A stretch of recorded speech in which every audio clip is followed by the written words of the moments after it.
has top tens of the last two races, including fifth at the spring. He led 48 laps of the spring, second most from Larson. So I take Driver 12 to advance in the playoffs. Ryan Blaney. Wendy Venturini, how about you? Well, this is Rob Albright's final race, and he and I had a conversation pre-race, and he told me what his pick was today. So I, in honor of Rob Albright, will be picking his favorite driver in the field this evening based on character, because he thinks he's a strong character. Ross Chastain, he was in our booth last night. He is a playoff contender. He does have some points to make up. Ross Chastain, 19 points to the good in 11th. I'm not going to throw out a lot of stats on him, but just know, Rob Albright, this one's for you. All right, Brett McMillan. Well, I tell you, she's left me a couple pretty good drivers. A guy that's going for three in a row, and a guy going for his fifth win here. I'm going to go with a guy that's going for his fifth win here and his fifth straight top four. Denny Hamlin, nothing to lose tonight. He's already in the next round. He makes it 2 wins in a row. Now that he's caught his breath, let's go quickly back up to Rob Albright. Well, thank you, Wendy, and I hope that just didn't put a jinx on Mr. Ross Chastain. And I am right in the middle of the back straightaway on the roof. I'm going to watch these cars as they dive into turn number 1. It's compound banking, also called progressive banking, 24 degrees at the bottom, 28 at the top. We'll see 2 wide racing, and once in a while, but only when necessary, somebody might be forced to make it 3 wide on this tiny little racetrack. Each end is identical, 650 feet on each end and 650 feet on each straightaway. Add that up, that's just a tad bit over a half mile. And guys, I can't be more excited to call my final race of a 29-year career. Well, it's like Hollywood right now if we're making the movie of this race and Rob Albright's life, right? We have the sun setting behind the grandstands on the backstretch. The lights are coming up. There's other lights flashing around the racetrack. This is the opening shot to the movie, the Bass Pro Shops night race. Love it. And we see the field lined up behind the pace car right now. It looks like A.J. Allmendinger is going to take the preferred starting spot as the fireworks shoot up on the back straightaway. That'll be the outside lane here at Bristol Motor Speedway. Ryan Blaney will draw to his inside. We've got Austin Cindric and Ty Gibbs. Then it's Kyle Larson. And we see the number 11 of Denny Hamlin. He's got the orange and blue Kings Hawaiian colors on his Toyota tonight, Mark. You can't miss Denny Hamlin tonight. Not at all. You can't miss Denny Hamlin. The Chevy Corvette pace car makes the hard left turn off to pit road, and the green flag is out in the Bass Pro Shops night race. Big jump for A.J. Allmendinger. Ty Gibbs will follow him into 1. As has been the case all weekend, low lane, slow start. Ty Gibbs into the second spot, bypassing Ryan Blaney. Fourth on the outside and chasing Blaney is Hamlin. Hamlin tries to draw alongside Ryan Blaney. Can't get it done at the exit of turn 4. Here's Austin Cindric now powering to the inside of Denny Hamlin. Taking advantage of the fact that Hamlin had moved up to the middle lane in an effort to get around Blaney, Austin Cindric will work the bottom of the racetrack. Denny Hamlin trying to clear Austin Cindric. He'll have to stay in the middle groove. Austin Cindric gets a good jump off a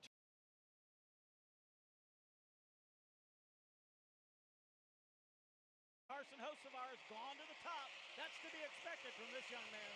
The fireworks have left smoke all over this racetrack right now, but there are no problems down there on the surface. A.J. Allmendinger beginning to pull away from Ty Gibbs. Oh, he's just locked down on that bottom lane of this racetrack, pulling away to about a 6-car length advantage in turn 3. Hamlin went way high into turn number 2. He drops out of the top 5. Lets Bubba Wallace go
Local radio stations. Message and data rates may apply. You may receive up to 4 messages a month, and you may text STOP to STOP.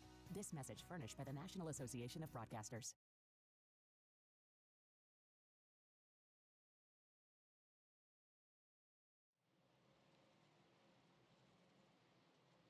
After leading 23 laps, problems for A.J. Allmendinger. He's a bit off the pace. He got a bump from Ty Gibbs as Gibbs went by to become the second different leader in the Bass Pro Shops night race. Now, he's being chased by Ryan Blaney. They have the lap car of Cole Custer between them, and just 2 cars ahead of leader Ty Gibbs, Joey Logano. And you got to think something's really wrong with A.J. Allmendinger. He is really washing up the racetrack coming off of turn number 2, way off at the pace. But Brett McMillan's got an update on race conditions as well. Brett?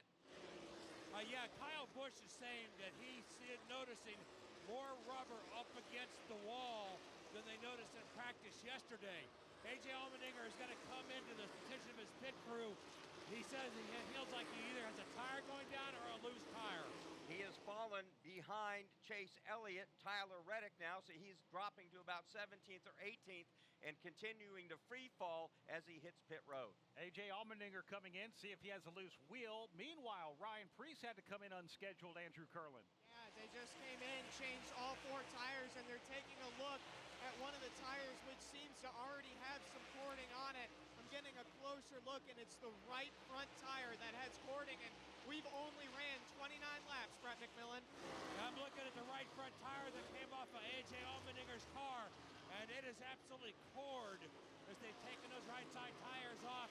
And that first set of tires, like I said, the right front tire is coming apart. Wow, we are about to have something interesting, Mark. Yesterday in practice, most of the drivers said this new right side Goodyear tire doesn't feel much different. What we were looking for, a lot hoping for, what we saw back in the spring of 2024 when the tires with aggressive teams were wearing out after about 40 laps or so. Well, it looks like we found our 2 most aggressive teams so far. And again, as you look at the lap times now, Blaney, the leader, just ran a 16.9, 17.2 for Ty Gibbs, as Blaney now has become the 3rd different leader in this race. So the lap times are falling off. And again, the big question mark with the tires was the fact that maybe cooler temperatures may be a problem. And Let's guys, go to I Wendy. gotta let you know before you go to Wendy, we've had 3 playoff drivers already go a lap down to the race leader, Ryan Blaney. First it was Austin Dillon, then it was Joey Logano, and now Chase Briscoe has gone down a lap. Ty Gibbs comes in. He is actually, that is Riley Herbst comes in off the pace. Wendy Venturini. Every pit crew on pit road already has tires, already has their guns ready to go. Shane Van Gisbergen got up high and bobbled. They told him, get low, get low. I don't care how slow you're going, you need to get low. Justin Haley also had a problem. He feels like his right front tire is going down. The crew of Austin Cindric also on the wall. The crew of Chris Buescher also on the wall. This is a problem early on. John Hunter Nemechek off the pace. He is on pit lane, slowed dramatically, then got his way onto the apron of the racetrack and safely out of the way.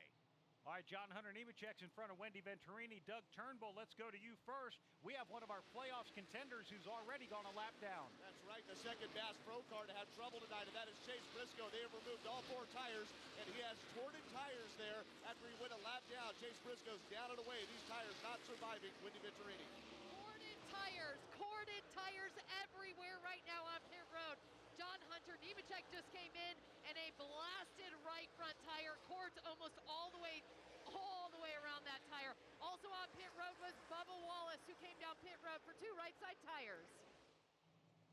Thank you very much, Andrew and Wendy. Right now, Ryan Blaney is leading this race. Teammate Austin Cindric 2nd, Kyle Larson 3rd, William Byron 4th, Josh Berry 5th. I think, Mark, when we look at one thing, crew chiefs had the option. If they didn't feel like we were going to see massive tire wear, they felt like they could go aggressive. Now it looks like we are. This is by design, by the way, with the Goodyear tire. So did the Team Penske teams go conservative on purpose? Blaney, Cindric, Josh Berry all running in the top 4 as Denny Hamlin is now coming down for his pit service. Brett McMillan. I watched Riley Herbst come in. His tire was, right front tire was chlorine. Also, as you guys talked about, Denny Hamlin has now come in, and he is getting a 4 tire change also. We'll take a look at those tires coming off the car. And same thing, right front tire is chlorine. So we see the cars that have been lapped. Logano, Hamlin after his pit stop, Heim, Gregson. Right on the edge of being a lap down is Kyle Busch. He now goes down a lap as he heads to pit road. Yeah, Kyle Busch now coming in, and he is coming in on the front stretch pit road. We've got 84 laps to go in stage number 1. A lot of storylines developing early here in the Bass Pro Shops night race where Ryan Blaney runs out front. This is Kyle Petty for Echo Park Automotive. As you might imagine, I know a thing or two about cars, and I'm here to tell you about a whole new way to buy a car, truck, or SUV. Did you know that Echo Park Automotive has over 95,000 five-star reviews? On top of that, every car that Echo Park Automotive sells goes through a 190-point inspection to make sure that it looks and drives like new, so you leave happy. It's even in their name, Echo Park Automotive. Every car, happy owner. The official used car dealer of Speedway Motorsports. Make your plans now to stay at the South Point Hotel Casino and Spa when NASCAR returns to Las Vegas. They have great race ticket and room packages for you to choose from. The South Point also features a wide variety of excellent dining options at 11 different restaurants. Or you can enjoy the 16-screen movie complex and visit the 64-lane bowling center. Visit southpointcasino.com and make your reservations today. Stay where the racers stay at the South Point Hotel Casino and Spa. Tonight's broadcast sponsored by Progressive Insurance. Progressive makes bundling easy and affordable. Get a multi-policy discount by combining your motorcycle, RV, boat, ATV, and more. All your protection in one place. Bundle and save at Progressive.com. When we come back, we're going to give you just a good update on the way this race is already shaping up early here at Bristol Motor Speedway. This is PRN, the Performance Racing Network. No one's paying me to say this, but you've been our lifeline. We have no internet. We have no TV. We barely have cell service. I don't know how I'm able to get to you. My Wi-Fi is not working. And I have a radio, and I finally got power on, and I have it plugged in, and I could hear you. You're the only station I can get in.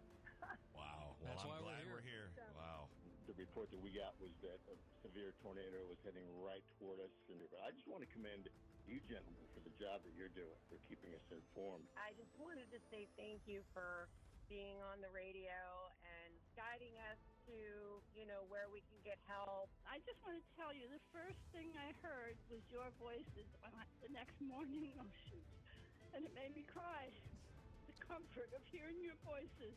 My respiration, perspiration, and aggravation are sky high, but you guys have been the guiding light. Your local AM station makes a difference.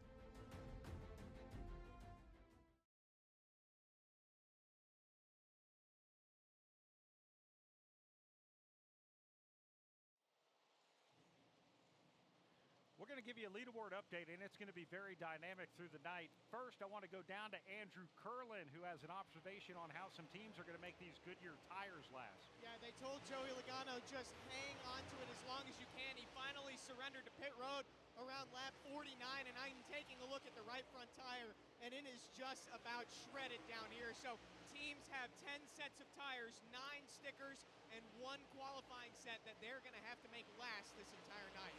Kyle Larson has just run a lap 19.6. We qualified around 15 seconds. He is just literally crawling around the racetrack trying to get a few more laps out of his tires. Literally. That's exactly 4.5 seconds off his qualifying speed. And Austin Cindric has just passed his teammate Ryan Blaney. He's running 19.1. Blaney's running 18.9s. I mean, some of these cars are literally crawling around the racetrack. Here's Blaney letting 7s, 8, 9 cars pass him here on the front stretch. Let's give you a leaderboard update brought to you by eBay. Swapping out your tires, there's nothing like it. With eBay, you find the feel you're looking for. From smooth highway rides to grip for rough terrain, get all the tires you need at prices you'll love. eBay, things people love. At this point, we have only 8 cars on the lead lap, just 55 laps into this race. Austin Cindric, your leader. His teammate Ryan Blaney, second. Kyle Larson, third. Josh Berry, fourth. Ricky Stenhouse Jr., fifth. Sixth, Brad Keselowski. Carson Hocevar, seventh. And then in eighth, Ty Dillon. They have not pitted, and they are running really slow lap speeds. Yeah, and I just saw Josh Berry look like he came in for a stop-and-go penalty down on pit road. So some struggles going on right there with a lot of things happening on the track. This is the amazing thing. With such a variation in speeds on the racetrack, Mark, we are watching drivers that you have to wonder, like, okay, are they even making minimum speed right now? But they have to. Austin Cindric is on to pit road. Wendy Venturini, I know he's one of the cars that you're covering. All right, we'll check in with Wendy coming up here in just a bit. A lot of dynamic things happening up here at the same time, Mark, and a lot of things happening down for our pit reporters. They're all over the track. This race has been totally crazy at this particular point. Hard to get a handle on. Kyle Larson now pitting. Kyle Larson coming down to pit road, and he is in front of Wendy Venturini. Yes, Kyle Larson quickly came down pit road. The team was not prepared for that stop. I believe he felt the tire.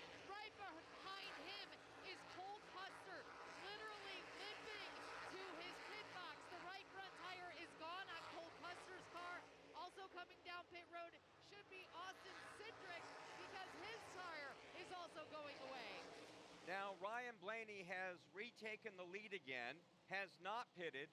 Ty Gibbs is now second. William Byron third. Zane Smith fourth. Fifth is going to be A.J. Allmendinger, who did pit. Carson Hocevar sixth.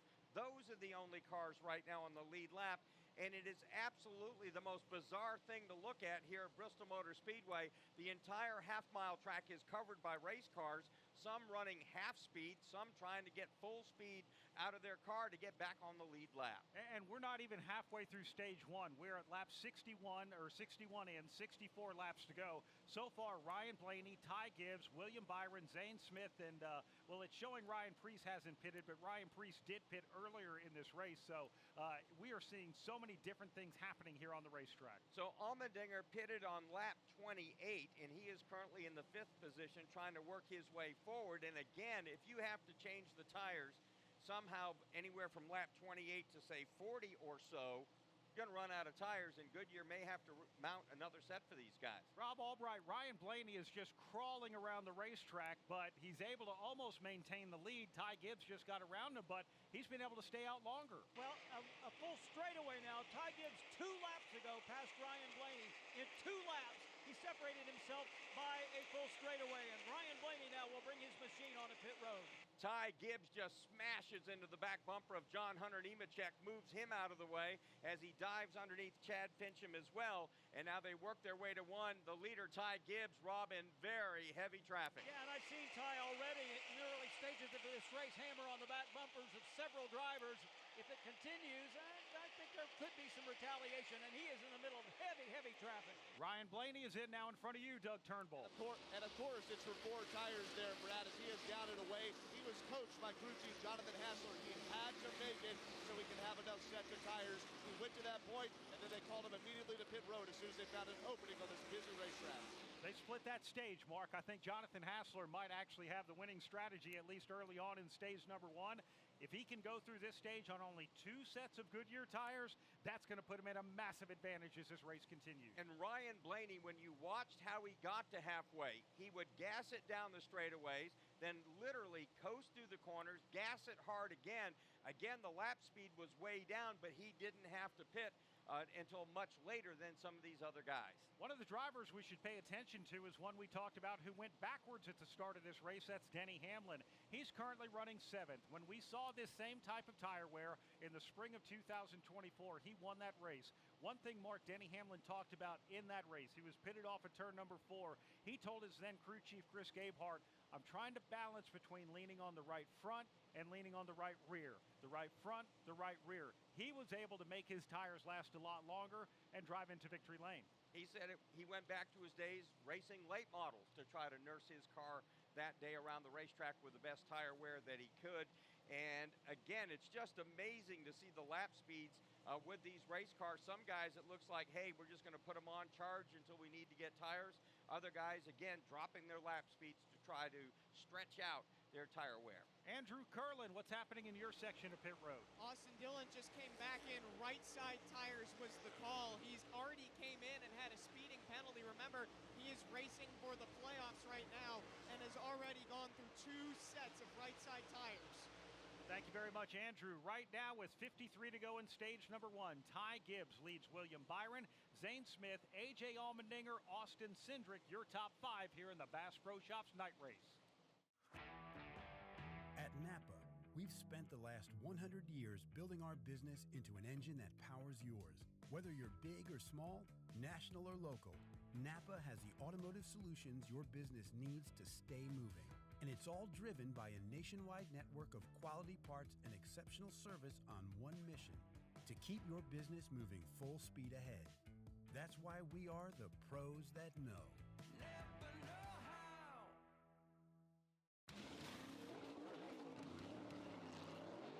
From fueling NASCAR champions on the track for over 20 years to innovating 94 Octane, the highest octane on the market. Performance is what Sunoco does. All Sunoco fuel at the pump meets the same top-tier standards as the fuel used in NASCAR. From the track to your tank, you can trust Sunoco to help your vehicle perform at its peak. With the rubber wearing off of these tires, it's also landing on the exhaust. Josh Berry is on fire, Brett McMillan. All right, Josh Berry has come to a stop in his pit stall. They're telling him to get out. The car's on fire. They don't know what the cause of it is yet. They're trying to get him out. Right now, the crew is over the wall. There's smoke pouring from the cockpit. They're trying to get him out of there as fast as possible. They're getting the window net down there. Finally pulled Josh Berry from the car. The hood is up, and it is just brown smoke just pouring out of that car. Safety personnel have come over the wall now, and they are getting the fire extinguishers ready. Now they're pouring the fire extinguishers up under the hood. No idea what caused the fire, obviously, at this point in time, but it has come to a stop on pit road in his pit stall, and smoke continues to pour out from inside that car.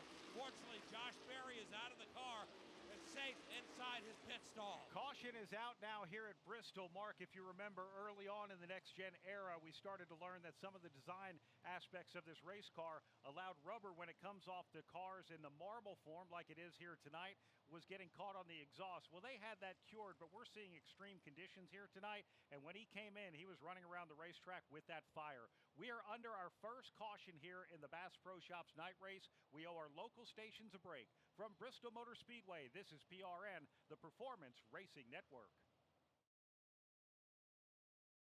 These cars are about to fire it off in anger. Logano back across the stripe. Now Zane Smith putting on some pressure. Side by side, Austin Cindric has him at the line, and he will take the lead into one. Boy, what a save. We got cars sideways. It's Christopher Bell. He spins and collects a couple cars. Here comes Shane Van Gisbergen on the bottom. He's looking for second. Now Chris Buescher fired out of a cannon at turn 2.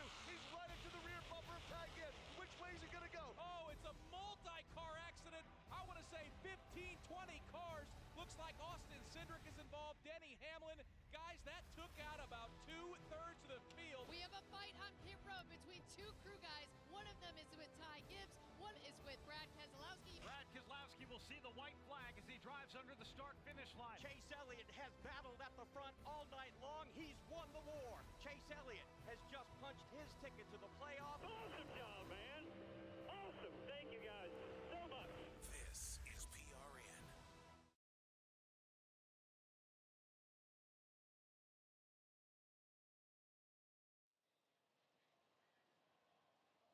Welcome back to Bristol Motor Speedway. First caution in the Bass Pro Shops night race. We're 82 laps in, and the reason for the caution, Josh Berry's car on fire. The right side softer Goodyear tire. A lot of marbles on the racetrack. That's made for some awesome racing. It did not make for an awesome finish for Josh Berry, Mark. You know, the Wood brothers and Josh Berry had such high hopes coming into the playoff. He finishes 38th at Darlington, 36th at Gateway. He'll finish 39th tonight. That is officially now the worst first round in history of any NASCAR driver.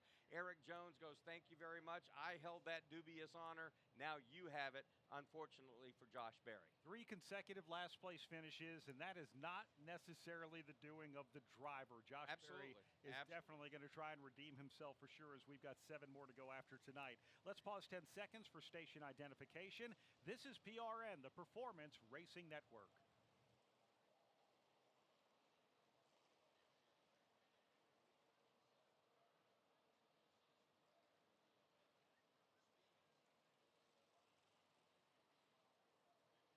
When we come back, pit road is going to be busy here at Bristol Motor Speedway. Hi, it's PRN's Brad Gilley. Did you know you could take PRN with you anywhere? That's right. By downloading the PRN mobile app, you can listen to our live race broadcast from anywhere. Make sure you don't miss a second of the action from the track. Download today for station listings and on-demand access to your favorite studio shows like Fast Talk, The Pit Reporters, or Garage Pass. Get all the latest racing information at your fingertips with the PRN mobile app. Download today, available in the Apple App Store and on Google Play. We work hard to keep our cars looking great on the outside, but engine components need our attention too. That's where you can trust Z-Max Micro Lubricant to disperse carbon buildup in your engine and fuel system. To keep your car or truck running at its peak. By soaking into the metal of your engine, Z-Max Micro Lubricant improves performance, extends engine life, and reduces emissions. Trust the many customers who've said, "Thanks for saving my engine." Find out more at zmax.com or follow us on Facebook and Twitter. Welcome back to Bristol Motor Speedway. Field is being towed around by the pace car. They're cleaning all the marbles on the track. They had to clean Josh Berry's pit stall. We're going to wait just a second to see if they open up pit road this time by. When they finally do, it is going to be an amazingly busy place. So pit road is closed. We will come back with more from Bristol Motor Speedway. This is PRN, the Performance Racing Network. My fiance is a veteran. I did tours in Korea, Germany, and Bosnia before I got injured. When Yusuf got out of the military, he needed help getting his disability benefits. Luckily, DAV came to the rescue.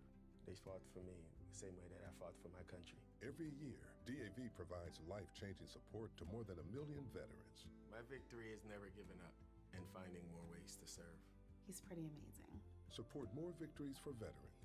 Go to DAV.org. Hi, this is Doug Rice at PRN. Join me for another great episode of Fast Talk. We have NASCAR Hall of Famer Kurt Busch. What does a much older, wiser Kurt Busch want to tell Carson Hocevar? Well, let's bust out all the VHS tapes, and you can watch all my mistakes. Try not to do those, Carson. I like what he's doing. He's learning, and he's putting his time in up front. That's Fast Talk right here on PRN.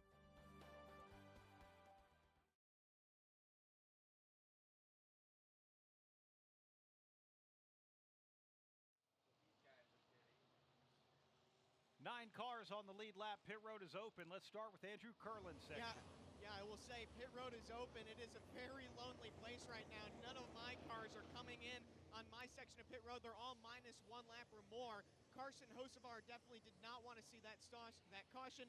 They were planning on one stopping this first stage, Doug.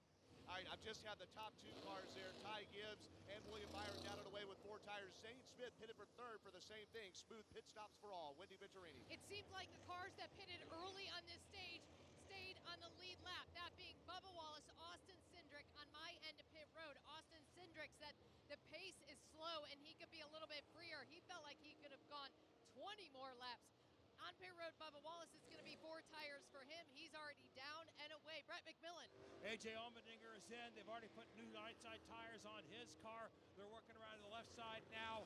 Also waiting on Denny Hamlin. He has come in as well. And they've changed 4 tires on Denny Hamlin's car as well. No adjustments for him. So of the cars that pitted, Ty Gibbs off pit lane first, then it's William Byron, Zane Smith, A.J. Allmendinger, Bubba Wallace, and Austin Cindric. Cars a lap down or more now being able to pit. Once we get through that cycle and they come back around, we're going to give you a leaderboard update. This has been a crazy race here at Bristol Motor Speedway. Yesterday, the story into practice and qualifying, hey, Goodyear has a new softer right side tire.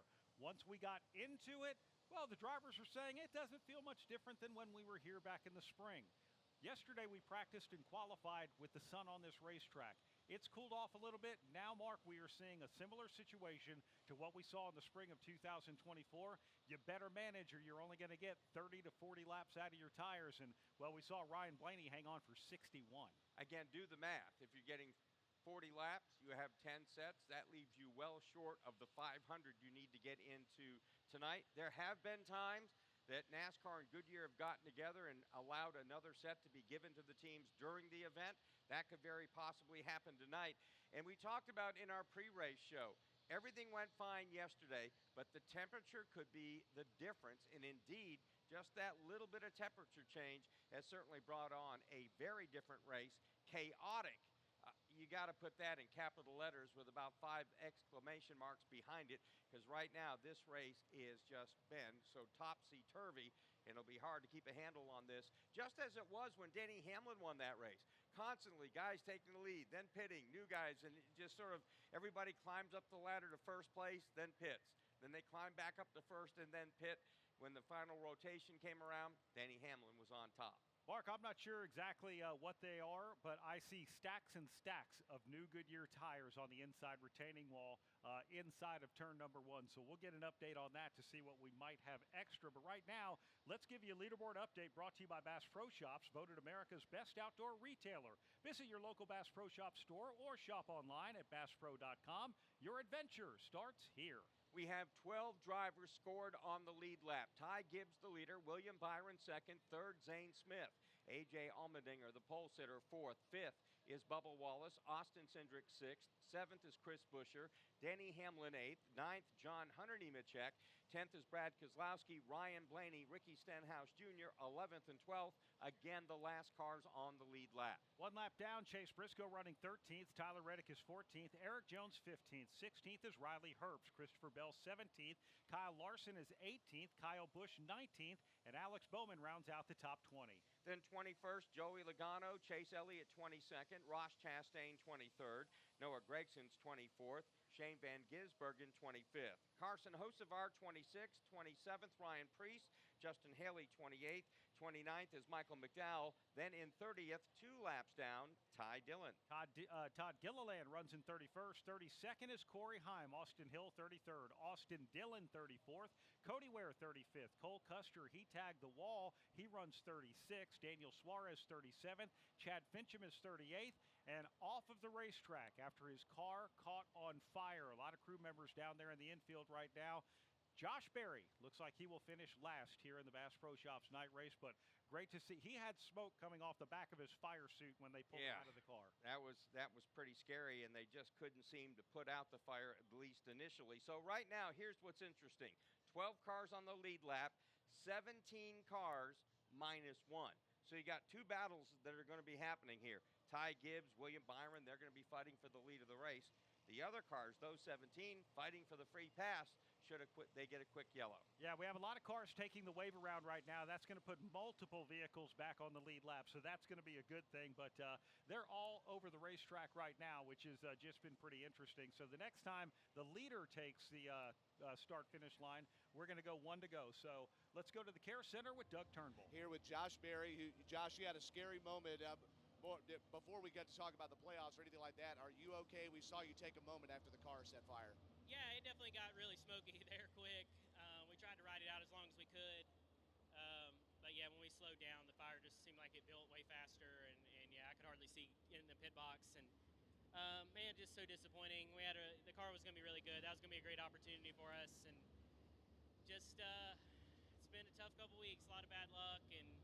But all in all, just proud of the guys and the cars they've been bringing. And we still got 7 races here to go try to chase another victory. There you go, looking for a win. Josh Berry, though, thankfully he is okay.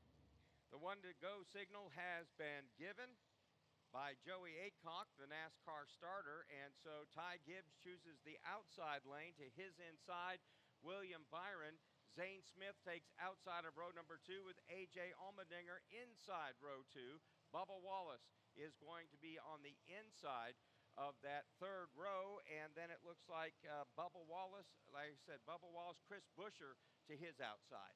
Well, when we restart, we're going to do it with 31 to go in this stage. Depending on where they feel they are on tires, they might be able to go. It's going to be close for them, but they're about to make a trip through the Echo Park Automotive Restart Zone. The Echo in Echo Park stands for every car, happy owner at Echo Park Automotive. Let's see how hard they fight for a stage victory here, Mark, with 31 to go in this stage. So the Chevy Corvette pace car is off the racetrack. Jesse Dolavoot, the pace car driver tonight, they're in the restart zone. Ty Gibbs gets out of there in a hurry from the outside, leaves now William Byron, Zane Smith, door-to-door in turn 2. Great early run for youngster Zane Smith. He's in that second position as he slides in front of Byron. Byron will try to get to his inside in turn 3. A.J. Allmendinger got off the pace. He got tagged by Bubba Wallace. That kept him in 5th, but the battle is for 2nd. Byron, the inside of Zane Smith. Well, everybody running hard at this juncture. The top 20 cars, 25 cars right together, nose to tail, but Ty Gibbs begins to pull away. So as Gibbs comes across the stripe, 29 laps to go in stage number 1. Lap speeds now down in the 16.7 range. Gibbs again takes the train to 1.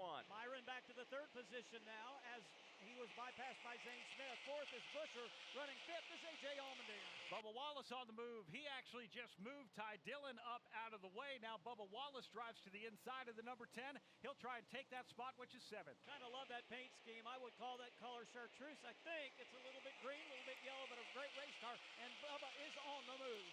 Here's Cole Custer now trying to drive to the inside of Chris Busher, inch him up the racetrack. Actually, that's the Ty Dillon machine. Denny Hamlin closing in on Custer. Denny Hamlin, who got off to a poor start, now has that car rolling the way he would like. Same to be said with Chase Briscoe, who runs right behind Hamlin. William Byron goes up to the top. He's running in 3rd. That's to block A.J. Allmendinger, who is trying to drive to the outside of Chris Busher. Well, at the start of this race from the pole, A.J. Allmendinger pulled away. Now, he had that early tire problem, but he does definitely trouble in turn number 2. Alex Bowman goes spinning around. It looks like everyone stayed off of the number 48. Alex Bowman is going to be able to continue on the racetrack. This is our 2nd caution here now with 25 laps to go in the Bass Pro Shops night race, Mark.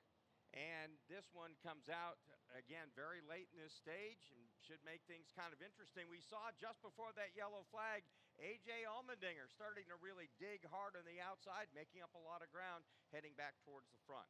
I can't imagine that you're going to come down pit road right now. That was a little short run, and if you're having to conserve the amount of Goodyear tires that are out there, well, you're going to have to just stay out and finish out this stage and how that goes. Wendy Venturini, what's happening with Bubba Wallace? Well, during those green flag laps, the spotter was telling him, get down, don't go up high. The caution came out. Bubba Wallace got over the radio and said, calm down, guys. I know it's chaotic out here, but I got this. I'm down low.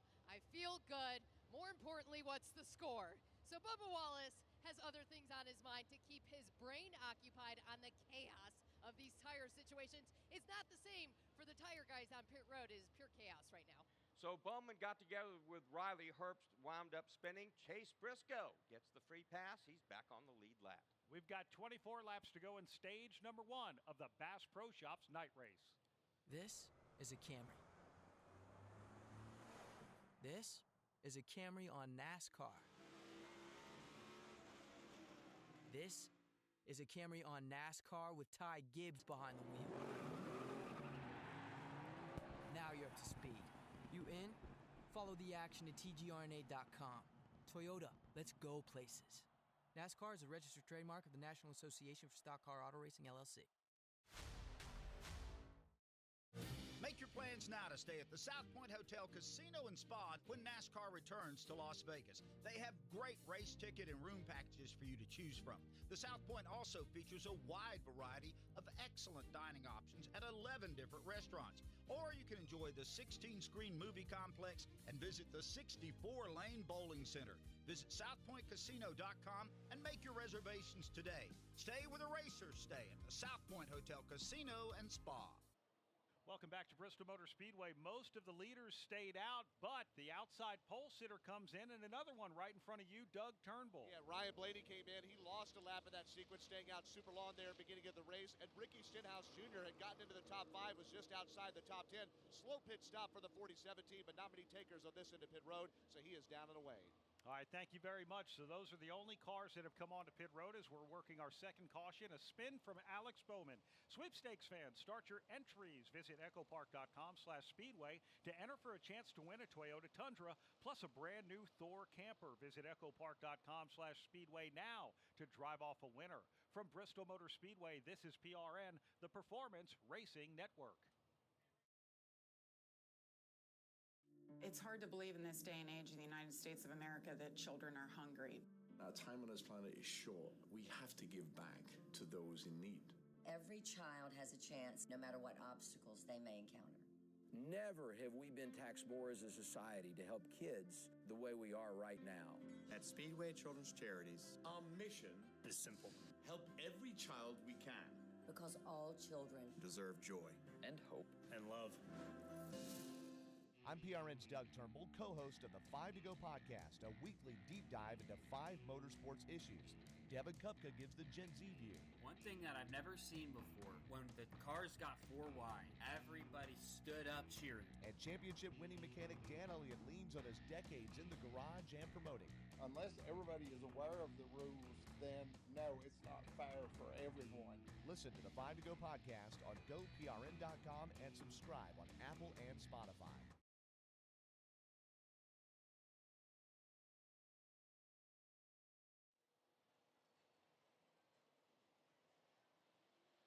So we're back at Bristol Motor Speedway, closing in on the end of stage number 1. It has been a very notable stage, a lot going on, and we're going to have to see how this plays out throughout the rest of the evening in the Bass Pro Shops night race. But if the rest of this event is anything like what we've seen, total crazy all the way around. Total chaos. We're going to restart with 18 laps to go in this stage. Ty Gibbs is your race leader right now. Zane Smith runs in second. Third is William Byron. A.J. Allmendinger runs in fourth. Chris Buescher is fifth. Sixth is Bubba Wallace. Seventh is Denny Hamlin. Austin Cindric runs in eighth. Ninth, John Hunter Nemechek. Ryan Blaney is in 10th. 11th is Brad Keselowski. Ricky Stenhouse Jr. 12th. 13th with the free pass and back on the lead lap is Chase Briscoe. Tyler Reddick 14th. 15th, Eric Jones. 16th, Kyle Busch. Joey Logano 17th. 18th, Kyle Larson. 19th, Riley Herbst. Christopher Bell in 20th. Ross Chastain runs 21st. 22nd, Chase Elliott. Shane Van Gisbergen in 23rd. 24th is Carson Hocevar. 25th, Noah Gragson. Justin Haley 26th. 27th, Ryan Preece. Michael McDowell 28th. 29th, Alex Bowman, the last car 1 lap down. Corey Heim -2 in 30th. 31st, Ty Dillon. Todd Gilliland 32nd. 33rd, Austin Hill. Austin Dillon is 34th. -3 in 35th, Cole Custer. Cody Ware 36th. 37th, Daniel Suarez. Then Chad Fincham 38th. The only car out of the race. He'll finish last tonight. That's Josh Berry. About to make another trip through the Echo Park Automotive Restart Zone at Echo Park Automotive. It's every car, happy owner. So when they take the green flag, it'll be 18 laps to go in stage number 1. Ty Gibbs on the outside leads them in to the Echo Park Automotive Restart Zone. Green flag is waving. He gets a good jump. Zane Smith, though, fires.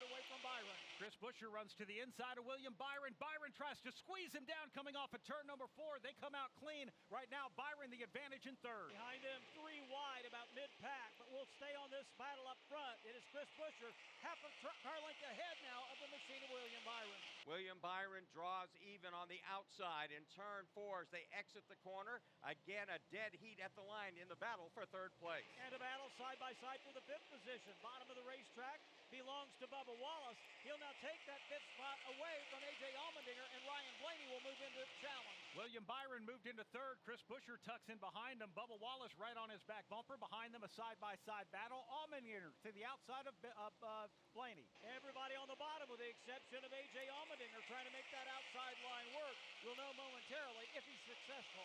Now, before we saw that latest yellow flag, A.J. Allmendinger had started to work the high line, had made it work for his car.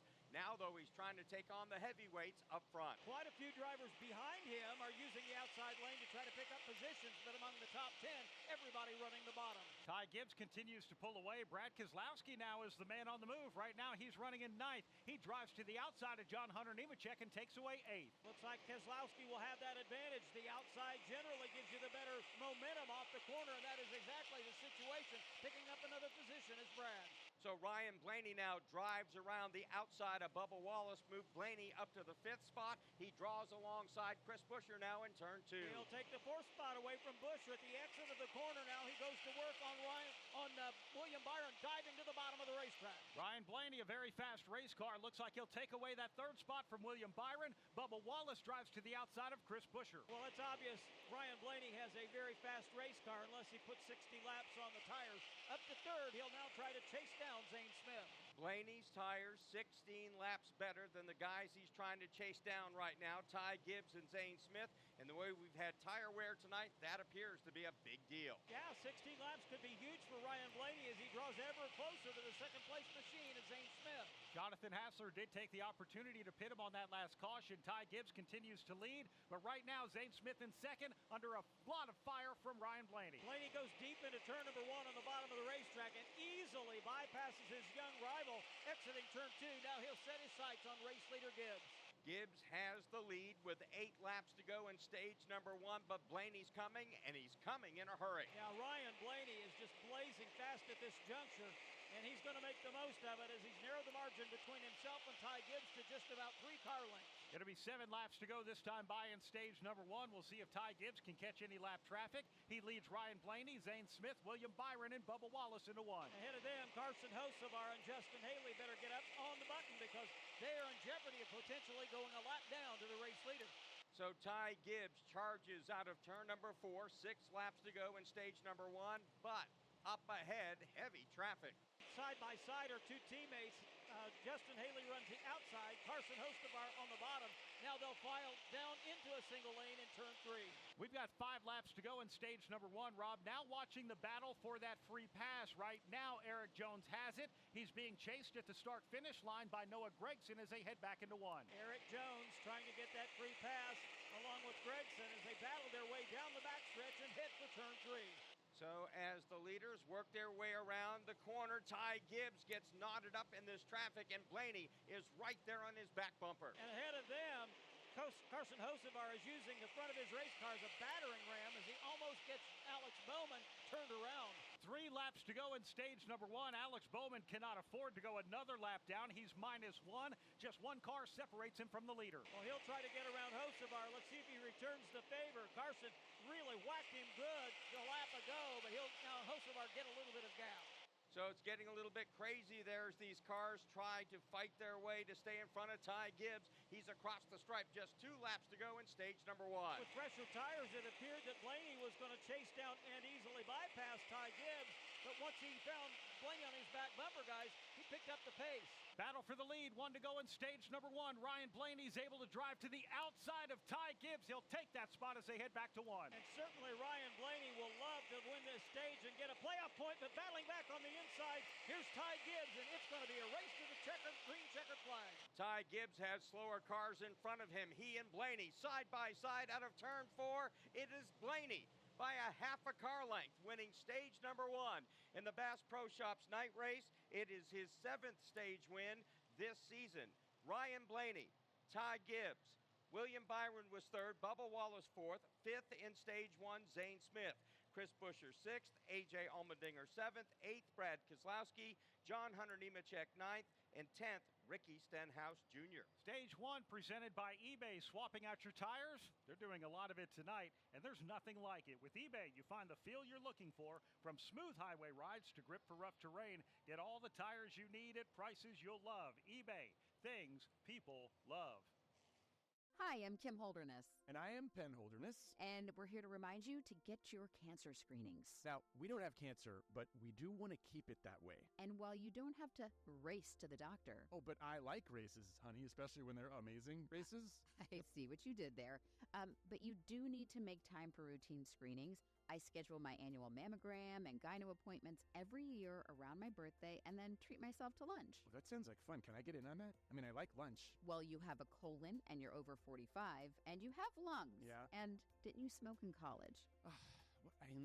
Yeah, a little bit. Okay, so seriously, Penn, if there is something, early detection can make all the difference. Okay, I'll get screened. This C word can be scary, but routine screenings for breast, cervical, colorectal, lung, and prostate cancers can detect cancer early, even before symptoms appear. Please visit preventcancer.org to find out which cancer screenings you need. Because early detection equals better outcomes. In the battle for the free pass, Eric Jones was able to hold off Noah Gragson. He'll go back on the lead lap.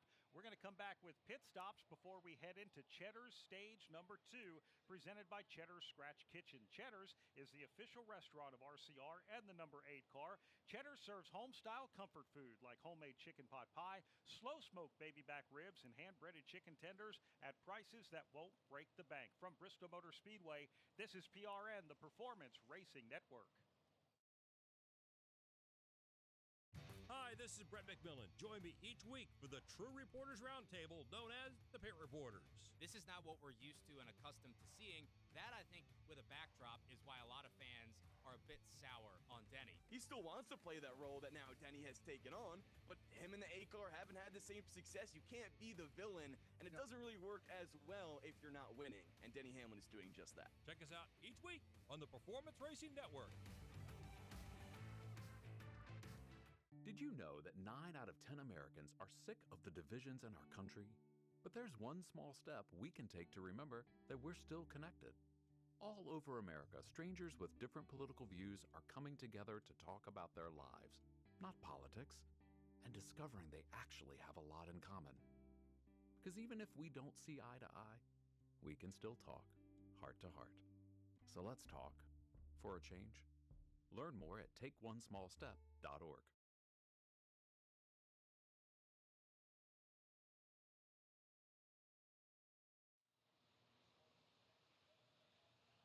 Pits are open, Andrew Curlin. Yeah, Brad Keselowski, who finished 8th in that stage, decided to come in and take 4 tires. They were debating whether they wanted to come in or not because they only have 6 sets left, Doug Turnbull. I just saw Ty Gibbs, our second place finisher in stage 1, take 2 tires. William Byron in front of him took 4 scuffed tires, and 4 tires for 5th place Zane Smith, too. Wendy Venturini. Bubba Wallace in the 4th position was a little loose on the entry to the center, felt disconnected when he came down to his pit stall just now. He got it awfully tight to the left side wall. The crew had to maneuver around that for 4 fresh tires and Sunoco fuel. Brett McMillan.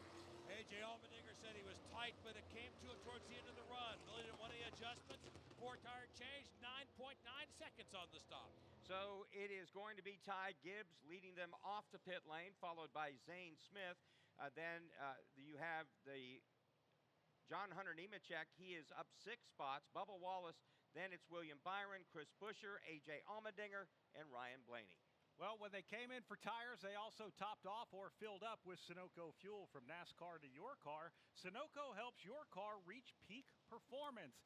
Now we're seeing the cars a lap down come down pit road, some of which are playoff contenders, Mark, and that's going to be the thing about this race. How many cautions do we have right now? Christopher Bell is the first car, 1 lap down, followed by Kyle Busch and Ross Chastain. And, you know, you're going to have to try and do something here into this next stage and hope you can put yourself in a position if we get an early caution in stage 2. So you're out at the South Point in Las Vegas, and you go out to place the bet on how many of the playoff drivers are going to be on the lead lap after stage number 1. Would you guess only 6? No. Only 6 of the playoff drivers came through that on the lead lap. 10 minus 1 or more. If we were at Echo Park Speedway in Atlanta, maybe. But not here tonight at Bristol, and this is the way it's turned out. An exciting race, and if you're just joining us here, yesterday in practice and qualifying, the new softer right side Goodyear tire, many of the teams thought not really an issue. Now that the lights go down, we are seeing the same thing we saw back in the spring in a race that everyone raved about. Tire wear good enough for 40 to 60 laps on the right side. All about temperature. We've got the PJ1 combining it with cooler temperatures, and that is the cocktail that is going to really mix things up in the rest of this Bass Pro Shops night race. It's just unbelievable what we saw in stage number 1, especially at the beginning, because nobody saw that coming. You know, an interesting thing, when we had the high tire wear race like we did back in the spring of 2024, they didn't use PJ1. They used resin instead. Tonight it's PJ1, but the right side tires aren't even touching it. They're actually touching the bare concrete of this racetrack. But what that PJ1 is allowing, those left side tires to grab onto it and grip, faster corner speeds here, tire wear, and to give you a visual, there are a lot of marbles that are collecting at the top of the racetrack. They're cleaning those up right now. Let's get an update on Ryan Blaney from Doug Turnbull. He was the winner at stage 1, barely over Ty Gibbs, but he lost 7 spots on pit road. Part of that is because Gibbs and Zane Smith and I believe John Hunter Nemechek took 2 tires because right side tires have been getting all the wear. But I went and checked with the pit crew since he lost so many spots. They had trouble pitting on one of those tires. Now, at a lot of races, it's hard to get that track position back, but at this one, if you're just a little more aggressive than the others, you can leapfrog them a little more. We're seeing a lot of passing tonight, but Ryan Blaney's going to have to dig from a hole here to start stage 2. Kyle Larson on pit road, and Larson now is going to be dropping down the running order and is going to start deep in the pack at the beginning of stage number 2. Yeah, this is his second pit stop during the stage break caution. That means he is going to have to restart at the tail of the field, and that's going to be a tough situation for him, Mark, because, well, we know right now the field is starting to come in very, very quick when it comes to getting around this racetrack when the green flag comes out. Absolutely. So, again, we've had 134 laps. Ty Gibbs has led 73 so far. Ryan Blaney 29. A.J. Allmendinger from the pole led twice for 24. So here's the rundown. Ty Gibbs is your leader. Zane Smith second. John Hunter Nemechek third. Fourth, Bubba Wallace. William Byron fifth. Sixth, Chris Buescher. Seventh, A.J. Allmendinger. 8th, Ryan Blaney. 9th, Brad Keselowski. And 10th is going to be Ricky Stenhouse Jr. 11th is Austin Cindric. 12th is Chase Briscoe. Denny Hamlin 13th. Eric Jones, he got the free pass 14th. Micah McDowell 15th. Carson Hocevar 16th. Alex Bowman 17th. Stayed out and took the wave around. They're back on the lead lap, but with older tires. 18th is Noah Gragson -1. Christopher Bell 19th. And Kyle Busch 20th. 21st, Ross Chastain. Chase Elliott 22nd. 23rd, Ryan Preece. Joey Logano 24th. 25th, Riley Herbst. Tyler Reddick 26th. 27th, Kyle Larson. Justin Haley 28th. 29th, Corey Heim. 30th, the last car, 1 lap down, Austin Dillon. -2, Shane Van Gisbergen and Austin Hill -2 as well. Ty Dillon is 33rd. 34th is Todd Gilliland. Daniel Suarez is 35th. -3 is Cody Ware in 36th. 37th, Cole Custer. Chad Fincham in 38th. Out of this race for the 3rd week in a row, he will finish last. His car caught on fire with the rubber that came up off the racetrack. Josh Berry, unfortunate for him. Right now, Mark, and this may go unchallenged tonight, the Xfinity fastest lap is currently A.J. Allmendinger. He did that on lap number 3 with the pace that we've seen. We'll see if he can get it. If he does, the Xfinity fastest lap earns 1 extra championship point. You can sign up today for a super fast connection to NASCAR and never miss a second of the action. Learn more at Xfinity.com. So we talked about Alex Bowman staying out, 17th, last car on the lead lap. He last pitted on lap 103. The guys who just pitted lap 130. So the tire difference, 27 laps. Alex Bowman's got to believe or got to hope, I need a yellow flag. I need one in a hurry early on in this second stage of the race. We're about to get underway again with 113 laps to go in stage number 2. They're about to get into the Echo Park Automotive Restart Zone. Every car, happy owner. Echo Park Automotive. Ty Gibbs has been able to control the restarts. He'll do that from the outside as we get into the Echo Park Automotive Restart Zone. He gets a good jump. Zane Smith to his inside. Bubba Wallace now trying to take away second. Bubba Wallace really rocking it out of turn number 2. He'll draw even with Ty Gibbs. Now gets a car length advantage into turn 3. Bubba Wallace becomes the 5th different leader in the Bass Pro Shops night race. He leads Ty Gibbs, then Zane Smith, A.J. Allmendinger around the outside of William Byron to take over 4th. Bubba Wallace really peaking at the right time. He's got that machine rolling. He's 3 car lengths up on Gibbs, 5 more back to 3rd running Zane Smith. Right now, race pace with Bubba Wallace, Ty Gibbs, Zane Smith, and A.J. Allmendinger. The battle is for 5th. William Byron is driven to the outside of John Hunter Nemechek. Nemechek has a slight advantage on the exit of turn number 2. Byron will stay up top because now occupying that inside lane to his left is Chris Buescher. Chris Buescher on the bottom draws alongside the driver's door of William Byron at the line. They are equally set right there going into 1, followed by Austin Cindric. Austin Cindric trying to determine who to follow. Does he want the inside with Buescher, the outside with Byron? So far, he's running with Buescher. Here comes Bubba Wallace. He's your race leader. Ty Gibbs is going to want that one back, though. He drives to his inside as they head into one and takes the lead. That looked very, very strange. It almost appeared as if Bubba Wallace got hard on the binders halfway down the front straightaway as Gibbs flashed past, and now Wallace is in jeopardy of losing second. He's hung up on the outside. Allmendinger to his inside, bypasses. Now Zane Smith, John Hunter Nemechek lining up to try to pass Bubba Wallace. Just a couple of laps ago, Bubba Wallace used that outside lane to take the race lead. Now he'll try to use it again to get it back. Mark, I said a couple laps ago, they're at race pace. That was the restart. Had to wonder how soon they were going to slow down that race pace. They were running 16-second laps. Now Ty Gibbs is running 17-second laps. The only thing that's going to hang on to those Goodyear tires right now, slow the pace down and manage. I think that's what happened to Bubba Wallace. I think his crew chief said, like, whoa down. You cannot run that pace and make these tires live to the 40 to 60 lap mark they're looking for. You can't make them angry. We do have side-by-side racing with William Byron on the outside of Cindric, Rob. Well, on the restart, William Byron was in the 4th position. He slid all the way back to 7th. He's chosen to use the outside lane. Austin Cindric now to the inside of William Byron. This is a battle for 7th place. And right behind Cindric is teammate Ryan Blaney as they try to work their way back to the front of this pack.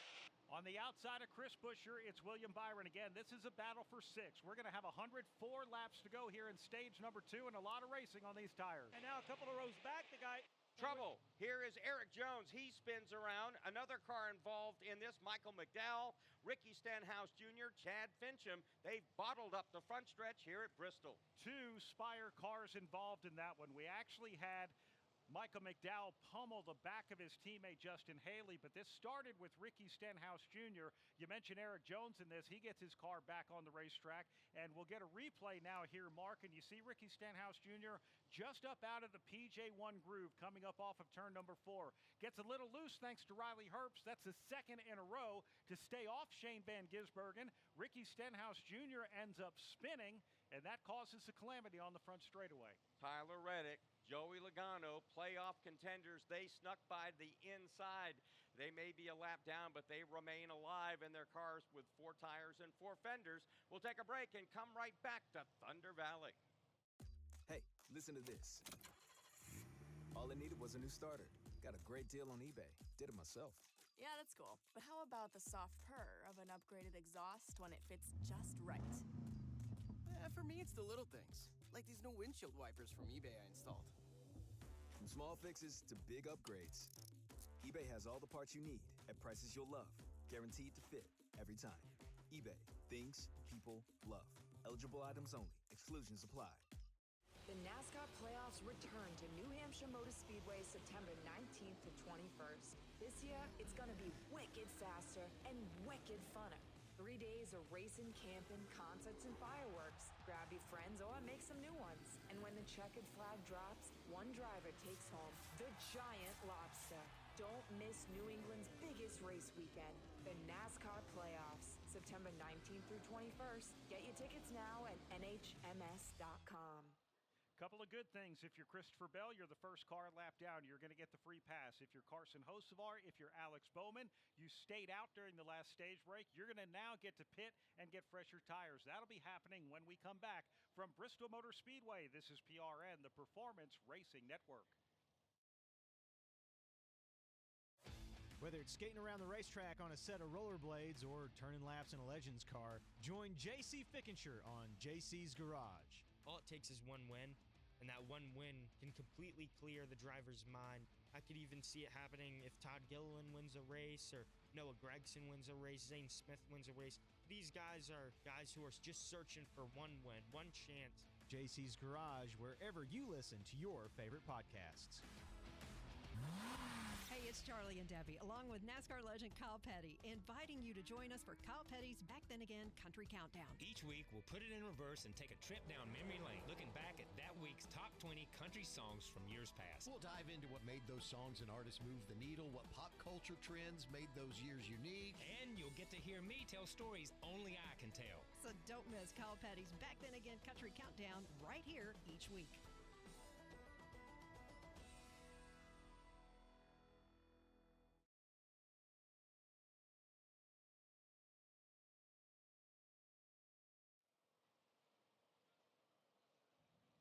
If you just joined us, we're in stage 2 of the Bass Pro Shops night race here at Bristol Motor Speedway. We've had 5 leaders, 12 lead changes. Ty Gibbs has led 85 laps, Ryan Blaney 29. A.J. Allmendinger has led 24 in the previous 28 races. Coming into this event, he had led only 4. Let's go to the top of the box with WeatherGuard truck boxes. Brett McMillan. All right, here with Trent Owens, the crew chief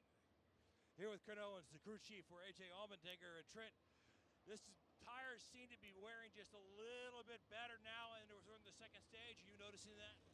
Yeah, I mean, the biggest difference is they've slowed the pace down. You know, we were able to run hard that last 30 of that right for the stage in, and the wear went back up. So when they fire off here in the second stage, we got to run a slower pace to try to make them live. We're down about 50 or 60 laps per set on the tires, and so we got to at least try to get 50 or 60 out of this set to start the second stage. But definitely a concern. I'd like to see it rubber up and get a little more life out of them. How concerned are you about having enough tires to get to the end? We'll be close if it stays like this, but I anticipate eventually it should rubber up, but right now it's not looking too good. So we'll just keep managing the lap time, try to manage the tires, and AJ's doing a good job all weekend. Nice getting the pole, but we got to somehow finish it out here. Good luck rest of the way. All right, thank you. That's Trent Owens, crew chief for A.J. Allmendinger. Thank you, Brett. For over half a century, pros have relied on WeatherGuard to protect their gear. A WeatherGuard badge means pros can trust that their hard-earned name is in good hands. WeatherGuard, established 1968, proven every day. Learn more at weatherguard.com. Alex Bowman came in for those 4 fresh tires, but Wendy Venturini, a teammate of his, came down to pit road for something else. Yes, Kyle Larson is extremely tight. Now, they came down pit road earlier to fix the right front damage that he received on a restart, but just now they came down pit road at lap 151 just now, did not take tires. They made a major chassis adjustment. They actually went under the hood. They jacked up the car. So much on that chassis adjustment, but they're saving the tires. Cliff Daniels wants to be conservative on the tires, but right now Kyle Larson just came out over the radio as I was speaking and was talking about the marbles on this racetrack. I know the pace has slowed down in order to conserve these tires, but we are keeping track of all of these tires back here and how many sets we have left.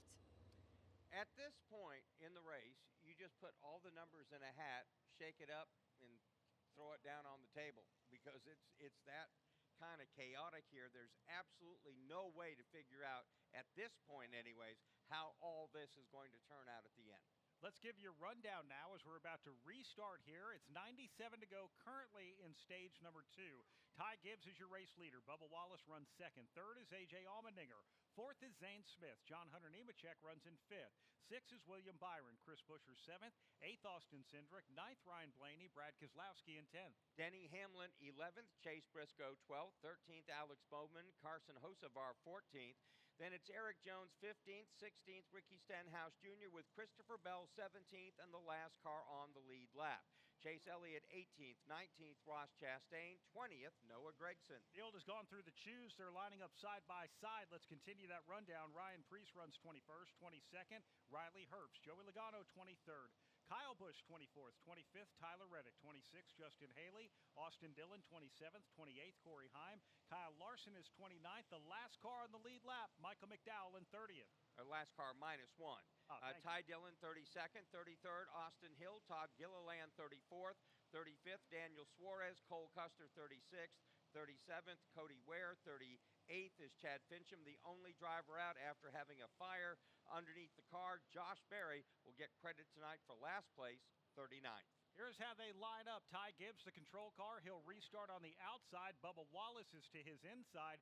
Again, they last pitted at the end of stage number 1.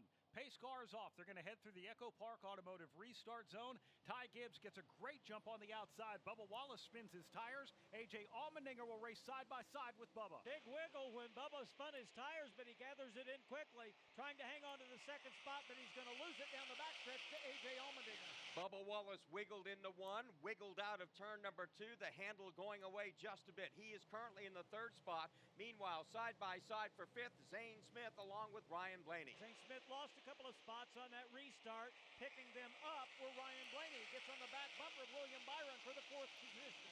Chase Elliott off the pace. He is now at the back of the field with just Chad Fincham behind him. He's reporting he may have a loose wheel as the leaders are in one. Ty Gibbs already a 3-car length advantage over the second place machine. Our pole sitter for the evening, A.J. Allmendinger, but here comes Bubba Wallace once again to challenge. At the back of the pack, Kyle Larson, Chase Elliott, playoff contenders. They're at the very tail end of the field. Each of them may have a problem. Meanwhile, leaders in turn 2. And neither of those two that you just mentioned from the Hendrick stables, they're not making any effort at this juncture to pick up any spots, so very quickly they'll find themselves in position to lose another lap. Battle was for 4th. Ryan Blaney took it away from William Byron. Now it's for 5th. John Hunter Nemechek has now driven to the inside of Byron. John Hunter Nemechek has had some great runs in the second half of this season. Looks like he's trying to have yet another one at Bristol tonight. Door to door with William Byron.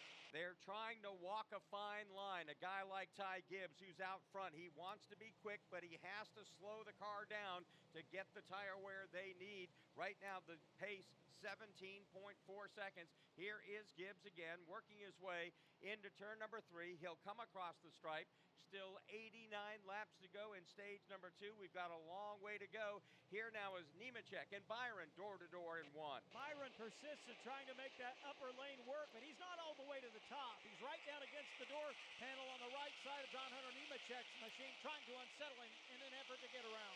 Pace is about 2.5 seconds off of what race pace would normally be. Now Bubba Wallace dives to the inside of A.J. Allmendinger for 2nd. Not at all shy about charging toward the front. Carson Hocevar, he's really got the throttle down as he goes to work now on the back bumper of Nemechek. Ryan Blaney dives to the inside of A.J. Allmendinger as they exit 4. Blaney moves up to 3rd, and A.J. Allmendinger taps his back bumper. Well, Ryan Blaney, you could see, was very ginger in making that pass. He certainly doesn't want to make those tires mad too early in this run. Alex Bowman trying to drive his way back up through the field as well. He's a part of this lead battle right now. A.J. Allmendinger's on the outside. Now Alex Bowman drives to his inside. After spinning, nearly finding himself a lap down, Alex Bowman now beginning to work his way to the front. He takes a position away from Allmendinger and puts a bumper to the rear tail panel of Nemechek. Carson Hocevar has worked up to 4th. He worked his way past John Hunter Nemechek. Now he looks to the inside of Ryan Blaney. Blaney slams the door. Well, Carson Hocevar knows no speed except wide open. I don't know what that's going to mean in terms of tire wear, but right now he is riding a rocket. Alex Bowman wants the top 5 right now. He's trying to stay away from having to use the bumper on John Hunter Nemechek, but up in front of them, Hocevar moves into 3rd. Well, and Ryan Blaney made it awfully easy. He did not want to get wrecked, so he said, fine, I'll get you later. And he moves over. Hocevar now to 2nd. Now Blaney goes to the outside of Bubba Wallace. This is a battle now for 3rd. Wallace trying to work Blaney up the racetrack. Doesn't do it. Now John Hunter taps Bubba Wallace. Everybody on the bottom of the racetrack. Ty Gibbs, 4 car lengths over Hocevar, 3 back to Blaney, 2 more back to Bubba. Ty Gibbs continues to lead, and Mark, this has now become a race of making choices. You're Bubba Wallace. You had a choice. Do you want to try and fight off Ryan Blaney and Carson Hocevar? No, you don't. You want to hang on to your tires and manage. Managing is going to win this race for you, I feel. Carson Hocevar has turned up the wick. He's running a little bit quicker than leader Ty Gibbs as they come across the stripe. 81 laps to go in this stage, a long way before we see a green and white checkered flag. It's going to be interesting to see how all of this turns out here. Right now, Ty Gibbs keeping the pace, 17.2 seconds a lap. Typically at this point, we'd see the pace at about 16 seconds a lap. Hocevar starting to reel him in just a little bit, but just outside the top 10, we got a lot of cars fighting pretty hard right now. Eric Jones is hung on the outside, Rob. Zane Smith was to the inside of Eric Jones. Mick Smith running in the top 5 early. Now finds himself in the back end of the top 10. Now Eric Jones up on the top side of the racetrack. He's got some company behind him. William Byron is right there along with Justin Haley. Byron was futile in his effort to utilize that outside lane. Now he finds himself mired in heavy traffic way back in about the 15th or 16th spot. Just up in front of them, Chris Buescher is on the move. Right now, he is trying to take away the 7th spot from A.J. Allmendinger. Buescher on the inside of that battle. Buescher, I think, got into the left rear quarter panel momentarily of Allmendinger. Allmendinger able to gather it in, but for a moment he was on the verge of spinning. So here is Allmendinger trying to hold off Chris Buescher. Ricky Stenhouse Jr. is on Buescher's back bumper. Then Zane Smith right there along with Ryan Preece and Brad Keselowski. And the reason Buescher is a bit impatient right now is the front 6 cars have driven away somewhat. Alex Bowman occupies the 6th position, about 8 car lengths ahead of Allmendinger. Ty Gibbs continues to lead. Then it's Carson Hocevar, Ryan Blaney, Bubba Wallace, John Hunter Nemechek, Alex Bowman. Top 6 have broken away. We'll watch that now, the battle for 7th as it's settling into that position is A.J. Allmendinger. Chris Buescher has settled behind him, followed by Ricky Stenhouse. And the top 15 cars single file on the bottom. So with 75 laps to go in stage number 2, Ty Gibbs your leader over Carson Hocevar. WeatherGuard says thank you to today's safety and ops crews that keep the track running like a well-oiled machine. This year's crew is once again sponsored by WeatherGuard Truck and Van Equipment. WeatherGuard, established in 1968. Proven every day. Learn more at weatherguard.com. So you're a Toyota Cup driver and you just made it to the playoffs. Now all you have to do is win. Easy. Just turn left, right? That and start strong, take off, reach 200 miles per hour, maintain a good position, no big deal. Lap again, time your pit stops, steer clear of accidents, talk to your crew chief like your best friend, and most importantly, turn left. Easy, right? You in? Get up to speed at tgrna.com. Toyota, let's go places. NASCAR is a registered trademark of the National Association for Stock Car Auto Racing, LLC. Hey, Joey Logano here. My pit stop's outside of the track, fueling up with a hunk of pizza from Hunt Brothers Pizza, the fastest on-the-go option for their champion and everyone. To find a location, visit huntbrotherspizza.com. We've got 71 laps to go here in Cheddar's stage number 2 of the Bass Pro Shops night race. Ty Gibbs continues to lead Carson Hocevar, Ryan Blaney, Bubba Wallace, and John Hunter Nemechek. From Bristol Motor Speedway, this is PRN, the Performance Racing Network.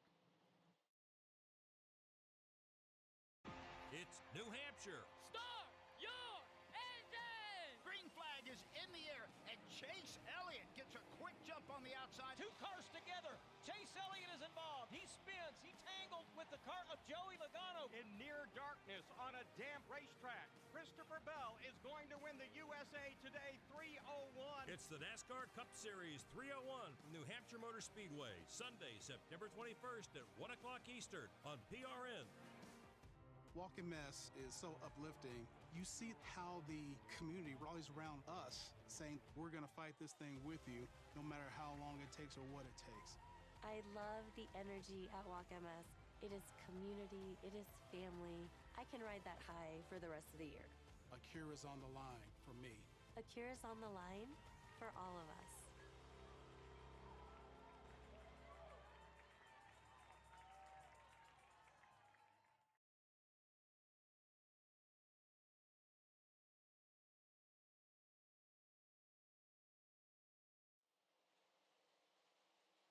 A.J. Allmendinger restarted in row number 2. He then went to the tail of the field. He's now having to come in for 4 tires on a scheduled pit stop. Brett McMillan. Yeah, he come in. It's scheduled stop. Basically, depending on what's going on today, basically keep it safe with these tires. They backed it down. They're trying to keep these tires on these cars, and so he's taking a 4-tire change and headed back out. All right, thank you very much, Brett. And right now, the race pace still slow. Shane Van Gisbergen, he's coming in as well. He's already running a couple of laps down in here. So let's give you as much of a leaderboard update as we can right now, Mark, brought to you by Hunt Brothers Pizza, where we love racing and we love pizza. Find your next pizza at huntbrotherspizza.com or download the Hunt Brothers Pizza app. Ty Gibbs, the leader, by 0.4 of a second over Carson Hocevar. Ryan Blaney just 0.7 of a second back. Bubba Wallace 4th. John Hunter Nemechek 5th. 6th is Alex Bowman. Chris Buescher 7th. 8th, Ricky Stenhouse Jr. Zane Smith 9th. 10th, Brad Keselowski. Austin Cindric runs 11th. Eric Jones is 12th. Denny Hamlin 13th. 14th is William Byron. Chase Briscoe is 15th. The last car on the lead lap, Christopher Bell, he's in 16th. -1, Ryan Preece in 17th. Justin Haley 18th. 19th, Tyler Reddick. Noah Gragson in 20th. Joey Logano 21st. 22nd, Corey Heim. Riley Herbst is 23rd. Then Kyle Busch 24th. 25th, Ross Chastain. Michael McDowell 26th. Kyle Larson 27th, 28th Austin Dillon, A.J. Allmendinger now being scored 2 laps down in 29th, Daniel Suarez 30th. Ty Dillon 31st, 32nd is Todd Gilliland. Austin Hill is 33rd, -3. He just came onto pit road under green. Chase Elliott in 34th. Cody Ware is 35th. Cole Custer 36th. Shane Van Gisbergen 37th. 38th Chad Fincham. Josh Berry, the first one out of this race, he'll finish 39th after his car caught fire. Now off the pace, Ryan Preece as he lets Bubba Wallace go. Alex Bowman closes in. Bowman just got by John Hunter Nemechek.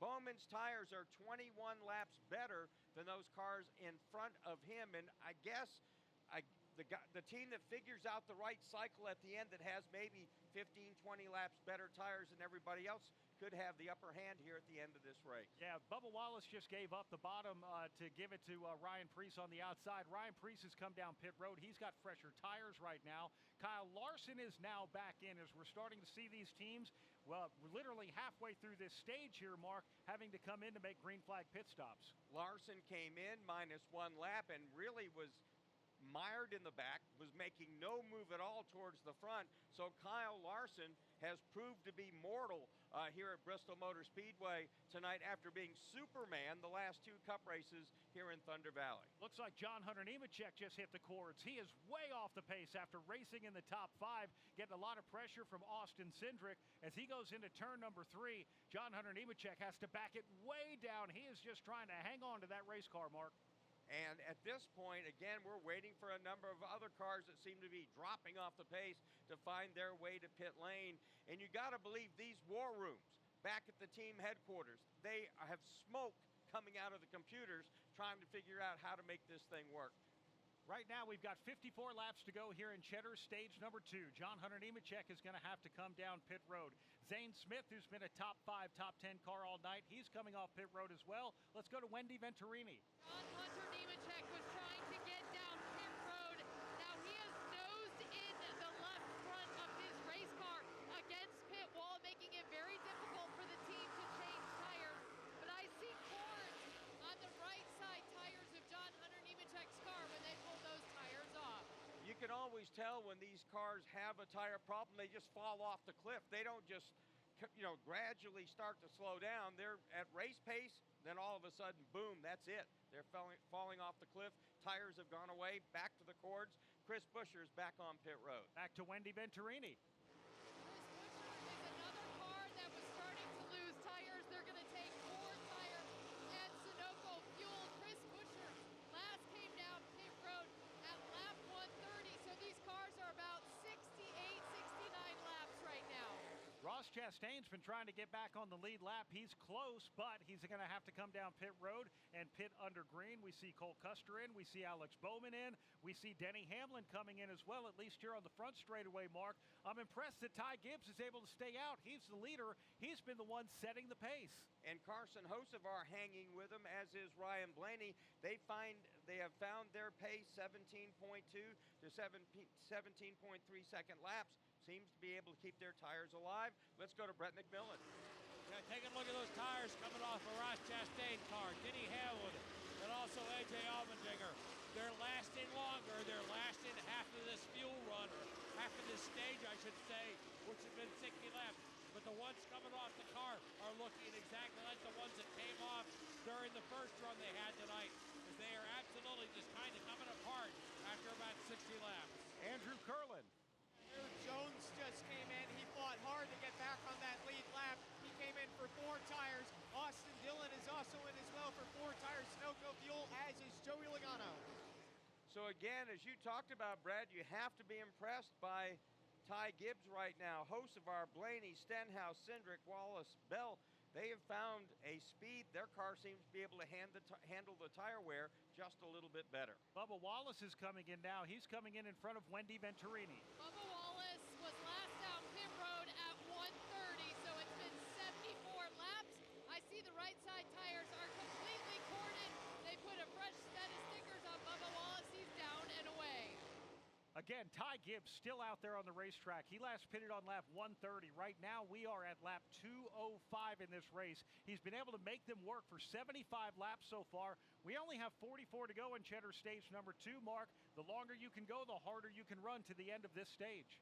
And the longer you run, the more tires you may have at the end. You may wind up with a set more than anybody else if you continue to stretch things out like this. Just watching Ty Gibbs make his way around the racetrack, Carson Hocevar has had to back off running in second.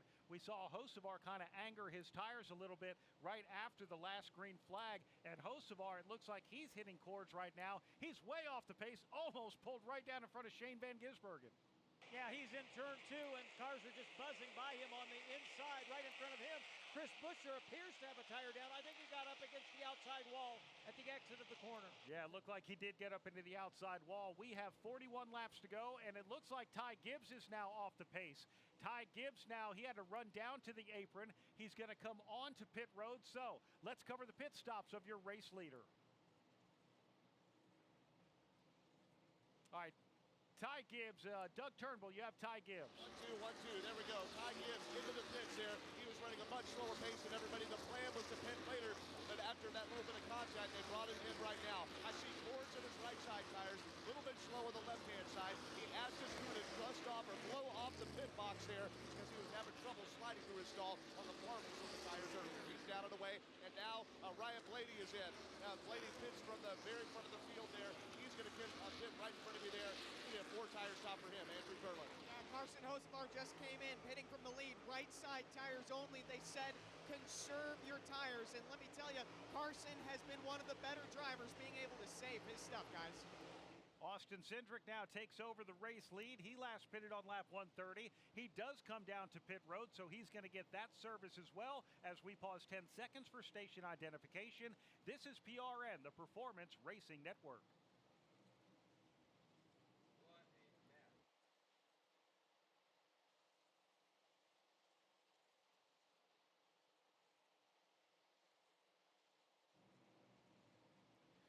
Alex Bowman has taken over the race lead after being a part of a caution in this stage. 38 laps to go here in stage number 2 of the Bass Pro Shops night race.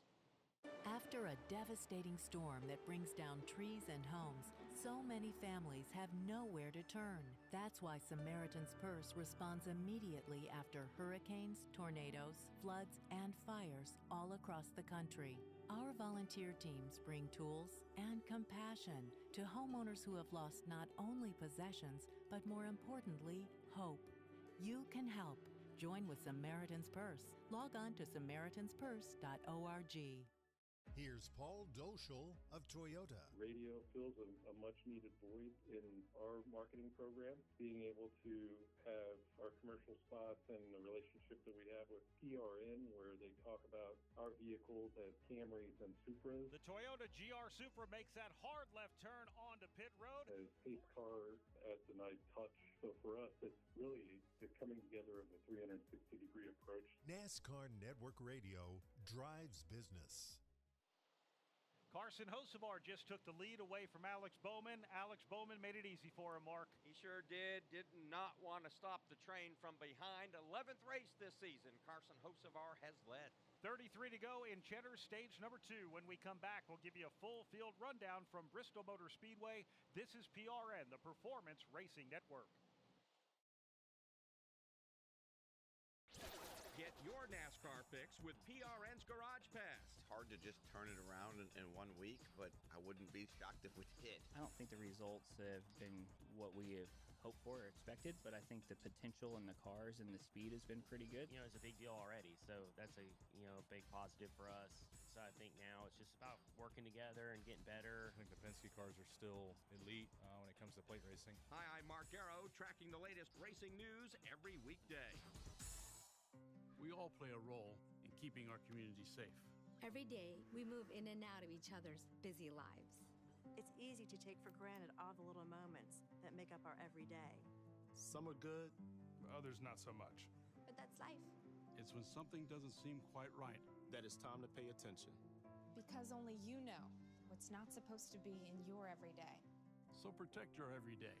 If you see something suspicious, say something to local authorities.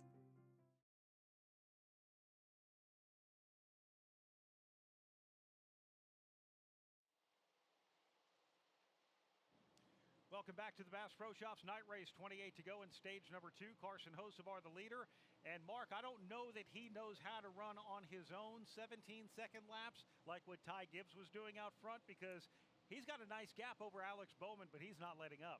Not at all, and right now he is on the back bumper of Chase Briscoe, who is trying not to get past, get lapped. John Hunter Nemechek there as well. William Byron, that's a pretty good 3-pack for Carson Hocevar to go after. Brad Keselowski is now working on Alex Bowman, but Alex Bowman just let Ty Gibbs by. If anyone has something for Hocevar, well, Ty Gibbs has the fresher tires. Let's give you a leaderboard update brought to you by Cheddar Scratch Kitchen, your place for American classics like slow smoke, fall off the plate, baby back ribs, and bourbon glazed salmon, all at prices that won't break the bank. And don't forget the honey butter croissants, Cheddars. Get a lot for not a lot. Also, don't forget about the shrimp in Alfredo. That was very good. I had the honey glazed salmon today. There you go. Or honey bourbon salmon.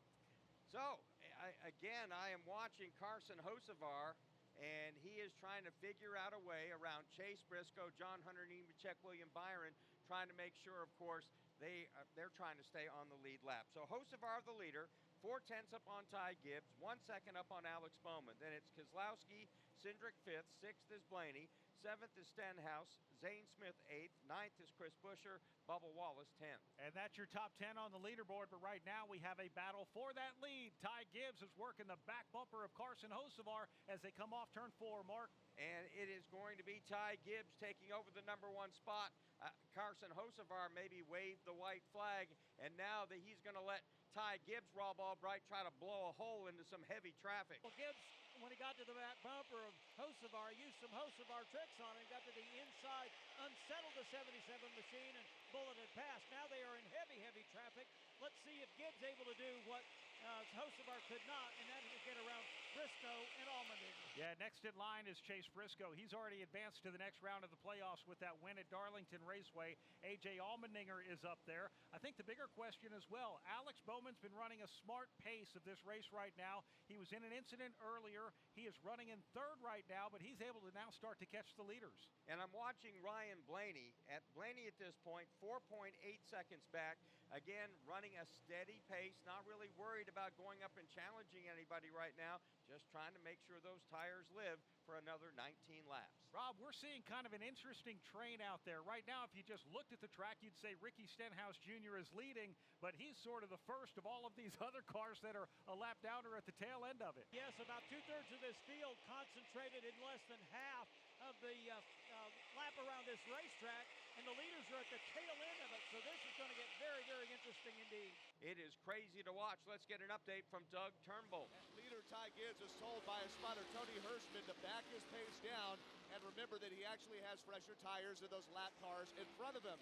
But here's the deal. He's on scub tires, much like William Byron had earlier in the race, and Ty Gibbs is told that your teammate Chase Briscoe, the tail end of the lead lap, is in front of you, and he is clearing the bottom row for you to let you through. So some Joe Gibbs Racing teamwork there at the front on scub tires, no less. By the way, Gibbs passed Carson Hocevar for the lead. Hocevar there on 2 tires.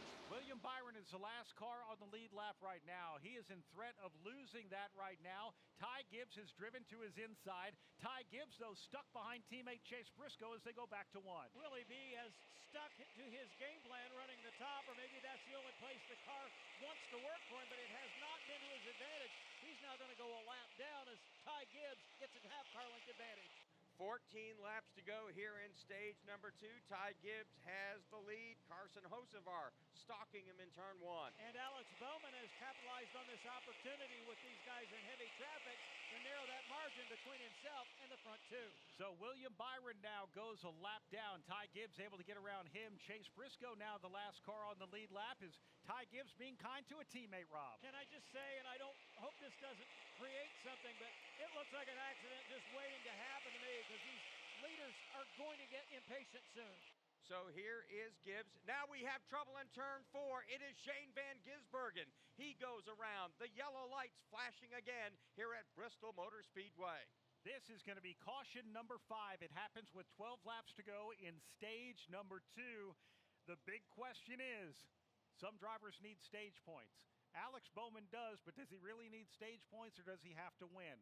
What's the strategy if you think you're going to win this race right now? And I think you have to look at that. I think if you're a lap down, you have to hope that that you end up staying in front of some of the leaders and get a wave around. You know another caution is going to come in 12 laps, half of which are going to be caution laps. So the headline right now, what you going to do at the end of stage number 2? We are about to find out. Things are getting pretty interesting here in the Bass Pro Shops night race. Ty Gibbs leads Carson Hocevar. Alex Bowman was able to get up to third. Remember, he was a part of a caution after getting tagged by Riley Herbst. Brad Keselowski in fourth. Fifth is Austin Cindric. Ryan Blaney sixth. Seventh, Ricky Stenhouse Jr. Zane Smith eighth. Bubba Wallace ninth. And 10th, Chris Buescher. What happened with Van Gisbergen, Mark? I think he had some help. I think that car in back of him, William Byron, had a 24, I believe, on the side of that car, gave him a little bit of help. Wait, William Byron, the first car one lap down? Yeah, that one. Interesting. Interesting. Well, good for Willie B. Hey, you race everywhere. Look, again, it's crazy out there right now. It is absolutely fascinating to try to figure out how this roulette wheel is going to play out at the end of this race. It really is. So we're waiting to see when pit road opens here. It's going to open this time by. We don't know what the strategy is going to be. Do you pit now and have tires? Do you stay out and get some stage points? Ty Gibbs, it looks like, is dropping down to the bottom of the racetrack. Well, let's start things off with Andrew Curlin. Yeah, there was a debate in the 77 camp of Carson Hocevar, but they are going to pit. They think this is the best strategy call to maximize track position. Carson Hocevar, 4 tires in Sunoco fuel, Doug Turnbull. And Ty Gibbs stops on the side there. They go around to the right side of the car that's been leading this race. The right side tires come up and are not corded this time. A little slow on the left front there, but they get it put on. He is down and away. Wendy Vincerini. Well, we're going to see who comes down pit road. It's going to be Austin Cindric deciding. I do know that the 88 of Shane Van Gisbergen was losing his right side tire. I'm not defending Willie B, but I know 88 got into the wall just a moment ago. And Austin Cindric now comes to a stop on pit road. It is going to be 4 tires for him. Also, Bubba Wallace comes in for 4 fresh sticker tires. Now, Bubba Wallace was last on pit road at lap 204. So, folks, that's only 36 laps for Bubba Wallace. He is down and away, Brett McMillan. Alex Bowman decided to come in, and they put tires on that car, so he heads back out as well.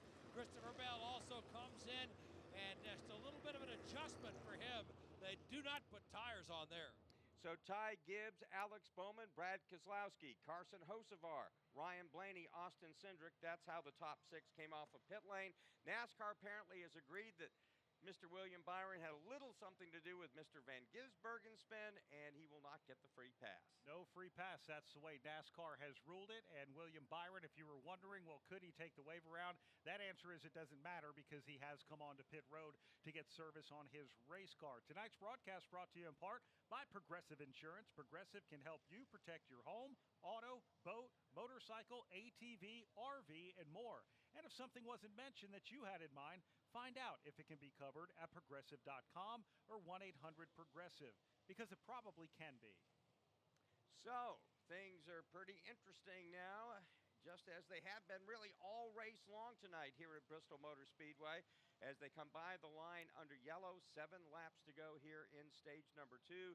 We're seeing a lot of different strategies, and right now, Joey Logano is going to wave around to the lead lap, and after struggling throughout most of this race, he'll have a chance to get back on the lead lap and live to fight another day. Yeah, looking at cars that can take the wave around, we've got Cole Custer, John Hunter Nemechek, Cody Ware, Todd Gilliland, Kyle Busch, Daniel Suarez, Joey Logano, Ryan Preece, Riley Herbst, Chase Elliott, Ricky Stenhouse Jr., Noah Gragson, Chad Fincham. You've got Austin Dillon, Kyle Larson, Ross Chastain, Michael McDowell, Tyler Reddick, Austin Hill, all of those in front of Ty Gibbs. Not all of those will get back on the lead lap. Some will. Some will get a lap back because some of those were multiple laps down. And again, this is a big, I think a big break, certainly, for Joey Logano. Also, I'm thinking this is going to be a break. Will this put Austin Dillon? No, it will not put him back on the lead lap. But Kyle Busch, it may get him back onto the lead lap. So very interesting to see what's going to happen here. Well, again, folks, we got to let the scoring catch up to this after everybody's pitted and then the wave arounds come. This, again, if it sounds a little bit confusing to you, it's a little bit confusing to us tonight. It has been a chaotic race so far here as we're working the first half of this event. Yeah, you've got playoffs contenders in there. You know, Chase Elliott, Ryan Preece, you know, a handful of these drivers. So like you said, to your point, let's let it all wave itself around and see who gets on the lead lap, because sometimes the scoring can be misleading because they could be at the tail end of the lead lap where they run right now. So we'll get that reset for you here in a minute. And again, the crew chief sitting on top of these boxes, right? They have these big notebooks with plan A, B, C, D, and E. Well, back at these race shops, they all have a war room. They've got engineers, they've got data specialists scanning different data and trying to figure out the fastest way to get to the finish of the 500 laps of the Bass Pro Shops night race. And right now, again, they got to be tearing their hair out back at these shops, whether it's in Welcome, whether it's in Charlotte, Concord, Mooresville, wherever these teams are headquartered. This is a lot for them to handle right now and try to figure out. Mark, I want to take an opportunity to talk about going back to your home, New Hampshire Motor Speedway next weekend. It's the Mobil 1 301. We've got a big doubleheader race weekend. The Performance Racing Network will have Cup Series coverage Sunday. The NASCAR Racing Network will have Craftsman Truck Series action on Saturday, plus Cup Series qualifying following the Truck Series race. A lot of excitement. If you don't have your tickets yet, go to nhms.com. We get to see fall leaves change in New Hampshire next week. And they don't call it the Magic Mile for nothing, man. We see some great racing up there. And last year, the Cup race, folks, it ended in darkness on rain tires. It couldn't have got any more crazy than that. We're going to restart with 4 laps to go in Cheddar's stage number 2. The lights are off on the Chevy Corvette pace car. It makes the hard left turn. On to pit road. We're going to hit the Echo Park Automotive restart zone. Ricky Stenhouse Jr. is the control car in front of Ty Gibbs on the outside, but they will race side by side to 1. Gibbs, big wiggle, but he'll take that into turn number 2 with the race lead with Alex Bowman right on his bumper. Ricky Stenhouse getting freight train backwards. Ricky Stenhouse Jr., his tires have really been worn out here, and he is off the pace. They have dropped off the cliff.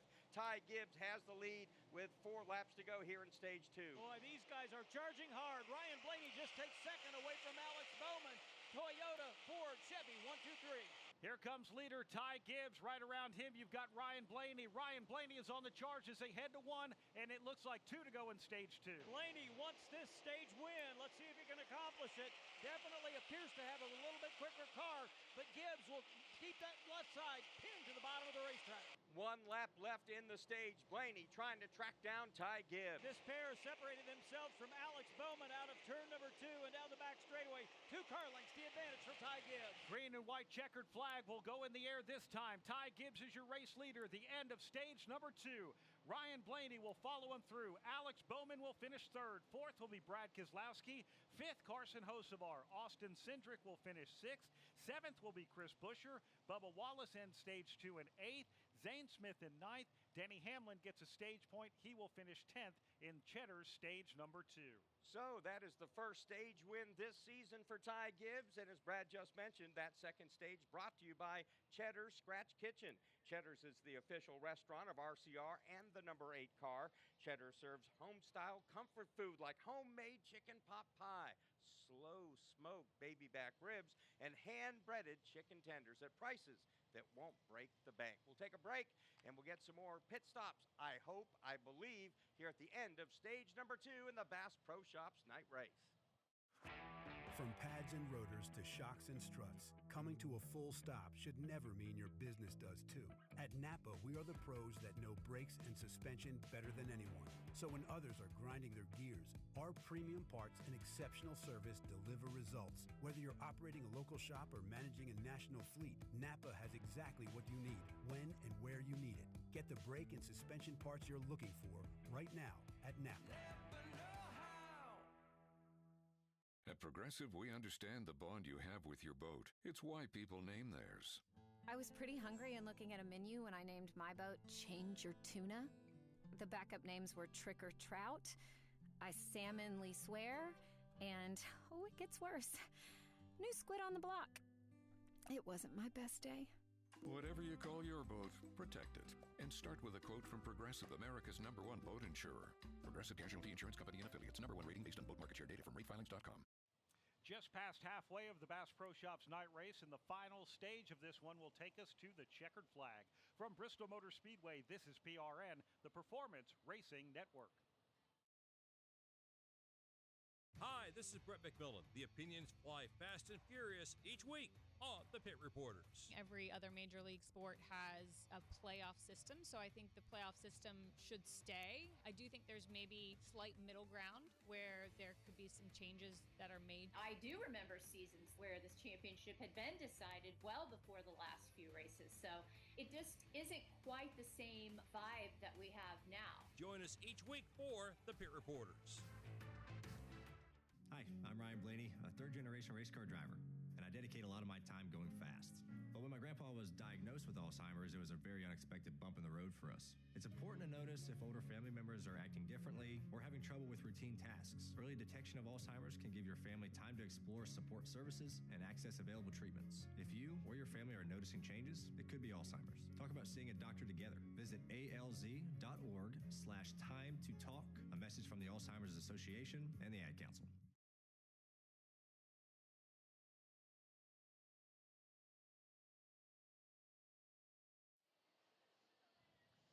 Welcome back to the Bass Pro Shops night race. We're about to get into stage number 3. Pit road still is not open. Just to give you an update as to what we've had so far, we opened this race yesterday in practice and qualifying. The teams went out there. They ran 60. Ryan Blaney ran 84 laps in practice, and they said the tires don't really feel different.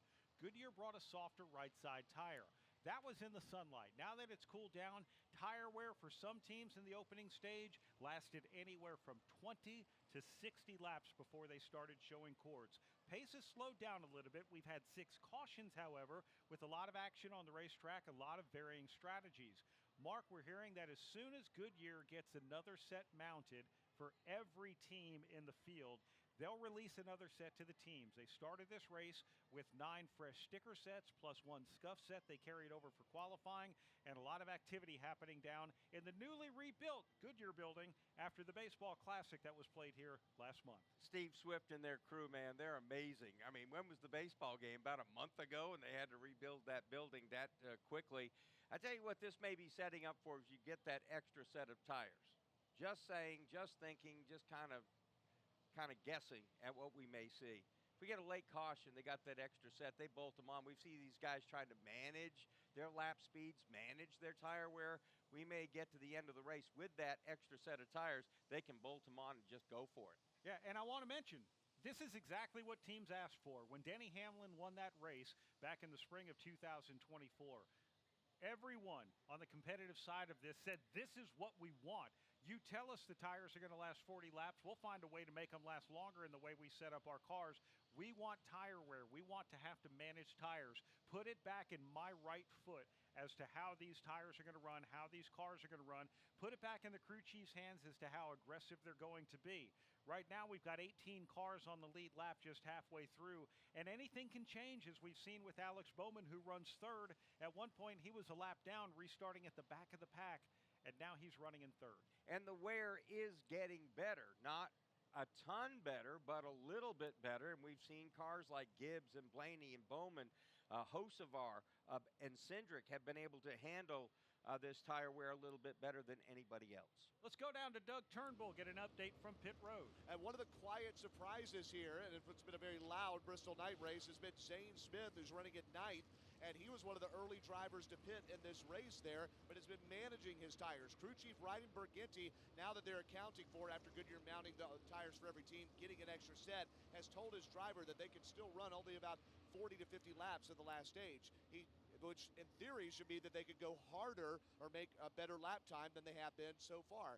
But then he told his driver, Berginti to Zane Smith, hey, I want you to soft pedal the first run or two at stage number 3. That saves us more tires for later in the race when you could go harder. Right now, his target lap time is going to be, when they go green again, about 17 and a half seconds. That's far slower than the qualifying speed. Let's see if he picks it up later and see if that's a winning strategy. You know, when Denny Hamlin won the race, he had again, a nice pace, and then he pushed it a little bit at the end to win the event. But this thing tonight, it may be the guy who can settle in on a pace and just run that lap, no matter whether he's leading, second place, third place, just keep running that lap speed, and eventually he will cycle back to the front.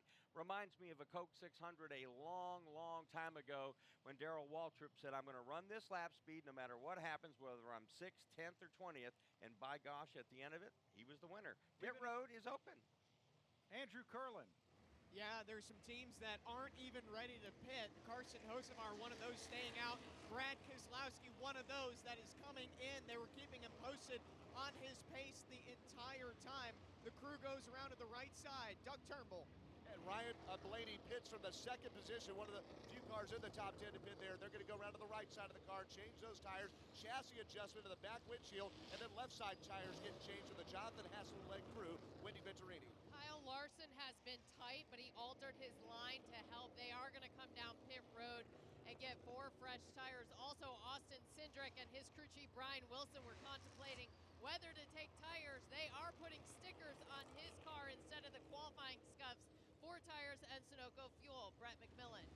Christopher Bell has come in. He got right side tires, and he heads back out. Quick stop for him, and a slight air pressure adjustment as he heads back onto the track. So for the cars that pitted, Briscoe comes off first, then followed by Bell, Keselowski in that group. I believe Austin Cindric as well. No, that's Brad Keselowski and then Austin Cindric. Yeah, Ryan Blaney actually, and then Austin Cindric. They've got swapping sponsors tonight. Yeah, I forgot all about that. Blaney has the yellow car. Cindric has the discount tire car as well. We'll come back. We'll get into the final stage of this race here of the Bass Pro Shops night race.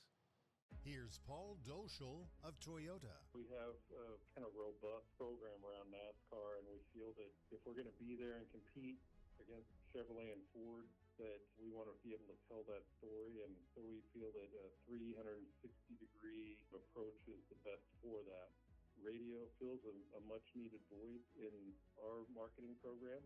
Being able to have our commercial spots and the relationship that we have with PRN, where they talk about our vehicles as Camrys and Supras. The Toyota GR Supra makes that hard left turn onto pit road. As pace cars, the Toyota Camry pace car, or the GR Supra pace car adds a nice touch to broadcast rather than when it's just the pace cars coming out of turn 4. So for us, it's really the coming together of the 360-degree approach to really make our program all-inclusive. NASCAR Network Radio drives business. Welcome back to the Bass Pro Shops night race here at Bristol. So far, Ty Gibbs has led 171 laps, but will he make it to Victory Lane? We'll find out at the end of the final stage. Victory Lane sponsored by Progressive Insurance. If you're a renter, make sure you're protected. Renter's insurance includes options that cover stolen property, personal injury, and living expenses if your place is damaged. Quote renter's insurance at progressive.com. From Bristol Motor Speedway, this is PRN, the Performance Racing Network. Hi, this is Doug Rice at PRN. Join me every Monday night for another great episode of Fast Talk. I watched the race on TV, and they wanted to give him the mantle of greatest of all time, and he's won 4 races in a row. And so I can't do that yet. But I do think what we're watching is a guy who's changing the sport. He's changing the way the other drivers approach road racing. He's making them study. He's making them up their game. That's Fast Talk right here on the Performance Racing Network. Local radio brings people together like never before. It's a beautiful hometown weekend out there. We've got your local stations keep you informed and involved with music, talk shows, and real-time news updates you can trust. We are live and local. We are America's broadcasters, connecting you to what matters most. Text radio to 52886 and tell Congress to support your local radio stations. Message and data rates may apply. You may receive up to 4 messages a month, and you may text STOP to STOP. This message furnished by the National Association of Broadcasters.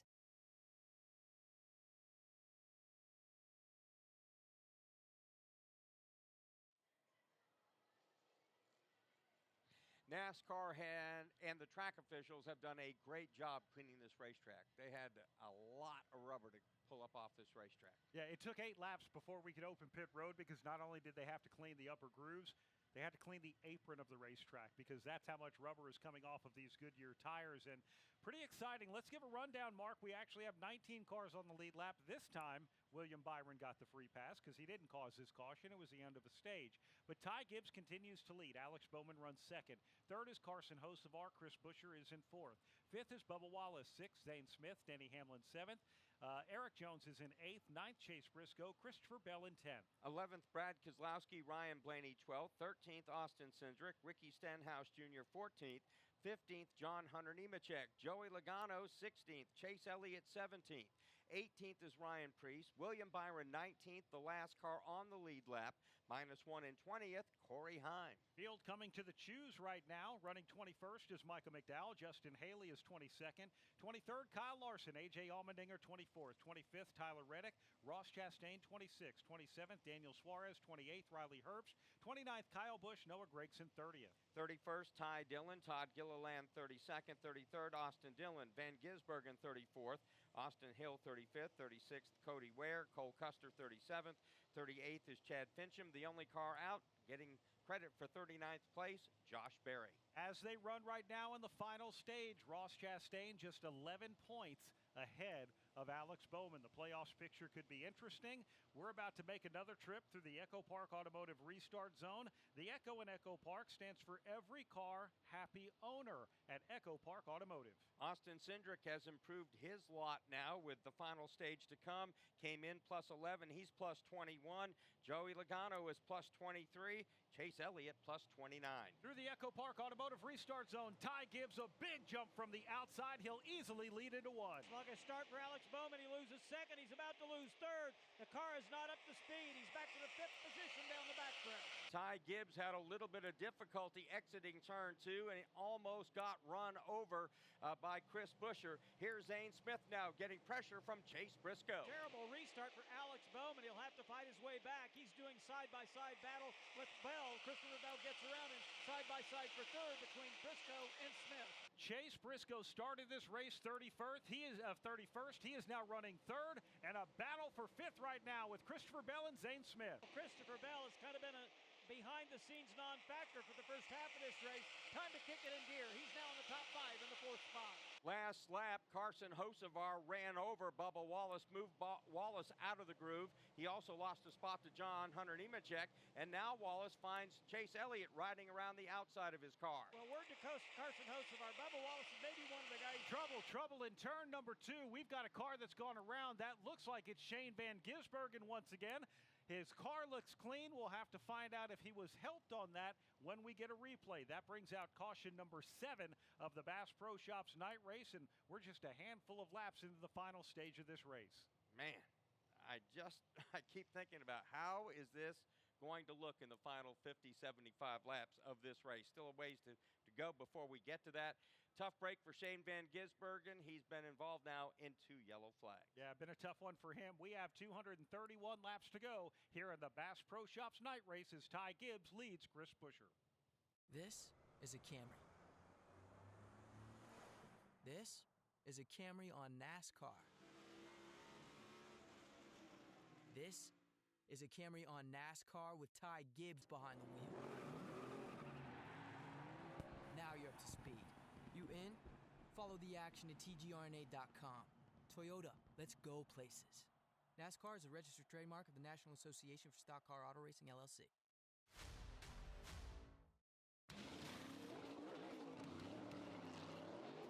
From fueling NASCAR champions on the track for over 20 years to innovating 94 Octane, the highest octane on the market. Performance is what Sunoco does. All Sunoco fuel at the pump meets the same top-tier standards as the fuel used in NASCAR. From the track to your tank, you can trust Sunoco to help your vehicle perform at its peak. Pit road is going to be open this time. We'll see if we have any takers. We're hearing from Wendy Venturini and Brett McMillan.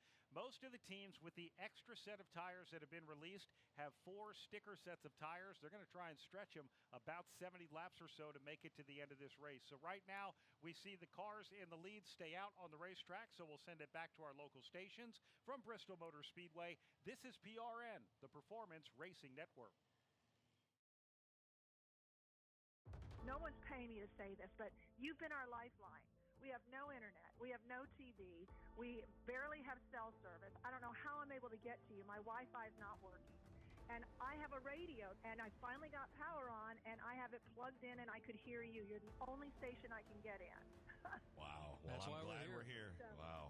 The report that we got was that a severe tornado was heading right toward us. And I just want to commend you gentlemen for the job that you're doing, for keeping us informed. I just wanted to say thank you for being on the radio and guiding us to, where we can get help. I just want to tell you, the first thing I heard was your voices the next morning. Oh, shoot.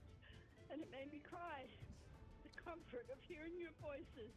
My respiration, perspiration, and aggravation are sky high, but you guys have been the guiding light. Your local AM station makes a difference.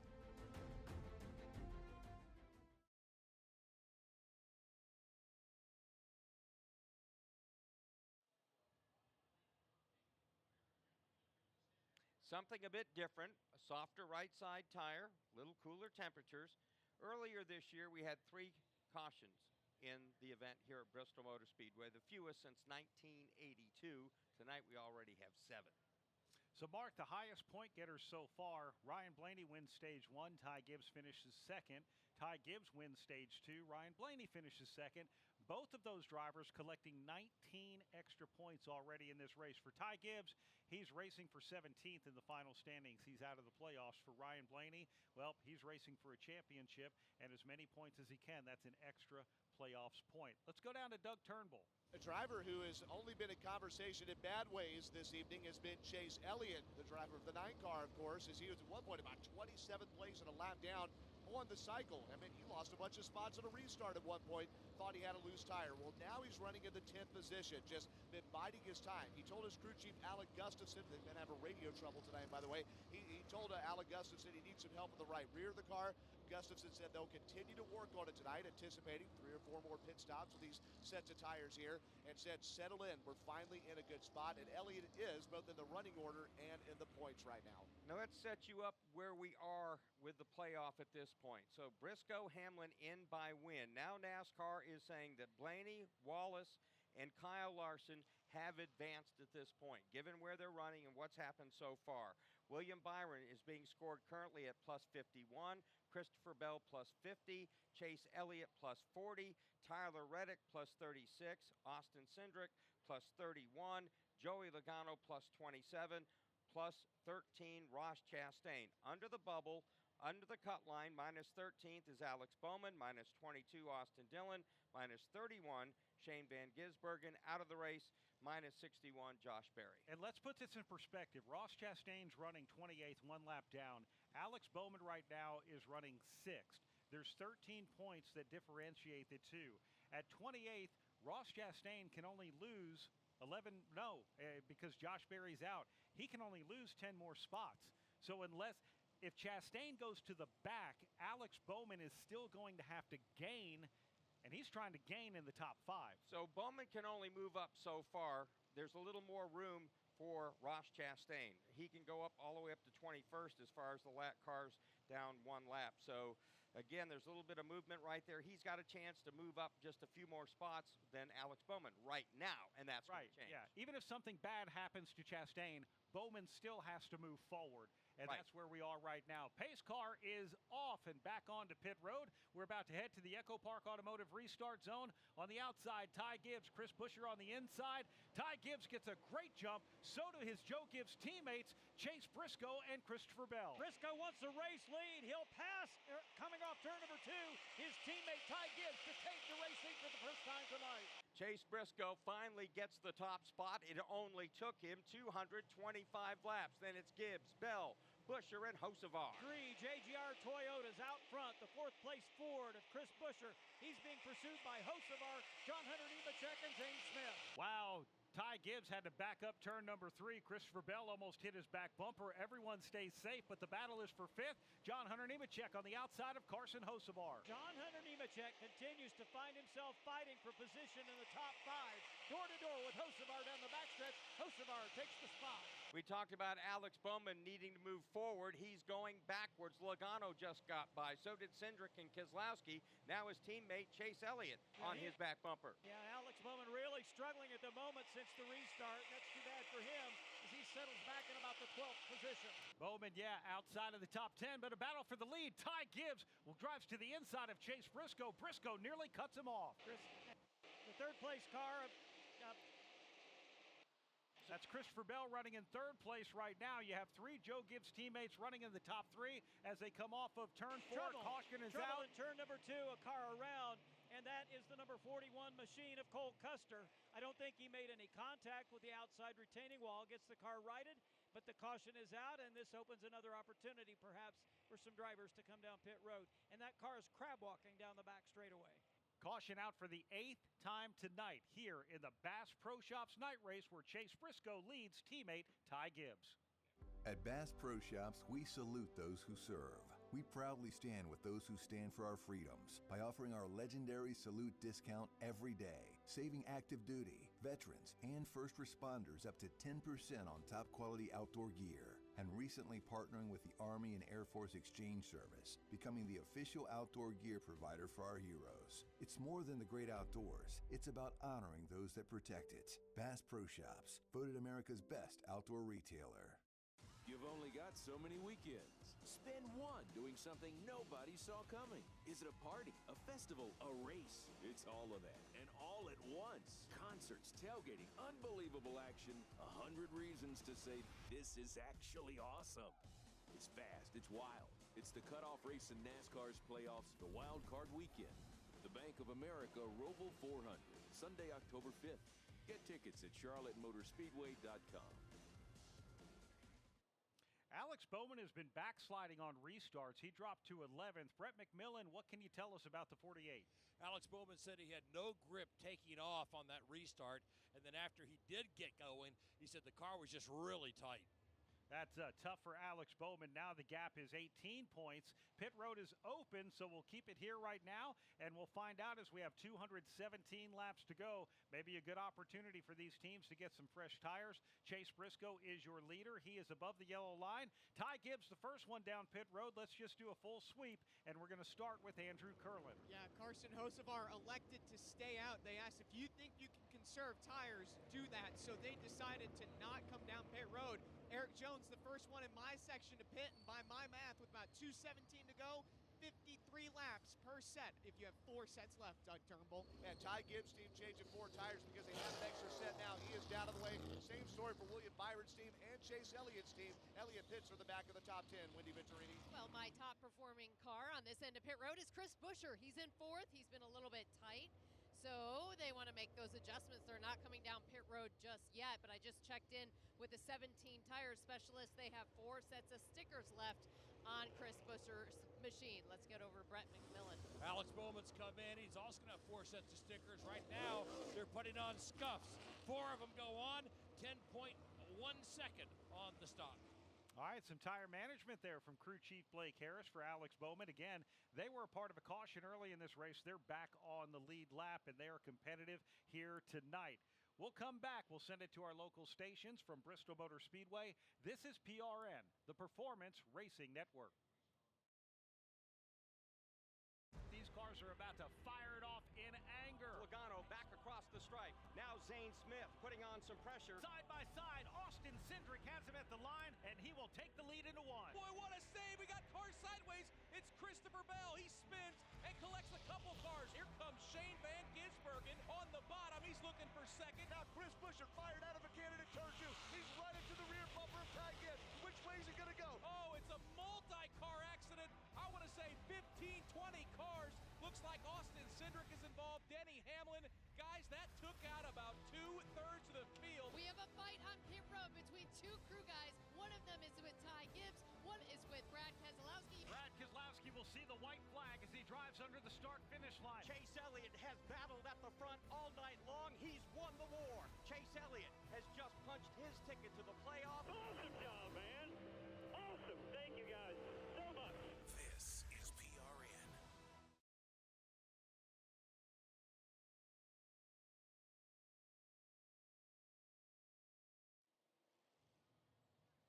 Welcome back to the Bass Pro Shops night race here at Bristol Motor Speedway. 214 laps to go in this race. We have a mix of pit strategy. They're coming across and resetting at the start-finish line. So let's give you a leaderboard update brought to you by Napa. Your business's one stop for stopping power. Get the brakes and suspension parts you need right now at Napa. Chase Briscoe, your leader. Christopher Bell, 2nd. Chris Buescher, 3rd. Carson Hocevar, 4th. Then John Hunter Nemechek, 5th. 6th, Zane Smith. Brad Keselowski, 7th. 8th, Austin Cindric. 9th, Joey Logano. Ryan Preece in 10th. Ryan Blaney runs 11th. Ricky Stenhouse Jr. 12th. Bubba Wallace 13th. Denny Hamlin 14th. Ty Gibbs came down pit road. He is 15th, as did Alex Bowman in 16th. Chase Elliott in 17th. William Byron in 18th. Eric Jones in 19th. And Michael McDowell in 20th. 21st is A.J. Allmendinger. Then the first car 1 lap down in 22nd, Riley Herbst. Daniel Suarez 23rd. 24th, Corey Heim. Justin Haley 25th. 26th, Ross Chastain. Tyler Reddick 27th. Kyle Larson 28th. 29th, Kyle Busch. 30th, Noah Gragson. Ty Dillon runs -2 laps down in 31st. Todd Gilliland 32nd. Austin Dillon 33rd. Austin Hill 34th. Cody Ware's 35th. 36th, 2 spins tonight, Shane Van Gisbergen. Chad Fincham is 37th. 38th is Cole Custer. Big damage on his car in that last wreck.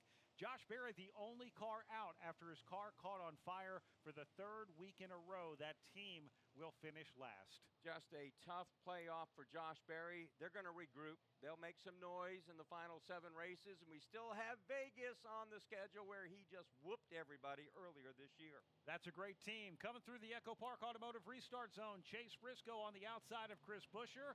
He is going to take teammate Christopher Bell and Carson Hocevar with him on the top side into 1. Bell will try to clear Buescher off turn number 2, but Chris fights back. He'll take the 2nd spot, now set his sights on race leader Chase Briscoe. As he works down to the inside of the racetrack, Buescher trying to hold off Bell. Here's Hocevar now, riding high on the racetrack, trying to rip around Christopher Bell. Carson Hocevar now squeezing Christopher Bell down to the bottom of the racetrack. He's using the middle lane, not the top lane, and that makes it awfully tough for Bell.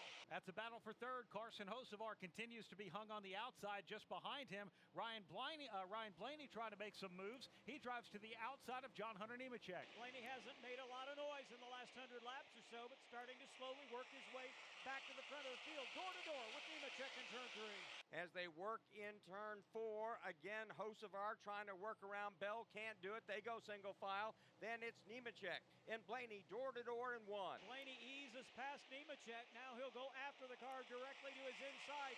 That is Hocevar. Blaney coming in a hurry. Austin Cindron went backwards. He got stuck in a sandwich between Chase Elliott on the bottom and Denny Hamlin on top. Meanwhile, out front, still Chase Briscoe. Front 4 single file. It's Briscoe, Buescher, Bell, Blaney, and then following them is Bubba Wallace as he's slowly creeping his way back up.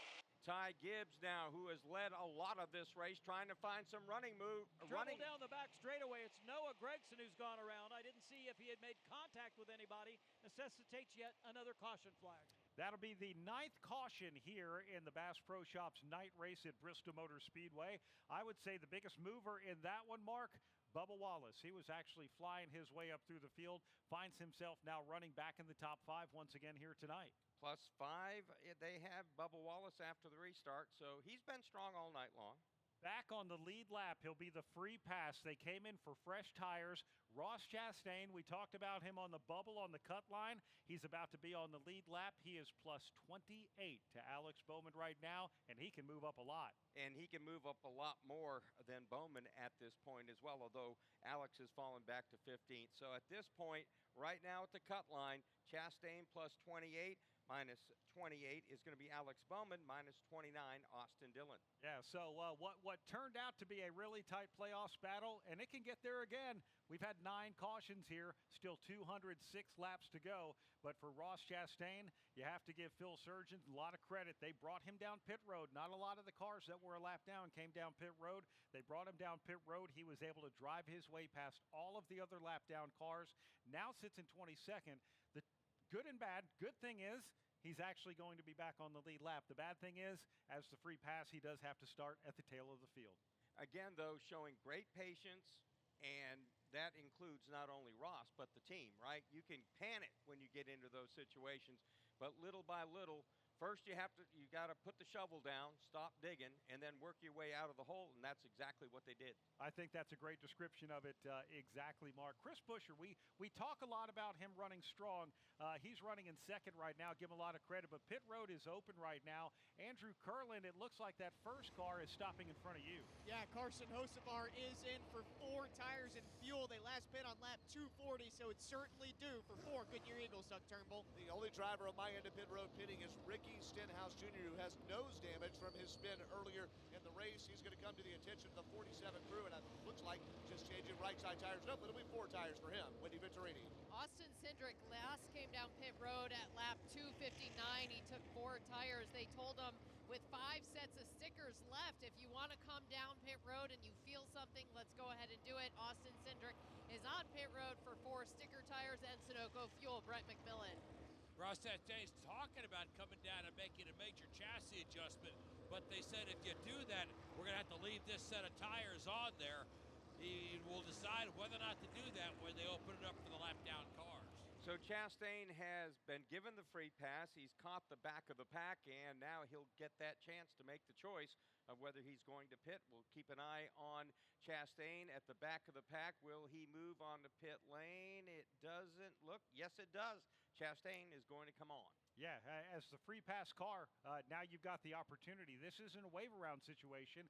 They can pit. He's still going to start at the tail of the field, but this works out very well for the Melon Man. Of course, he sat up here last night with us on the PRN broadcast of the Food City 300, won by Eric Almirola. And it's fun watching Ross when he's up in the booth. He was joining MRN just a few weeks ago as well. You watch him the night before the Cup race, watching this racetrack, seeing how it changes. He learns things up here. He's intent on trying to figure out something that's going to help him the next day every time he comes into the booth. Chastain now making his way into the pits. He's back on the lead lap. He's going to have not necessarily fresh tires, but he'll have an adjustment. As Brett McMillan just mentioned to us, they are not changing the tires. They're putting some Sunoco fuel in Chastain's car, and looks like making a fairly drastic chassis change to that car as well. Let's go to Doug Turnbull. He has an update on our leader. And I never thought in this race I'd be saying the leader is Chase Briscoe, just given the comfort he has from winning Darlington and starting 31st. But with all this tire strategy, he's flipped to the front. One of the ways they've done that is crew chief James Small put an extra set of sticker tires on that 19 machine because they had trouble earlier in the race. Well, he's up front and was asking, hey, who behind me is on which tire strategy? And James Small told them, and then very, in his style, bluntly said, hey, it doesn't matter what they're doing. We want you to run 17-second laps. It's hard to pass when you're out front, right? So that's what he's going to do, is stick to their plan. And they said that they're at the same tire, quote, deficit as the 4th place runner Ryan Blaney. And so they're just going to run their own race and hopefully stay up front. All right, thank you, Doug Turnbull. We were just talking about Ross Chastain. He won the Coca-Cola 600 earlier this year, starting literally at the back. He was the 40th starter, went to victory lane. We go back to Charlotte Motor Speedway for the Bank of America Roval 400 mark. First weekend in October, Sunday race day. You can have breakfast with Ross Chastain, 9:30 that morning. And go to charlottemotorspeedway.com to find out how. That's going to be a fun event. So they're doing the choose at this particular point. So it's Buescher inside, Briscoe outside in row 1. And boy, has Chase Briscoe been coming on. The only driver in the playoffs so far to finish top 5 in both races. The last 13 races, a win, 4 runner-ups, 8 top 10s. They've caught fire late in the season. Doesn't look like they're letting up. They started 31st tonight, Mark. They were a lap down. They were nowhere.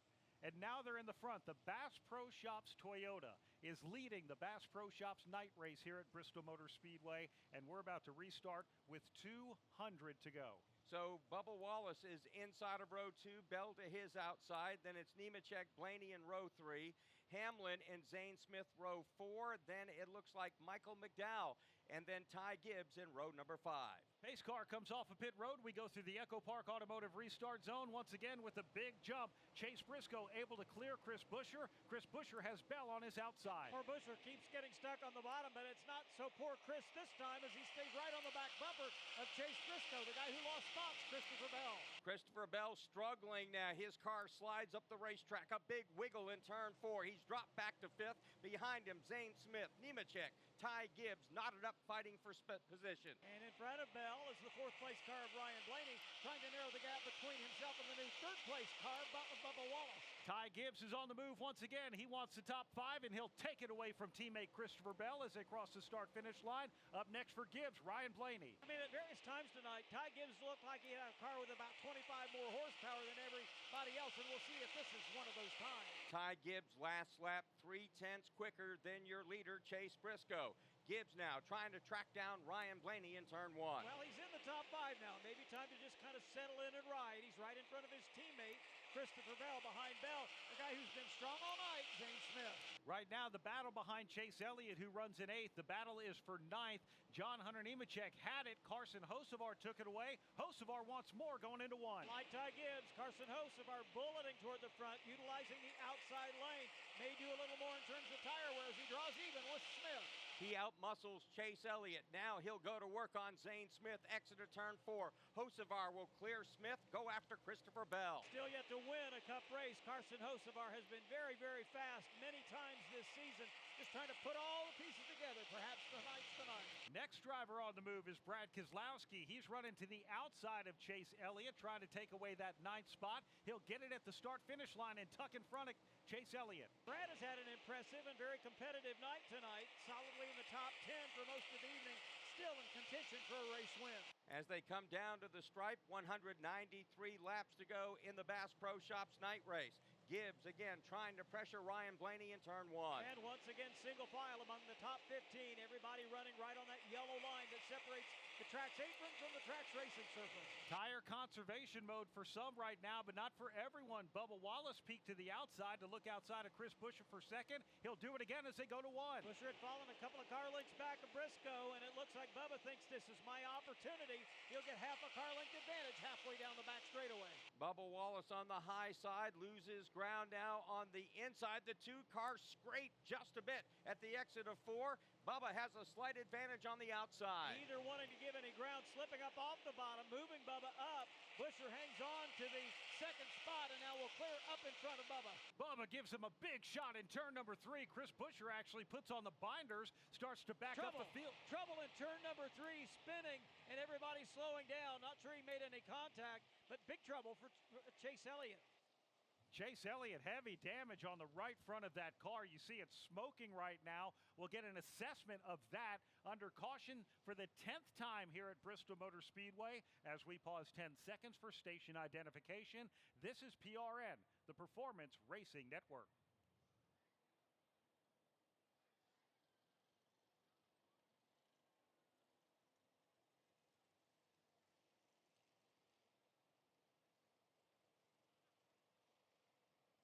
Chase Elliott on the apron of the racetrack. Heavy damage to the front of the car. Smoke trailing from behind the Napa Chevrolet. And we'll have to get a look at a replay to see exactly what happened. But a big turn of events for Chase Elliott, a playoff contender who's now being scored 40 points above the cut line. This will not help. He'll now head for pit road. Yeah, Chase Elliott, damage on the left front, damage on the right front as well. We're seeing the replay here, Mark. How do you assess this one? Again, there was a bottleneck there. Chase went down to the bottom, and John Hunter Nemechek had committed to the bottom as well. Looked like they made contact. Chase Elliott got the worst of it. Yeah, Denny Hamlin gave John Hunter Nemechek a huge shot. John Hunter Nemechek, in turn, got into Chase Elliott. Chase Elliott was running behind Joey Logano and Austin Cindric, and Elliott got into Cindric. So Chase Elliott is on pit road right now, and we'll get an assessment from him as we go to Doug Turnbull. And yes, I'm watching it now, and there's not a lot of urgency around this number 9 pit crew. They're just standing there looking at it. The front's crumpled up. The right side's crumpled up there. And Chase Elliott's still in the car. The radio traffic very silent here. And crew chief Alec Gustafson's telling they're trying to assess it right now. They said that the car under them, which I believe you all said was John Hunter Nemechek, didn't even make the bottom of the turn there in turn 3, and that's what sent him up into the wall. They're asking the driver right now if he has oil pressure, and he does, so that's a good sign. I'll update more when I hear it. Somebody's trash is always somebody's treasure. Tyler Reddick will get the free pass back to the lead lap, and again, what we see on the replay is an accordion effect. Hamlin into Nemechek, Nemechek into Elliott, Elliott into Cindric, and not so good for Chase Elliott at the end of it all. And look, this is Bristol. This is why we buy tickets to the Bass Pro Shops night race and come here to Thunder Valley. This is what we want to see, a lot of aggression. Couple of beneficiaries here. We mentioned Tyler Reddick is going to get the free pass. Ross Chastain was the driver to get the free pass the last time. He had to start at the tail of the field. Mark, I kept watching Chastain. He wasn't necessarily trying to mow past a bunch of lead lap cars because what he was doing was staying safe. Now he gets to move up and restart with the leaders. It looks like this could be a terminal situation for Chase Elliott. A lot of fluid in front of that car in its pit box. And at this point, Chase Elliott could fall all the way down to 38th in this race. And what that means to the playoff, we just have to wait and see. Yeah, right now, Chase Elliott plus 30 above the cut line. He is sitting in 29th right now, so he's got an opportunity to move down a few more spots. He came into this one pretty comfortable. A lot would have to happen for Chase Elliott to not make it, but the driver behind the cut line is teammate Alex Bowman. We have 186 laps to go in the Bass Pro Shops night race as Chase Briscoe leads Chris Buescher, Bubba Wallace, Ryan Blaney, Ty Gibbs, your top 5 under caution. Make your plans now to stay at the South Point Hotel Casino and Spa when NASCAR returns to Las Vegas. They have great race ticket and room packages for you to choose from. The South Point also features a wide variety of excellent dining options at 11 different restaurants. Or you can enjoy the 16-screen movie complex and visit the 64-lane bowling center. Visit SouthPointCasino.com and make your reservations today. Stay where the racers stay at the South Point Hotel Casino and Spa. This is Kyle Petty for Echo Park Automotive, and I'm here to tell you why you should shop Echo Park before you buy a car, truck, or SUV. Over half of inventory at Echo Park is priced below $25,000, and car for car, truck for truck. Echo Park Automotive's pricing is $3,000 less than the competition. Maybe that's why Echo Park has over 95,000 five-star reviews. Echo Park Automotive is built to make sure you drive away happy. It's even in their name. Echo Park Automotive. Every car, happy owner. The official used car dealer of Speedway Motorsports. From Bristol Motor Speedway, this is PRN, the Performance Racing Network. My fiance is a veteran. I did tours in Korea, Germany, and Bosnia before I got injured. When Yusuf got out of the military, he needed help getting his disability benefits. Luckily, DAV came to the rescue. They fought for me the same way that I fought for my country. Every year, DAV provides life-changing support to more than 1 million veterans. My victory is never giving up and finding more ways to serve. He's pretty amazing. Support more victories for veterans. Go to DAV.org.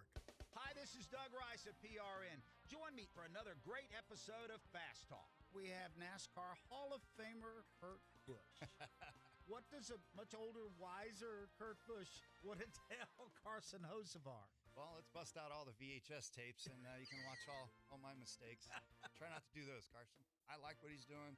He's learning, and he's putting his time in up front. That's Fast Talk right here on PRN.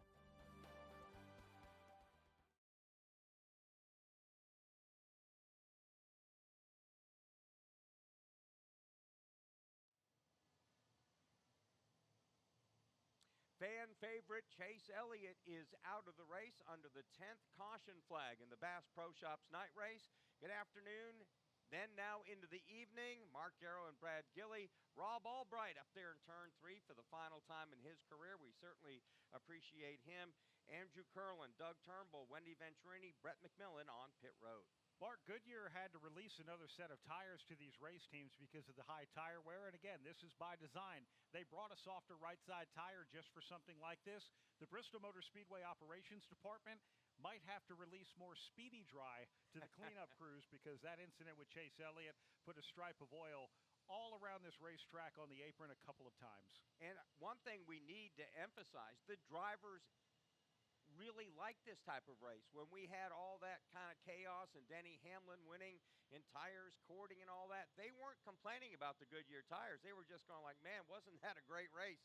And again, we're seeing the same kind of thing tonight. We, at this point, with 182 laps to go, still don't really have a clue how this thing is going to turn out in the final 50 to 75 laps. And I got to believe the teams that maybe get on the pit road, get the fresher tires first there towards the end, they may be in great shape, but will they run out of tires? Pushing hard at the end, and the guys who pit late come on. So we just don't know. All I know is 423 Bristol or BristolMotorspeedway.com. Exactly right. You better get your 2026 tickets now because they will go quick. Doug Turnbull has an update for us. To the point that Mark Garrow was just making there, Brad, that is the furious debate, or the intense debate, I should say, on the number 24 radio. Rudy Fugle, crew chief, William Byron, the driver. They have 5-lap scuff tires that they want to use so they can have the other sticker sets for later in the race. And they're debating right now whether they want to come on and put the 5-lappers on, whether they want to stay out, or whether they want to come out and put sticker tires. William Byron said he doesn't want to have a restart on those 5-lap scuff tires, but if they put sticker tires on now, they won't have them to run hard later. So 3 different scenarios they're discussing there, and a lot of debates, I'm sure, up and down pit road. Man, this is where they earn their money. If I'm Rudy Fugle at plus 62 above the cut line right now, I'm taking the chance. I'm going to give up a little bit now. I'm putting something in the bank, and I'm going to get it back later. But I'm not Rudy Fugle, and that's why this man is a 2-time Daytona 500 winner and has made the championship for the past couple of seasons as a crew chief. And again, these teams all have war rooms back at their headquarters. And I'm just picturing now like one engineer after another, data acquisition specialist, and they are just staring into computer screens trying to figure out how they can get to the end of the race the quickest. Maybe not the fastest, but can they find a way with all the swapping of tires and different things like that to find a way to be the first one to get to the finish line? At this point, as crazy as this strategy has had to be, you might as well hang a dartboard on the wall and throw it and let that dictate what you do. I don't think we're going to really know until we get to the final 50, 75 laps just who's in the best position maybe to try to win this thing. At this point, still wide open. We didn't see Chase Briscoe at all anywhere near the front. It took him 225 laps to get the lead, but he certainly got a fast race car. Chris Buescher has been stalking the front all night. Bubba Wallace, Blaney has. Ty Gibbs has shown a lot of speed. Gibbs has led this race 6 times for 186 laps. He's very much in the mix, and he is still looking for that very first Cup Series win. And Chase Elliott's going to have to sit and wait. 23 points above the cut line. His teammate Alex Bowman is behind him. Alex Bowman, the problem is he's in a must-win situation at this point. Things can still change with some other drivers, but Alex Bowman's running 15th. The only way to make up 23 points is a trip to victory lane. And he still has to win it looks like, to get in. It really does look like that. And it's difficult, as Brett McMillan talked about in the pre-race show. How do you throw a Hail Mary at Bristol Motor Speedway? Well, it's pretty tough to begin with. Then you throw in this different tire wear, tire strategy, even more difficult to find that key to opening up victory lane with something like a Hail Mary pass. Pit road is still closed, by the way. The reason why is because Chase Elliott had that hole punched in the front of his car, oil all the way around the racetrack on the apron, and like a couple of different lanes as well. And they have had to have the cleanup trucks drop the Speedy Dry. They've had sweeper trucks trying to pick up Speedy Dry, and they need to make sure the apron is completely clean, because you essentially use the entirety of the apron here, even if it's on the turn 1 and 2 sign, the entrance of pit road on turn 2, the exit in turn 1, and then they wrap around turns 3 and 4 under caution. That is part of pit road and part of pit road speed. You have to have it all clean. I'd hate to try to be chasing down there and have Speedy Dry all around, or maybe some of this tire, the beating of these tires and the rubber, balls of rubber that have been coming off these tires. Ty Gibbs is 108th Cup Series start tonight. Will this be the night that he finally gets to victory lane? Was the runner-up at Chicago, so he's come close a couple of times. Maybe this time it's going to be gold for Ty Gibbs. Pit road is open this time. 177 laps to go here in the Bass Pro Shops night race. Looks like it's going to get busy. We're going to start things off with Andrew Curlin at the turn 2 entrance on the back straightaway. Yeah, there's some split strategies going on over on my end of pit road. Joey Logano, the first car that I see coming down and getting service. He's been really quiet over the radio in regards to handling, so they're just going to give him some Goodyear tires, Doug Turnbull. Sticker tires going on the number 19 of Chase Briscoe there. They swing around to the left side of that car to change those. In front of me as well, Zane Smith, a chassis adjustment there. His crew chief, Brian Brigitte, has told him, your driver, you are on fire tonight, and Ty Gibbs on this end stayed out. Winnie Venturini. Well, Chris Buescher is going to come down pit road for 4 fresh tires. Also, John Hunter Nemechek hitting pit road.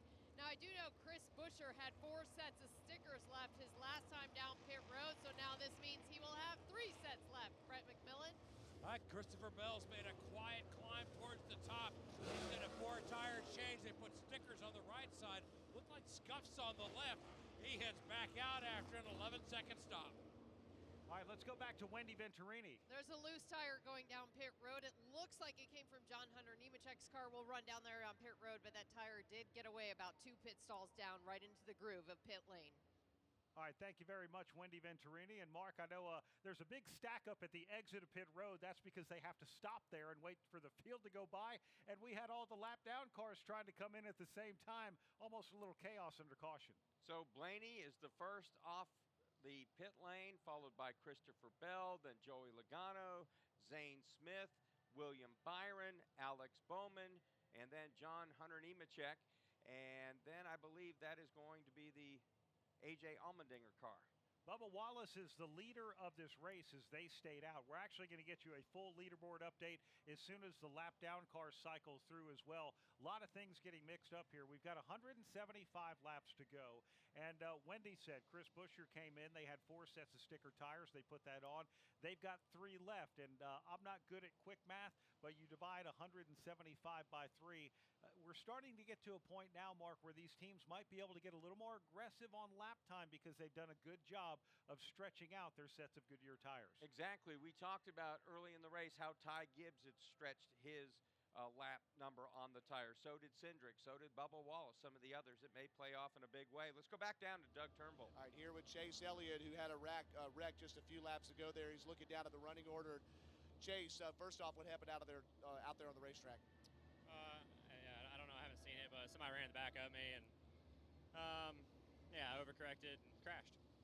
And how do you take in the rest of the race here as you watch how the points unfold? I mean, I think we're screwed, right? Not sure. I think it's close. No, I mean, I figure we're probably done. So it's if we aren't, it'll be a miracle. I feel like so. Sucks. Well, it was a good effort there coming from the back. Chase Elliott done for the evening. Well, Chase Elliott is at plus 23. And again, Alex Bowman, unless he wins this race, Chase Elliott right now would appear to move on. Yes, and again, Austin Dillon is being scored minus 23 right now in the 13th spot below the cut line, but he's 2 laps down. Right? And so then you got Bowman. He's on the lead lap.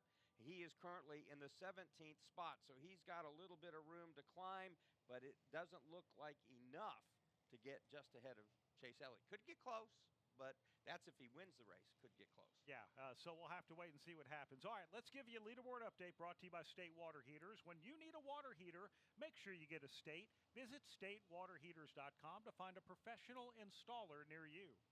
So it is Bubba Wallace the leader. He last pitted on lap 272. Ty Gibbs pitted at lap 284. Carson Hocevar third. He pitted at lap 296, as did Brad Keselowski fourth. Fifth, Austin Cindric. Michael McDowell sixth. Seventh, Ryan Preece. Ricky Stenhouse Jr. eighth. Ninth, Chase Briscoe. Chris Buescher in 10th. Coming to the choose this time by, Denny Hamlin runs in 11th. Ryan Blaney 12th. 13th, Christopher Bell. Joey Logano 14th. 15th, Zane Smith. William Byron 16th. Alex Bowman 17th. 18th, A.J. Allmendinger. Eric Jones 19th. Ross Chastain in 20th. Then it's Tyler Reddick 21st. John Hunter Nemechek 22nd. 23rd, the first car 1 lap down, Kyle Larson. Kyle Busch 24th. 25th, Justin Haley 26th. Riley Herbst. Corey Heim 27th. Daniel Suarez 28th. 29th, Noah Gragson. 30th, Todd Gilliland. Austin Dillon minus 2 laps. He is the first car beyond the cut line. He's in 31st. Ty Dillon 32nd. Austin Hill 33rd. 34th is Cody Ware. Shane Van Gisbergen minus 3 and 35th. Chad Finchman 36th. Cole Custer 37th. Chase Elliott out of this race. He'll finish 38th. Josh Berry will finish 39th. So we'll have to see how this plays out for Chase Elliott. He's got 23 points of breathing room right now. Will that be enough? They're in the Echo Park Automotive restart zone. Green flag is out. Bubba Wallace on the outside, but Ty Gibbs on the inside. First time tonight, Rod, we've seen a guy on the inside make a good move. Absolutely the best restart from the bottom to Ty Gibbs, but it's all for naught because leading into turn 3, it's Bubba Wallace. Michael McDowell backslid in a big way, but Chase Briscoe, the man on the move. He drives around Carson Hocevar for third. Now he dives to the inside of Ty Gibbs. His teammate Ty Gibson not so fast as he cuts the nose off of Briscoe's machine. Chase right on his back bumper in this fight for second. Watching Chris Buescher now apply pressure to Austin Cindric. That's a fight for 6th. He's now trying to work around the outside. 3 wide out of turn 4. It is Bowman, Austin Hill, and Denny Hamlin. Well, Alex Bowman is doing doing everything that he possibly can to put himself in position to win this race, but he's getting beaten and banged in the process. Wow, you saw Austin Hill make a big move with Denny Hamlin on the outside, a couple of playoffs drivers.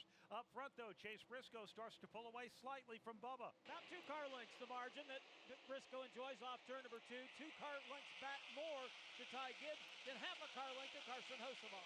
Joey Logano trying to find some running room. He's inside of Michael McDowell. Those 2 cars touch slightly. Head back to turn number 1. Go, Chris, go. Busher, I mean, in the term of Chris. He's working his way to the front, just past Carson Hocevar. Now he'll go to work on Ty Gibbs. Busher making the high side work in a big way, but he's on the outside of Ty Gibbs, has not been able to pass him yet. That might change now as they go into 1. Oh, a little bit of contact back in the pack. Brad Keselowski got into the left rear quarter panel of Hocevar. They continue, but it was dicey for a moment. Yeah, Brad Keselowski did not like that move at all. Here is Busher. He swings around the outside of Bubba Wallace. Ty Gibbs will try to follow it. Chris Busher has been the fastest car on this restart. We'll see if he continues to make progress forward. Now here Ty Gibbs comes racing back on the inside, trying to get around Busher. Busher, the only driver not named Hamlin or Larson to win in the next gen at Bristol. He wants to take the lead. He's got about 3 car lengths to get to Briscoe.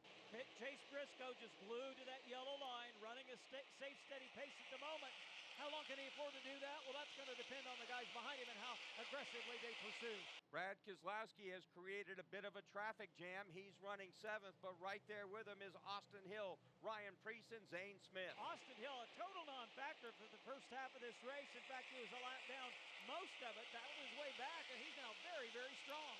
Austin Hill said last night he's awful in Xfinity, but right now running in the NASCAR Cup Series, he's trying to move his way up through the field. The problem is he's 3 laps down and he's racing the leaders this hard. Ahead of them, they almost had another altercation involving Hocevar, this time with Blaney.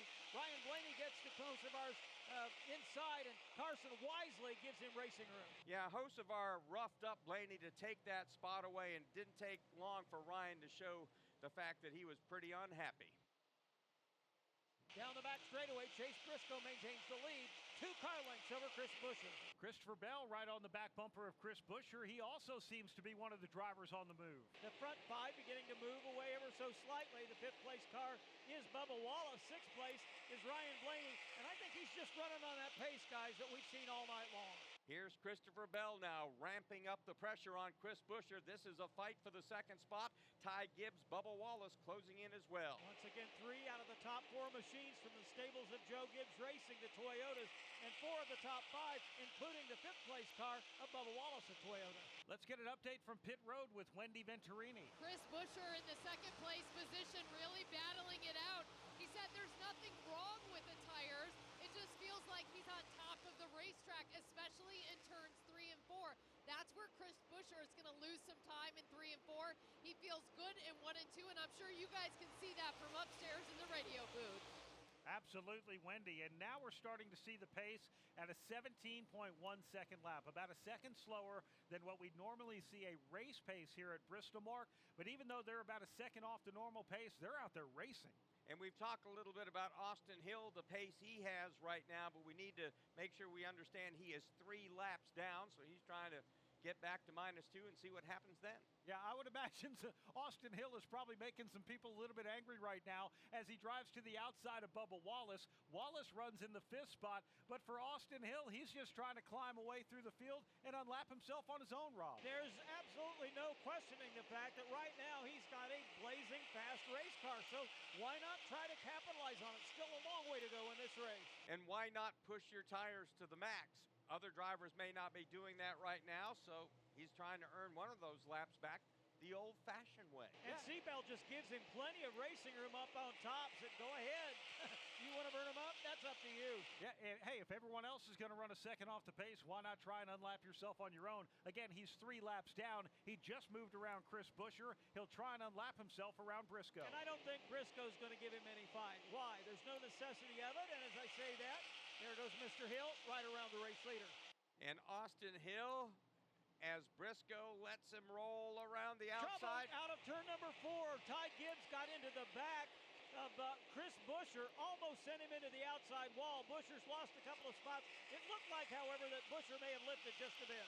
Pretty sure Buescher's helmet is steaming up right now. He was able to save that car, did a great job of doing that. Only lost the one spot. Buescher now running in 5th behind Ty Gibbs. Ty Gibbs now into the 4th position. He's 2 car lengths back of teammate Christopher Bell, 1 car length back of his teammate in the race leader, Briscoe. Bubba Wallace is slowly sliding to the back of the pack right now. He has fallen back to 7th, in danger of falling back even more. Riley Herbst to his inside. Corey Heim lining him up as well. For some reason, he's gone to the top of the racetrack, and they're just flying by him, almost like he's chained to a post. Now it looks like he's trying to settle in right around where Alex Bowman is running outside the top 10. Yeah, Alex Bowman right now running in 13th, and Bubba Wallace just continuing to backslide. He lets Austin Cindric by, Micah McDowell by, and Wendy Venturini can give us an update on the 23. Yes, they just grabbed the tires here in the 23 pit stall where I've been positioned. Bubba Wallace should be coming down pit road. Maybe one more lap if he can get down and slow down. It maybe looks like the tires are ready, the crew is ready. It's just as soon as Bubba Wallace comes down for a green flag pit stop. Again, 148 laps, make that 147 still to go. We've got a long way before we get to the checkered flag in the Bass Pro Shops night race. Bubba Wallace right now staying on the track. He's holding up a train of cars right now. All of those cars laps down. Oh, we got a spin now. Ricky Stenhouse Jr. right in front of Bubba Wallace in turn number 2. Looks like maybe a little contact was made again. That was just close racing. That will bring out the caution for the 11th time. That's a good thing for Bubba Wallace if he had a tire issue. If NASCAR deems Bubba Wallace a part of the caution, well, he's on the lead lap, so he's going to be in good shape here. Mark, what do you see? So we see Stenhouse going on the outside of Bubba, going into 1. Bubba's car slid up the racetrack. His right front got into the left rear of Ricky Stenhouse Jr., and around the NOS Energy Chevrolet went. Ricky Stenhouse Jr. was the last car on the lead lap. Bubba Wallace was actually 2 spots in front of him. Wendy Venturini, what do you know? Well, we had just reported that Bubba's tires were giving away. They were getting ready to come down pit road. Bubba Wallace just came over the radio and said, "Tell him sorry, I cannot turn my car." The tires are gone on Bubba Wallace's machine. Man, and they went quick. Mark, by the way, Bubba Wallace last pitted, well, lap 272. He was out there longer than anyone. So, strategy for them. And Charles Denick, the crew chief on that car, had him in a good spot until they weren't. And we just saw what corded tires do and how quick. Again, it's such a fine line. You're good, you're good, you're good, you're gone. There is no middle ground between you've got enough tire to stay out there and your tires have fallen off the cliff and are no good at all. And it doesn't appear to give these drivers a whole lot of warning as well. Among the leaders, Chase Briscoe last pitted on 324, as did Christopher Bell. Ty Gibbs was 284.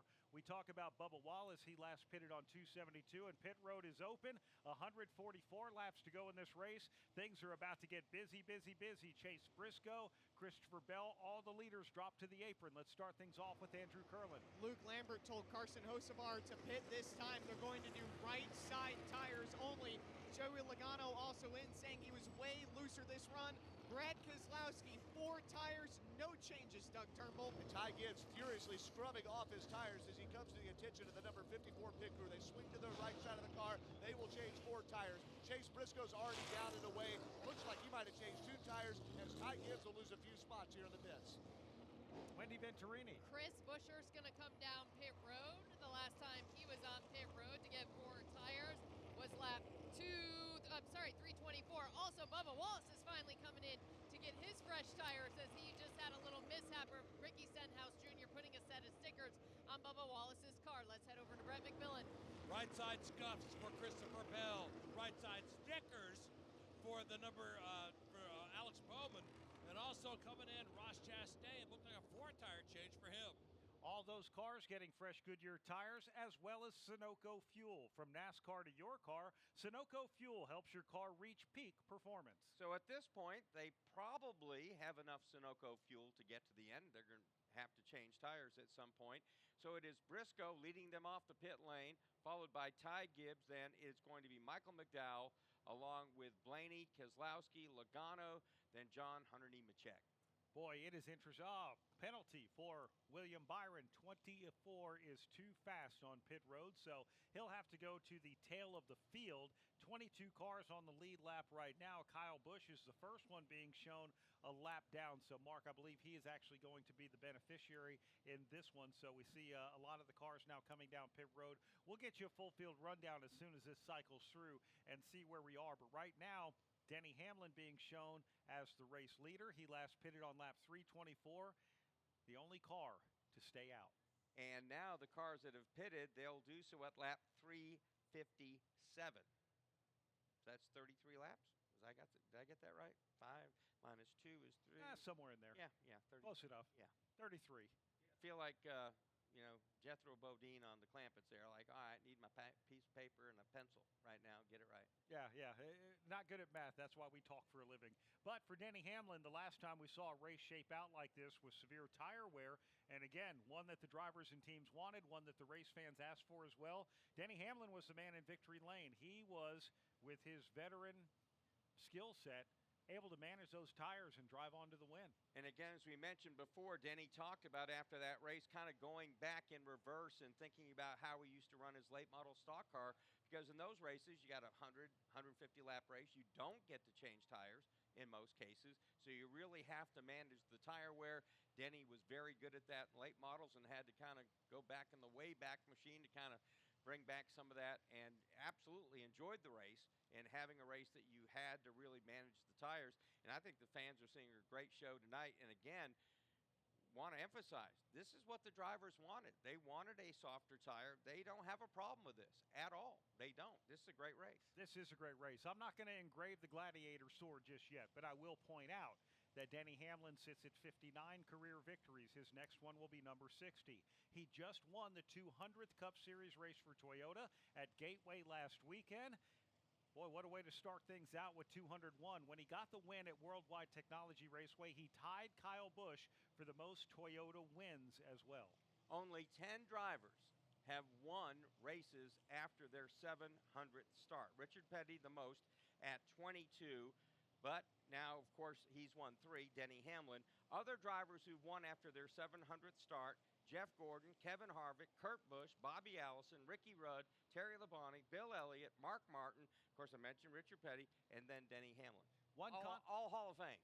All Hall of Famers. Fame. Yeah. One constant we've seen is older tires have not been very good on restarts. Denny Hamlin will do that from the outside of teammate Chase Briscoe in the Echo Park Automotive restart zone. Denny Hamlin jumps, but Chase Briscoe gets the advantage by a nose into one. Hamlin has been the quiet of the JGR cars tonight, saving the best for the last, but he's lost not only the lead, probably second to Alex Bowman. Briscoe made that pass easy. Bowman flies by in the inside. So does Zane Smith. Denny Hamlin's created a traffic jam. He slides back in line on the bottom in the 4th spot. How about this Zane Smith running in 3rd? He's been there all night long, in and out of the top 10, but more time in than out.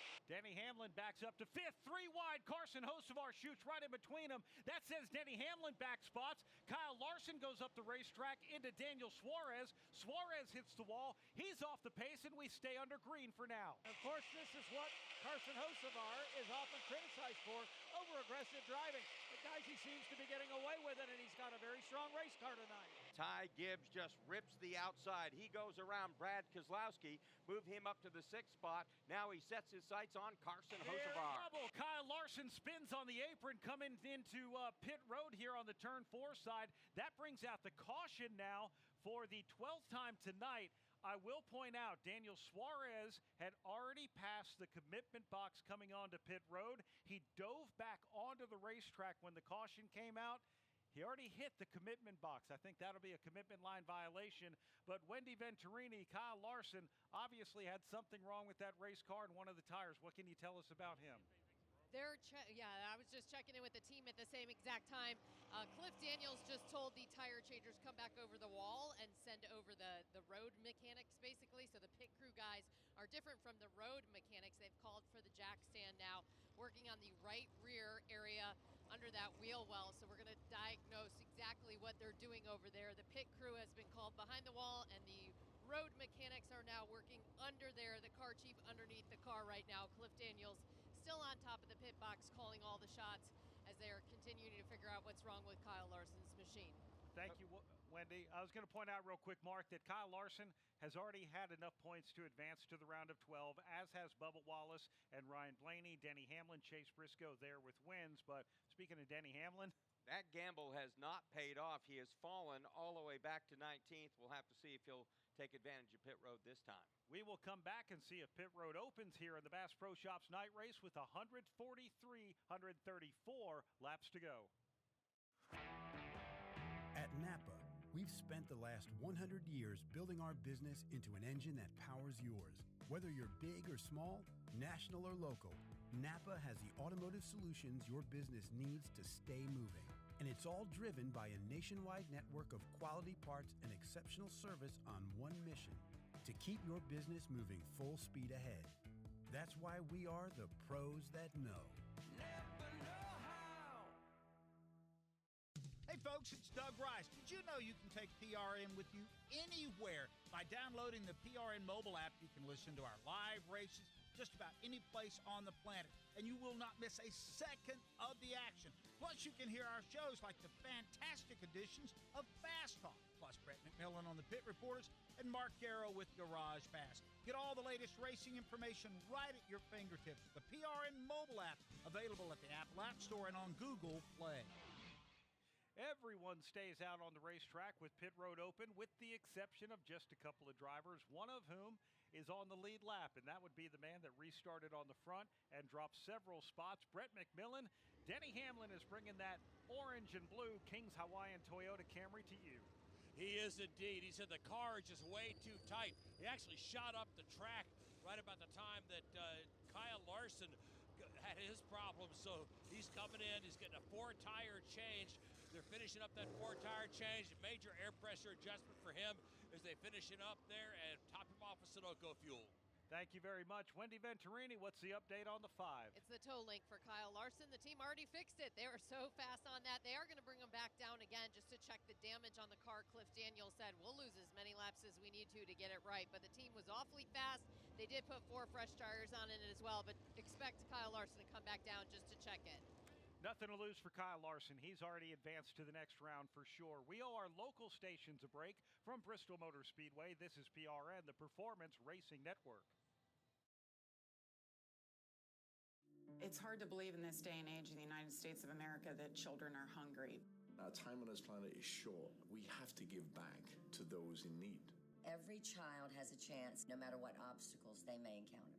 Never have we been taxed more as a society to help kids the way we are right now. At Speedway Children's Charities, our mission is simple. Help every child we can.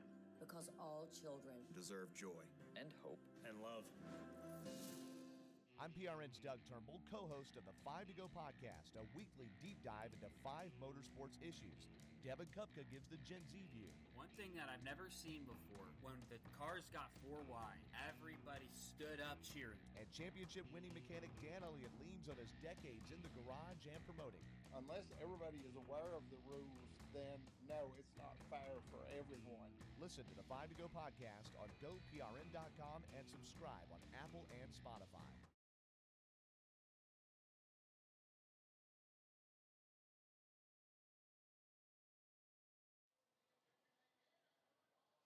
We are under the 12th caution flag in the Bass Pro Shops night race tonight here at Bristol Motor Speedway.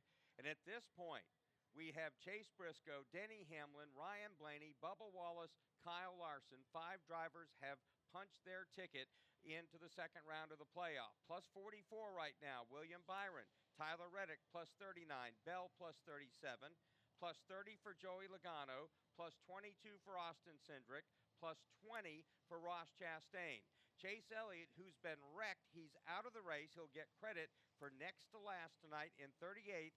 He's currently being scored 10 points above the cut line over teammate Alex Bowman. Now, that sounds bad, but as long as Bowman doesn't win, Chase should have just enough points to move on. But if Bowman wins, that all changes. And Bowman will restart on the inside of row number 1. Chase Briscoe is the control car and the leader. Alex Bowman runs second. Third is Zane Smith. Chris Buescher is fourth. Carson Hocevar fifth. Ty Gibbs sixth. Brad Keselowski seventh. Michael McDowell eighth. Joey Logano ninth. Ryan Preece is 10th. 25 cars on the lead lap. Ricky Stenhouse Jr. was a beneficiary of the free pass. And Denny Hamlin will restart in the 22nd spot.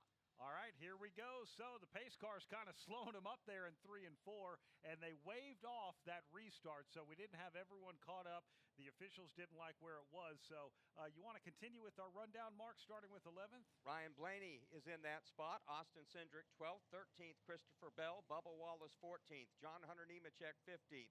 Reddick is 16th. Chastain, 17th. Eric Jones is 18th. Allmendinger, 19th. 20th, Justin Haley. William Byron, 21st. Denny Hamlin, 22nd. Riley Herbst on the lead lap in 23rd. Corey Heim on the lead lap as well in 24th. And the last car on the lead lap, 25th, is Ricky Stenhouse Jr. -1 in position to get the free pass. If we get a yellow, Kyle Busch. -2, 27th, Todd Gilliland. So the rest of our top 30, Austin Hill, Ty Dillon, and Austin Dillon. Again, Chase Elliott, 38th. Josh Berry, 39th. They're out. Kyle Busch, the only car 1 lap down. No one can pass him, depending on how long this run goes. And we're about to hit the Echo Park Automotive restart zone. Chase Briscoe, the leader on the outside. A big jump on Alex Bowman. Bowman gets a push from Buescher, but Zane Smith to the outside of Bowman. Zane Smith will get into turn number 2 with the second position. Having some struggles on that restart, Bowman drops back to 4th.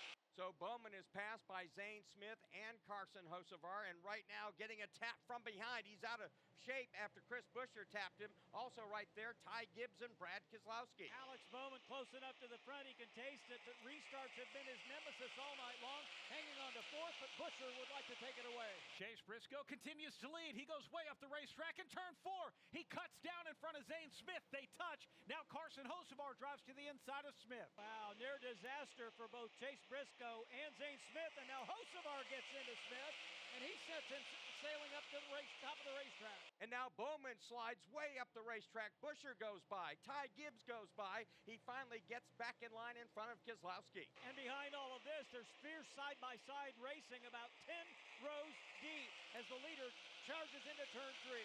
And we talk about that side-by-side racing. You've got Michael McDowell hung to the outside of a couple of Team Penske cars in Ryan Blaney and Austin Cindric as they go back to 1. Michael McDowell has just been in and out of the top 10 barely, and he's right now right on the edge of it once again, trying to wedge himself in between teammates Blaney and Cindric. So Cindric has him worked up the racetrack. He'll try to make the pass at the exit of turn number 4. This is a fight for 11th. And right behind them, the beneficiary of a well-timed caution that kept him on the lead lap is Bubba Wallace. He'll try to work his way back toward the front. Chase Briscoe out front. Then it's Carson Hocevar, Zane Smith, and Chris Buescher. The aggressive one in the top 5, well, that's Ty Gibbs. He's right on the back bumper of Buescher. He'll go to the top of the racetrack now. Buescher clings to the bottom. Now Ty thinks better of it, and he'll run right in the tire tracks of Chris Buescher. Bubba Wallace, Michael McDowell battling door to door. This is a fight for the 12th spot. McDowell got roughed up by Austin Cindric. Now he's trying to fend off Wallace and Tyler Reddick, as well as Ross Chastain. And behind them, a couple of cars have gone to the top of the racetrack, trying to make it work, and so far doing it, John Hunter Nemechek and Christopher Bell. John Hunter Nemechek had a loose wheel and a penalty on pit road. He's once again in the fight. Ross Chastain is just driven to the inside of that Toyota as they head back to 1. Ross Chastain has spent most of the night a lap down, now finds himself on the lead lap, but a long way to go if he wants to get to the front. He's glued to the back bumper of Tyler Reddick. So as they work their way out of turn number 4, Reddick takes a shot in the back bumper from Chastain as John Hunter Nemechek tries to find a way back to the bottom of the racetrack. Reddick holding on to the spot for the moment. Nemechek will pinch him down. They'll touch as they come off turn 2, but everything okay. And this is right at the back of the top 15. Trouble in turn number 4. We have a car that went up. That's our pole sitter, A.J. Allmendinger. Denny Hamlin goes up as well. A wheel has fallen off of a car. It's the right front of Denny Hamlin. This can be big for this team. They're advanced to the next round. A wheel falls off a race car on the racetrack, Mark. That is a 2-race penalty for 2 crew members. He will be held 2 laps. This could have major implications next weekend when we go to New Hampshire Motor Speedway for the Mobil 1 301. That tire rolled all the way through turns 3 and 4. It almost got to the finish line. Now it's trying to roll back in front of these cars. They need to be careful not to hit that tire. It looks like it's come to a stop about 50 feet in front of the start-finish line, right in the middle of the racetrack, and all the cars able to get around it. This looks like it was a loose wheel ahead of it, because if you look at Denny Hamlin's car right now, what we're seeing here is you can actually see the inner bead of the wheel has been shaved off of that wheel. Once that wheel gets so loose and rubs on suspension parts, it's like a lathe, and it just carved the inner bead off of that wheel. Then the wheel came off of the car up in turn number 4. And A.J. Allmendinger was just the innocent victim of that, Mark. There was heavy contact between those two cars. We're watching the replay going into one. Allmendinger on the outside, Hamlin on the bottom. There doesn't appear to be any trouble at all. And then the two come together, I guess, as the wheel is coming off Hamlin's car. And you see the sparks flying out from underneath it as Hamlin goes up the racetrack, and sideways is Allmendinger. He makes contact with the right rear, then the right side of the car. And that brings out the caution flag for the 13th time here tonight. Brett McMillan, Denny Hamlin's car is a tripod. It's coming to you. And he is headed down pit road. No comment on the radio at all about exactly what happened. They have gone around to the right side of the car. Going to take a little effort to get that jack up underneath there. And well, they haven't done it quite yet. Finally, they're able to get it under there. And it takes a couple of pumps to get it up there. And they're going to take a look at that to see, look at that damage, as you talked about. The wheel is completely gone, and they're examining it. NASCAR has a couple of officials out there taking a look at it as well. They're going to decide if Denny is able to even continue at this point in time.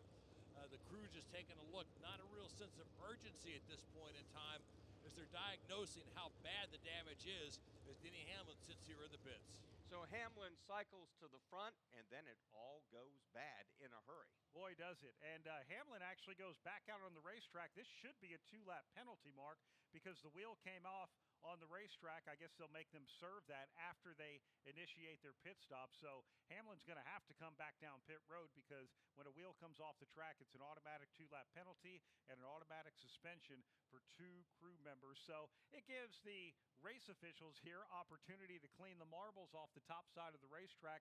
Top side of the racetrack is not something we have seen all night long here at Bristol tonight, because they've been throwing that rubber up there. They've not been able to move much outside of just one groove up off the bottom of the racetrack. And we saw in the Xfinity Series race last night that high groove really come in, and they used it.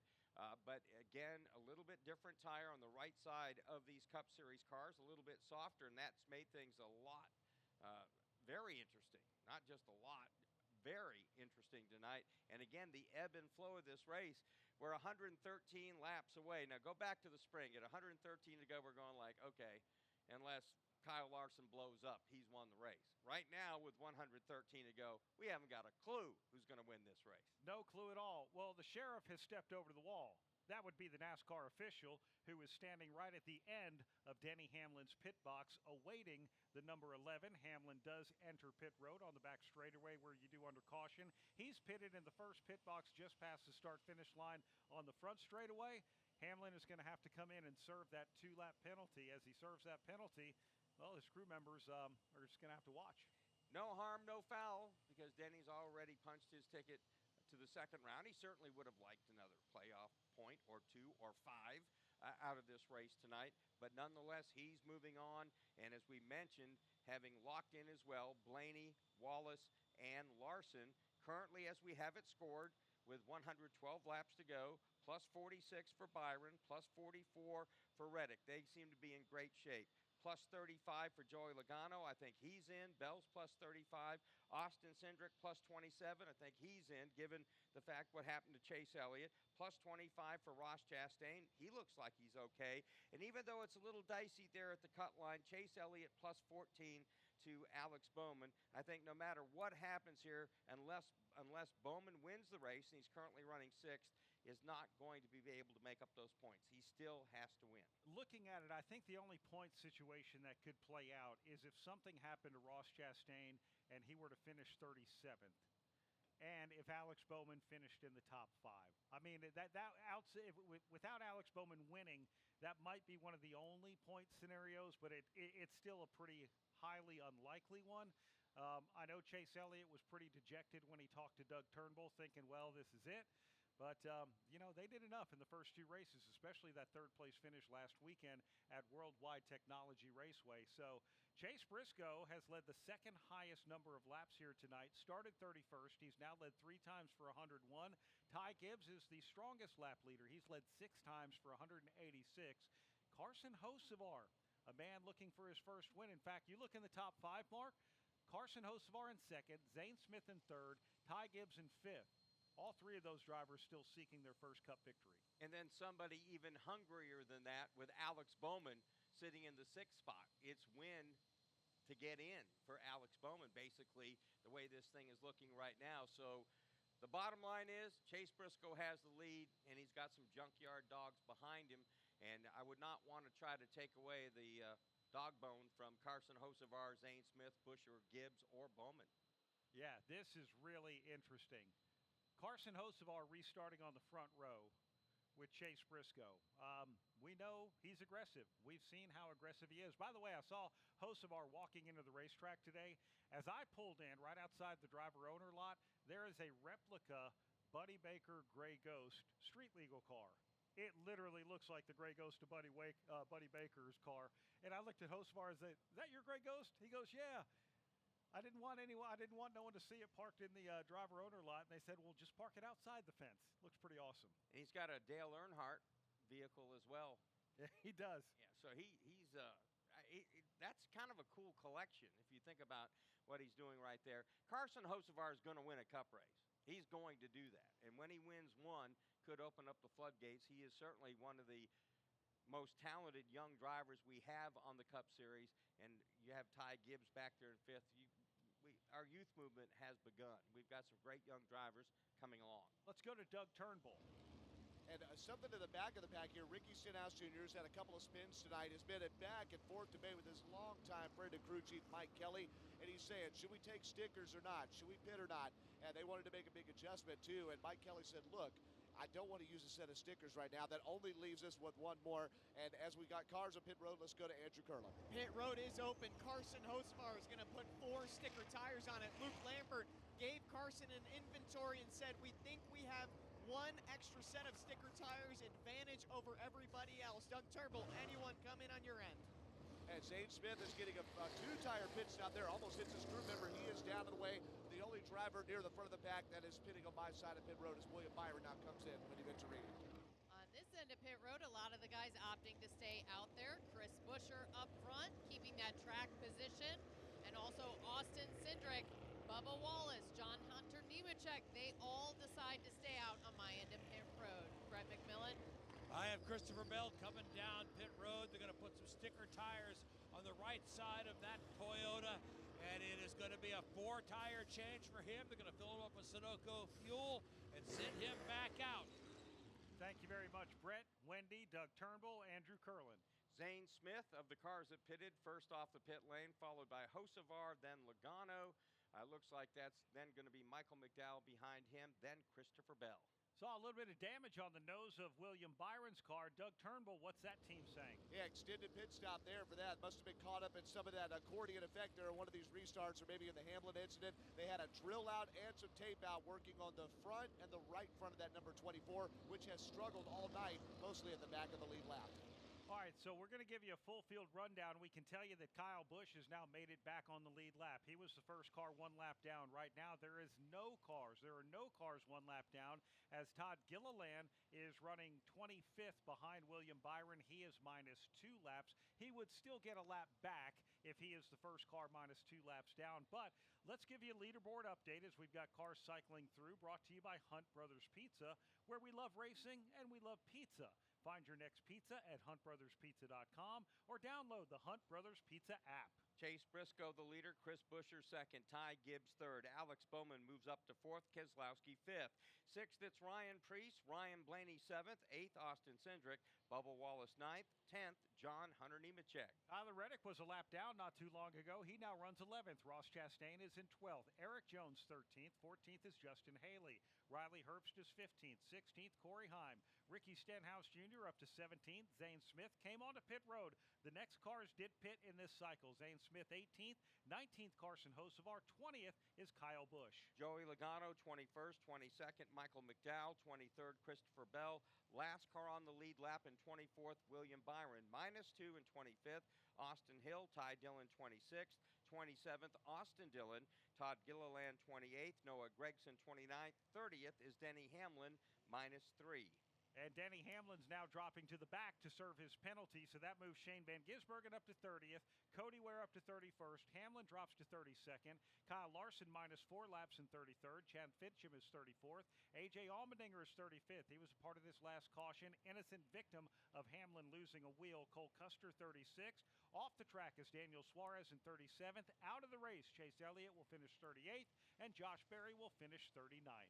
So Briscoe with the lead, last pitted at lap 357. We're at 396. Everybody pitted at 357 through the top 12. Make that 13, then 358 for Justin Haley, 368 for Herbst, and then you get to the guys who just pitted now at 393. So there's pretty big gap of tires in the tire wear and number of laps there. First all the way down through 20th. And we're going to restart with 104 laps to go. A lot of these laps have been run under caution, so when we talk about drivers having pitted now 40 laps ago, a lot of those laps were run under caution, so we'll see how long they can stretch it. Maybe they can do this on one more stop. I think they'll have more opportunities to come down pit road under yellow. The pace car is dropping down off of the racetrack. Chase Briscoe will restart on the outside of teammate Ty Gibbs through the Echo Park Automotive restart zone. Briscoe gets a great jump. Chris Buescher will try and follow him through, but Ty Gibbs cuts him off for second. But Buescher will not be denied. He'll go to the inside of Ty Gibbs, uncharacteristically, not be able to complete the pass, but he was there. So you have Brad Keselowski side by side with Bowman. They're fighting for fourth. Here's Buescher putting a lot of heat on Ty Gibbs. I think Chris Buescher's a little unhappy with the way that he's been treated by Ty Gibbs a couple of times tonight, and he's going to use whatever he needs to do. The good battle is for fourth. That's worth between Keselowski on the bottom, Bowman up top. Alex Bowman got probably the best restart that he's had all night long. He is hung to the outside of Brad Keselowski. He's got a door in front of him. Keselowski shoots to the bottom, though, and takes fourth. I think you're right about Bowman. He's really struggled on restarts, at least maintained this time. He'll settle in fifth. Right behind him is Ryan Preece. Bubba Wallace shot the gap on the inside to move up to 10th. Zane Smith behind him. Now Smith quickly jumps to the outside, rolls around Bubba Wallace, now goes after Austin Cindric. Zane Smith came down pit road while running in the top 5, took 2 right side tires only, but that car really is rolling. That is the first car on the freshest tires. Zane Smith trying to take away that A spot from Tyler Reddick, easily drives to his inside, takes away that spot into 1. I'll tell you, even 2 tires make a huge difference, particularly when it's the right side, the soft tires. He'll now set his sights on Blaney. Christopher Bell now wedges to the inside of Joey Logano. They make light contact. Logano will lose the 10th spot to Christopher Bell. That was a little more aggressive move than we've been accustomed to seeing from Christopher Bell. Logano doesn't seem to have his feathers ruffled, and they race door to door right behind Tyler Reddick. Joey Logano saying, no, I don't think so. He drives past Christopher Bell on the outside, hung to the outside now of Tyler Reddick, trying to take away another spot. And they will battle side by side into turn number 2. Looks like Reddick has a slight advantage. Again, light contact between the two. Give the spot to Logano. Logano now slides up the racetrack in an accordion effect. Reddick gets into his back bumper. Bell into Reddick, but on the outside, flying by Todd Gilliland and Noah Gragson. The front 8 single file. This is the fight for 9th, 10th, 11th, and 12th. So far, it's Gilliland that gets the advantage over Reddick. Todd Gilliland jumping into this, but he is -2 laps, so this is not a battle for position. Maybe he thinks he can drive his way to the front. Ryan Blaney off the pace, Rob. Well, it looked like he just dropped anchor going down the front straightaway. Now he's back up to speed, I think. And again, I think this very well could be this Jonathan Hassler strategy of maintaining a certain pace. Blaney last pitted on lap 357. We're up to lap 406. A lot of tire wear there. We'll have to keep an eye on it. Meanwhile, Ty Gibbs trying to track down Chase Briscoe. They work into turn 3. They come back across the stripe, and there's going to be 93 laps to go. I don't think Ty Gibbs is going to give Chase Briscoe any more leeway in terms of how aggressive he'll be than he would any other race car. He needs and wants that first career win. Briscoe is now easing away slightly. This looks like some tire management through the top 6. Back to Ryan Preece. The first one on fresher tires is Zane Smith being chased by Joey Logano back to 1. And Preece, another one of the drivers who's come from at least 1 lap down to run solidly in the top 10, having a really decent night. Zane Smith trying to get to the outside of him. So Zane Smith again on the top of the racetrack. They exit turn number 4, and around Ryan Preece goes Zane Smith. I don't think it's really an exaggeration to say this has been a career night for Zane Smith.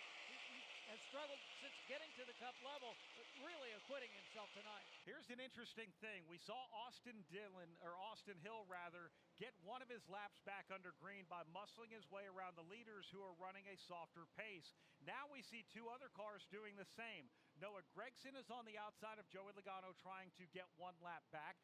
Todd Gilliland is right behind him, and Austin Hill once again. Mark, we're seeing these drivers who are multiple laps down racing with the leaders, hoping to race their way to at least get 1 lap back. Again, we see some guys trying to conserve their tires. Austin Hill doesn't have to do that. He is really cranking out some good laps. And right now behind Christopher Bell, Todd Gilliland, and at this point, we've got 88 to go. When you got these other drivers running so hard, being laps down, creates a little bit of maybe tension for some of the lead lap drivers who are simply trying to run a pace and maintain a position and save tires. Chase Briscoe maintaining that pace at 17.1 seconds with Ty Gibbs right on his back bumper off of 2. Off of turn number 2, they've separated themselves from third-running Buescher. A quick peek to the inside for Gibbs, and then thinks better of it. As they work their way out of the corner, 86 laps to go. Top 2 now starting to gap Chris Buescher. And no doubt, Ty Gibbs wants to make sure that his teammate Chase Briscoe knows he's right there, and he is very hungry. They go into turn number 3. Ty Gibbs now peeks to the outside of Chase Briscoe. He'll tuck in behind him once again. Briscoe tries to stop the crossover. He's successful as they go to 1. Boy, a big bump in the rear end of the machine of Chase Briscoe. That opens the inside lane for Gibbs. I'm sure Briscoe will remember that for later in the race. The 7th time tonight that Ty Gibbs has been in front at the Bass Pro Shops night race. Begins to immediately pull away from Chase Briscoe. And I guess you'd say for Green Flag Labs, he's really been the dominant car. He's appeared to have the fastest car most of the night and led the most laps. Could this be tonight? Crew Chief Tyler Allen's done a great job setting up that race car for a little bit of a longer run, and it's paying off here as Ty Gibbs now pulls away slightly from Briscoe. And Brad Keselowski, after settling back to the back half of the top 10, now slowly picking up the pace a little bit. He's raced into the 4th position trying to chase down Buescher.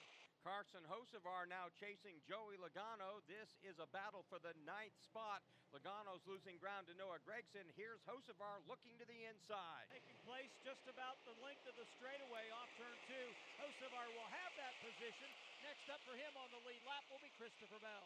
Here comes race leader Ty Gibbs. Then you have Chase Briscoe, Chris Buescher, Brad Keselowski, Alex Bowman, your top 5 as they head to 1. And one of the cars moving up, seeing if he can get the outside to work, is Christopher Bell. First to step out of line, he gets to the outside of Ryan Preece to take a spot away. Preece tries to fight back on the inside. Bell, though, overpowers him from the top of the racetrack. And now Hocevar closing in on Ryan Preece. At 7th, 8th, and 9th positions, about half straightaway back of the race leader, Ty Gibbs. Still just a car length up on Briscoe. Carson Hocevar tried to look to the inside of Ryan Preece. He'll have to stay behind him as they go through turns 3 and 4. Hocevar, though, feeling like he's getting some wheels back underneath him back into 1. Oh, yeah. You can expect to see that move to the top. Maybe a little bump on the part of Hocevar. May not need to, though. Looks like he may be getting underneath Preece in turn number 3. Here is Hocevar. He makes the move. Preece tries to drop down in front of Noah Gragson, who's being trailed by Joey Logano. And now Bell will try to pick up another spot. Slides up the banking in turn number 2. Gentle contact with the machine of Zane Smith as he tries to maintain his spot in the top 5. That's a battle of fresher tires. Zane Smith's able to hang on, but he is now driven right up to the back bumper of Alex Bowman. And to the top right behind Zane Smith. Once again, Christopher Bell will take the peek up there. Let's see if he can take a position. So Zane Smith on the bottom trying to fend off Christopher Bell. They make slight contact right front of Zane Smith into the left rear of Bell. Now that opens up the inside to Carson Hocevar. Ryan Preece has made, I think, what would be an unscheduled stop. That'll cost him a lot on this racetrack. Off of turn number 3, it is still Ty Gibbs. Andrew, what is going on with the 60 of Ryan Preece? Did he need tires? Yes, he did need tires. The crew about 10-15 laps ago had sticker tires waiting for him on the wall. They finally decided to bring him in. Now Chris Buescher losing some ground. Keselowski gets underneath him. So does Bowman. Now 3 wide in turn 4. Hocevar, Bell, Buescher. Buescher backs out of it as they go to 1. Now Buescher gives up the spot. Hocevar and Bell are hammering each other down the back straightaway. Buescher looks to be on cords right now as he's given up a lot of spots. He hits the apron. He'll come to pit road on the front straightaway. Wendy Venturini is going to have the number 17 as he's coming right to you now, Wendy. That's exactly right on those tires, Brad. He was losing spots, losing positions, losing control of his car. They decided, hey, whenever you feel like it, come down. We are ready for you. Chris Buescher comes down for 4 tires, 4 fresh sticker tires. From here, and it's a long way down to Chris Buescher's pit box, you can see the right front was corded. Alex Bowman might be getting a little bit of the same. Christopher Bell got around him for 3rd. Carson Hocevar goes under the 48. Here comes Brad Keselowski now going around Alex Bowman, and you can tell when it happens from here, Mark. Absolutely, and right now, Ty Gibbs, the last time by, has led 200 laps in this race. Coming into it, he had led only 99 for the rest of the season. Christopher Bell now taking away 2nd spot from Chase Briscoe. Carson Hocevar tries to do the same as we pause 10 seconds for station identification. This is PRN, the Performance Racing Network.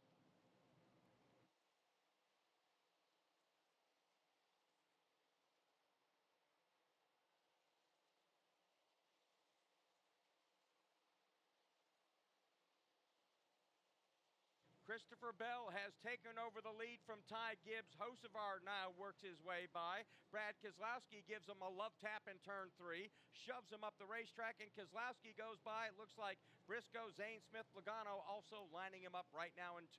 It looks like the machine of Ty Gibbs has just hit that proverbial wall as he's dropping like a stone through the pack. 2 more cars get to his inside. Briscoe trying to get him back. Logano will make a pass. Briscoe will get maybe both of them.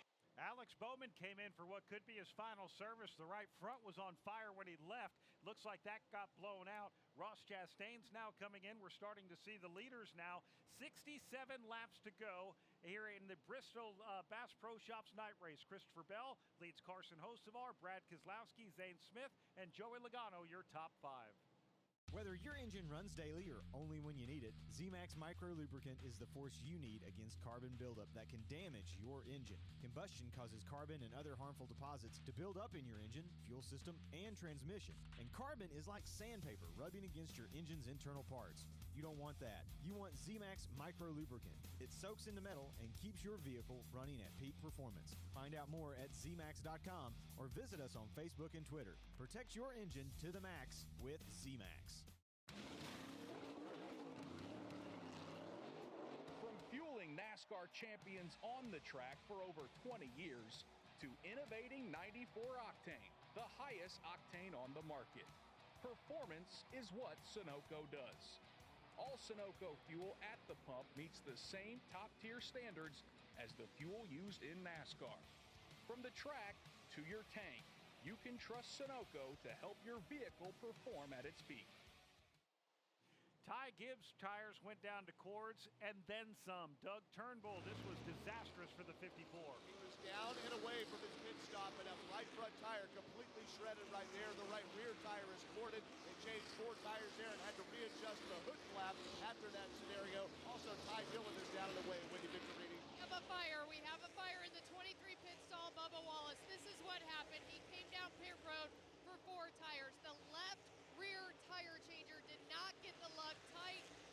He actually rolled with the car as far as he could. Then Bubba Wallace tried to back it up. I'm not quite certain if that lug is tight or not on the left rear.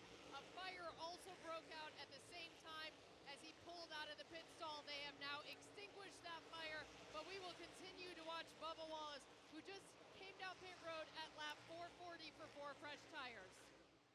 Ryan Blaney coming in this time by, and we see, what are you looking at, Mark? Zane Smith has taken over the lead in this race, followed by Joey Logano, who was absolute junk early on. They are currently out front, leading Christopher Bell, William Byron, and Ryan Blaney. And these teams pitted 45 laps ago. We see Christopher Bell coming in. We see Austin Cindric coming in as well. That fire from Bubba Wallace's car stayed a while. A lot of tire dust out there. And Zane Smith is now coming down pit road as well. This could be the last green flag pit stop we see with 58 laps to go here in the Bass Pro Shops night race. As Christopher Bell is in, he's in Brett McMillan's section.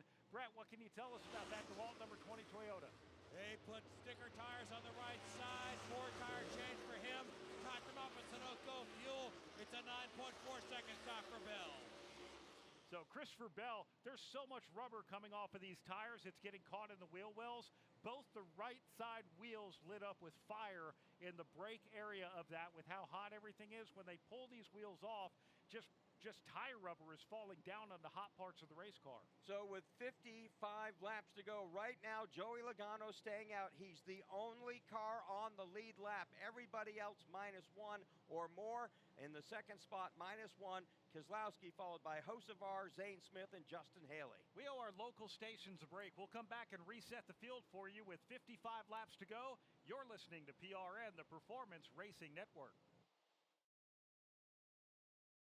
Hi, this is Brett McMillan. Join me each week for the True Reporters Roundtable, known as the Pit Reporters. This is not what we're used to and accustomed to seeing. That, I think, with a backdrop, is why a lot of fans are a bit sour on Denny. He still wants to play that role that now Denny has taken on, but him and the A-car haven't had the same success. You can't be the villain, and it doesn't really work as well if you're not winning, and Denny Hamlin is doing just that. Check us out each week on the Performance Racing Network.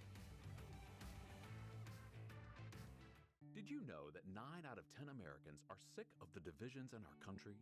But there's one small step we can take to remember that we're still connected. All over America, strangers with different political views are coming together to talk about their lives, not politics, and discovering they actually have a lot in common. Because even if we don't see eye to eye, we can still talk heart to heart. So let's talk for a change. Learn more at takeonesmallstep.org.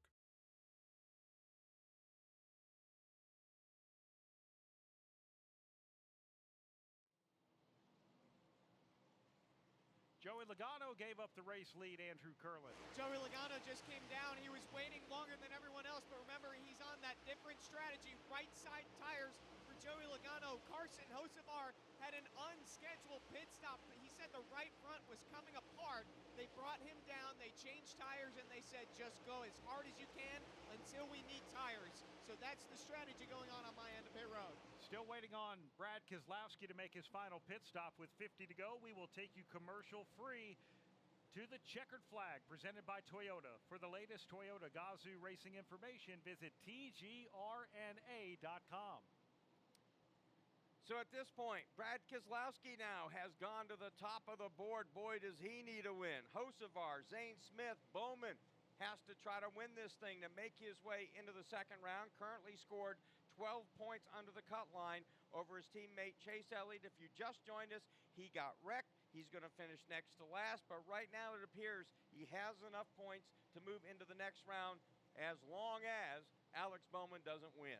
Alex Bowman pitted with 69 laps to go. He has the fastest lap on the racetrack right now, currently running in fourth.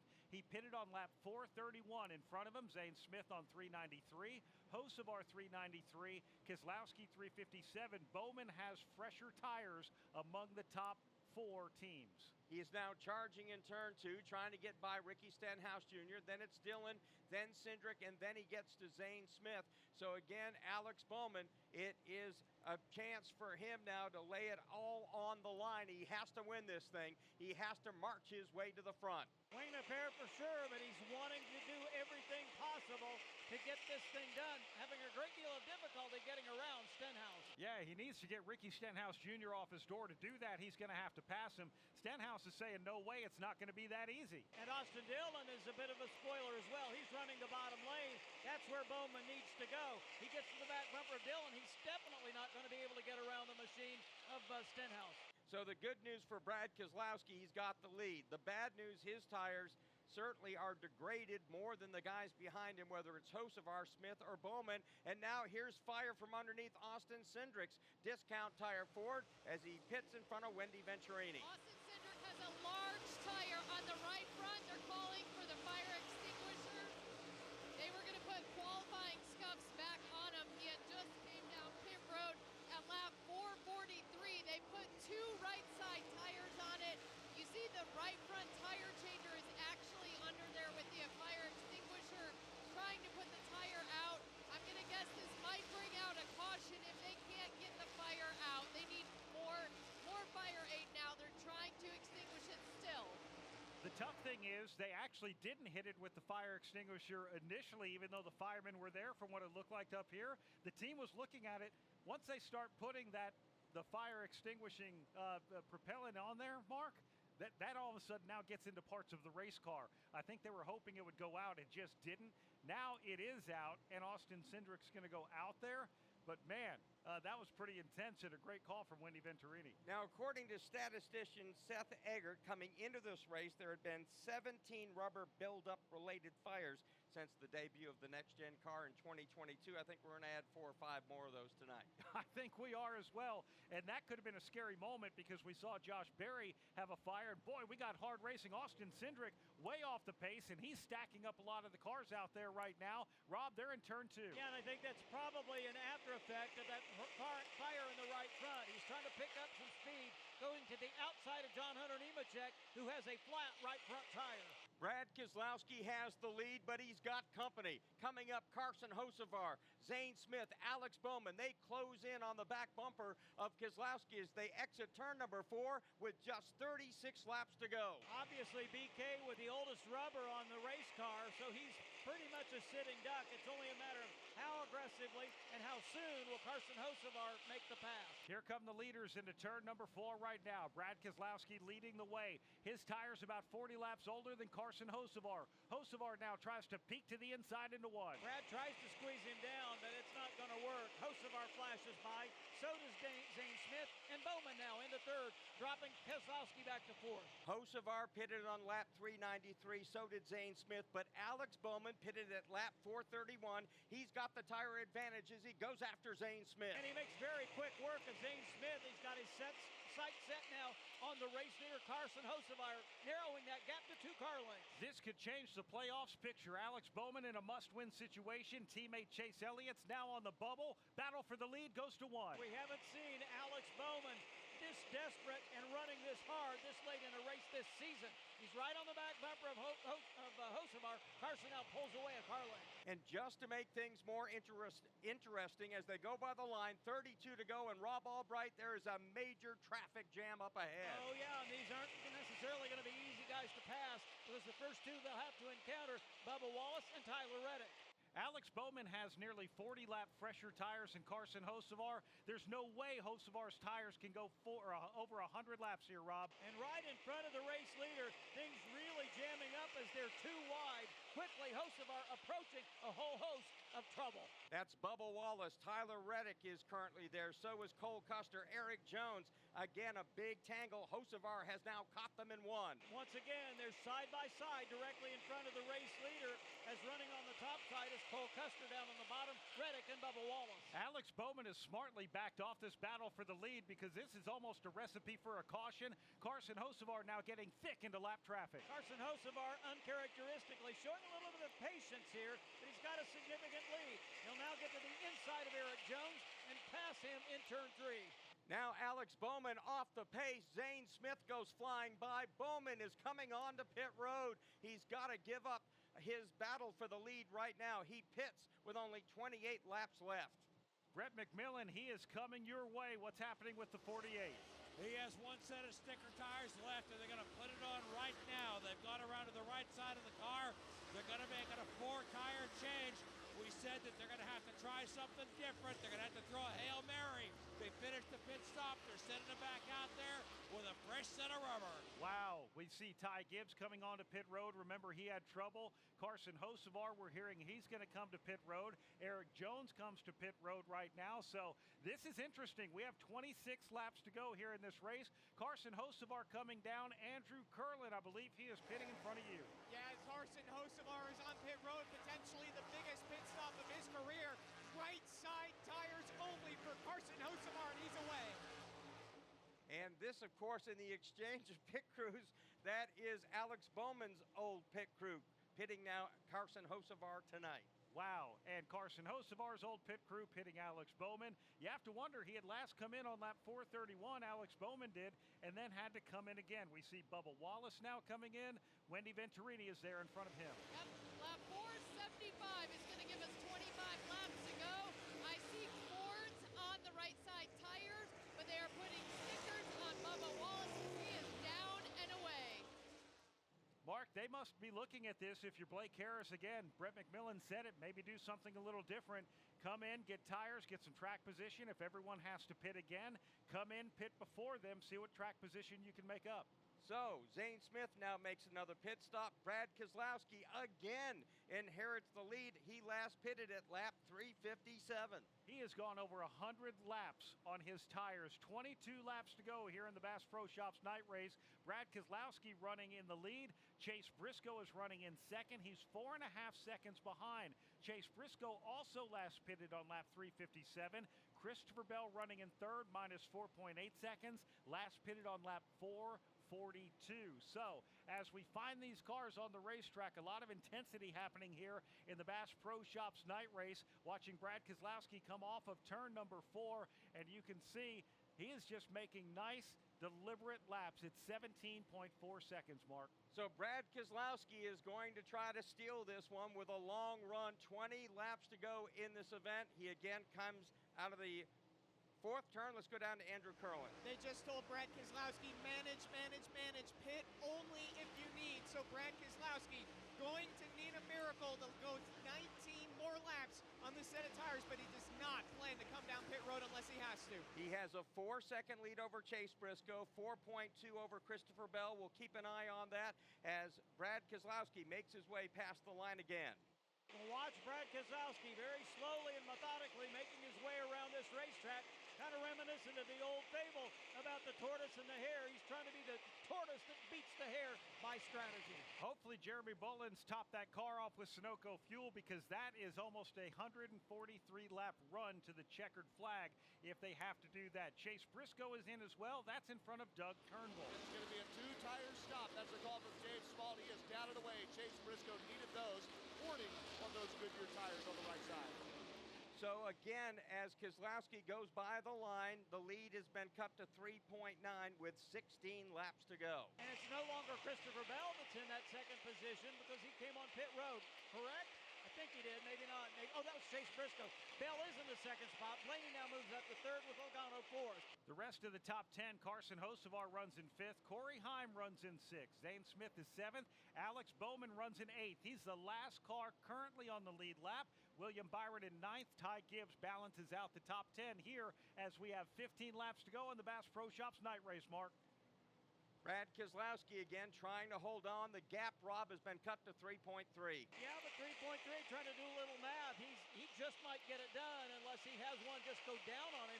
He's running right on the bottom groove very smoothly and safely around the inside. So this time by, it'll be 13 laps to go. Brad Keselowski in turn number 1. Now he comes off of 2. As he exits 2, Christopher Bell is just entering turn number 1, so he's still got about a quarter of a lap to make up. Brad Keselowski hits Cole Custer. That slams Bubba Wallace in the fence. It could bring out the yellow flag, and it does with 12 laps to go here at Bristol.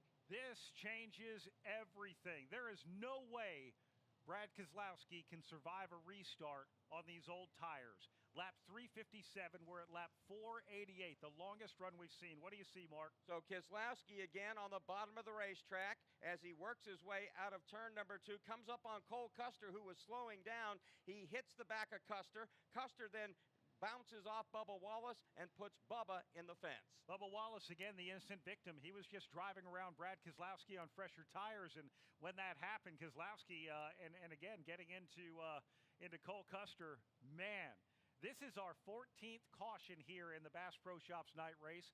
We have 11 laps to go. And what does this next restart look like? What does Jeremy Bullins do to Brad Keselowski? Again, Christopher Bell, who's running in second, pitted 90 laps after Brad Keselowski. He has much fresher tires than him. So Bell last pitted at 442, Blaney 357, 393 for Logano and Hocevar. Look at Corey Heim. He pitted at lap 441. He's in the 6th spot. He's got great tires. And look at this one right here. Alex Bowman in 8th. 472. He's got the freshest tires of anybody on the racetrack. Biggest question is, number one, does anyone even have sticker tires left in their pit box? We only have 8 cars on the lead lap. Right now, this plays into Alex Bowman's favor. We're going to restart with 9 cars on the lead lap as William Byron will get the free pass. So let's go. We got cars coming onto pit road, so let's start things off with Andrew Curlin. Brad Keselowski said do whatever you need to do tire-wise as he was trying to stay out on that strategy. Joey Logano said, give me whatever you need for short run speed, Doug Turnbull. Ryan Blaney has come into his pits. They're having to put scuffed tires on that number 12 machine, as he's told that a lot of people, that's all they have left. A little bit slow there on the left-hand side there. He's lost some spots. Now he's down to the way, and now he's had to stop at a spot again, losing a lot of spots. Wendy Venturini. On this end of pit road, Bubba Wallace has blocked his area right here. There was another fire in the right front wheel well. They're just determining if they're going to be done. Bubba Wallace is locked in, but the tow link could be knocked out, and they're having that fire issue on the right front again. Brett McMillan. Christopher Bell came in. He got right side tires, and he had stickers left. So he has new right side stickers on there. One thing that he did do when he left here, Fincham had a fire in his car, and when his pit crew left here, they did not clean up the mess that they left here when they put out that fire. So Bell actually ran through that when he left here. So we'll see if that leaves any gunk on his tires as he heads back out onto the track. So of the cars that pitted, the first one off the pit lane, Keselowski, then Bell, then Logano, then Corey Heim, and then Ryan Blaney. So that means it looks like Carson Hocevar is going to assume the lead. We'll find out as they come across the start-finish line, followed by Zane Smith and Alex Bowman. Alex Bowman, again, has much fresher tires than Hocevar and Zane Smith. Man, this thing has been wild tonight. Can Alex Bowman get the win that's going to propel him into the second round of the playoff, and that would deny Chase Elliott, although right now Cindric is just +5 above the cut line. And so, again, that could be something that comes into play. And who knows what's going to happen next, man. This is crazy. It is. And I mentioned 8 cars on the lead lap, with William Byron being the 9th with the free pass. We are going to have some other cars that have stayed out be able to take the wave around. Again, they have to start completely at the tail of the field if you take the wave around or you're the free pass. But up front, Carson Hocevar last pitted 393, as did Zane Smith. They're the top 2. 472 was the last pit stop for Alex Bowman.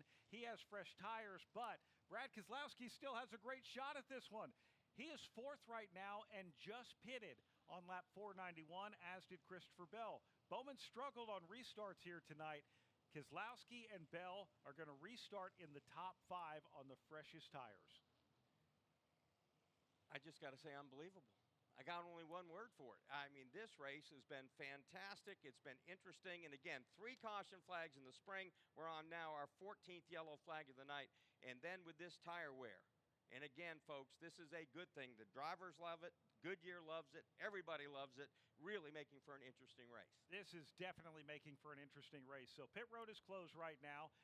They are going to come to the choose, as the leader will do that. That's Carson Hocevar. Several cars will take the wave around and get at least 1 lap back. So Carson Hocevar is going to choose on the outside. And then you have, Zane Smith actually has a couple of lap cars in between them. Looks like he took the outside. Bowman took the outside. We're going to have to wait and see how they stack up. I'm not sure NASCAR is going to fire things up right now, because that was very, very strange how that came into play as they got to the choose marker. And I think the flagman put the flag furled up in his hand and then realized there's a lot of cars on the track. The caution lights are still out. Yeah, they're going to give him another try at this. Yeah, this is going to be really interesting to see how all of this shakes out and goes down. So here we go now. Carson Hocevar now behind that pace car. It is one to go. We do come to the choose. So Carson Hocevar will take the outside. Zane Smith on the inside. Alex Bowman on the outside. Brad Keselowski, oh, this is going to be good. The freshest tires will start on the outside of row 3. Fresh tires as well will start on the inside of row 2, Mark. And then you have Joey Logano inside of row 3 on the outside with better tires, Corey Heim.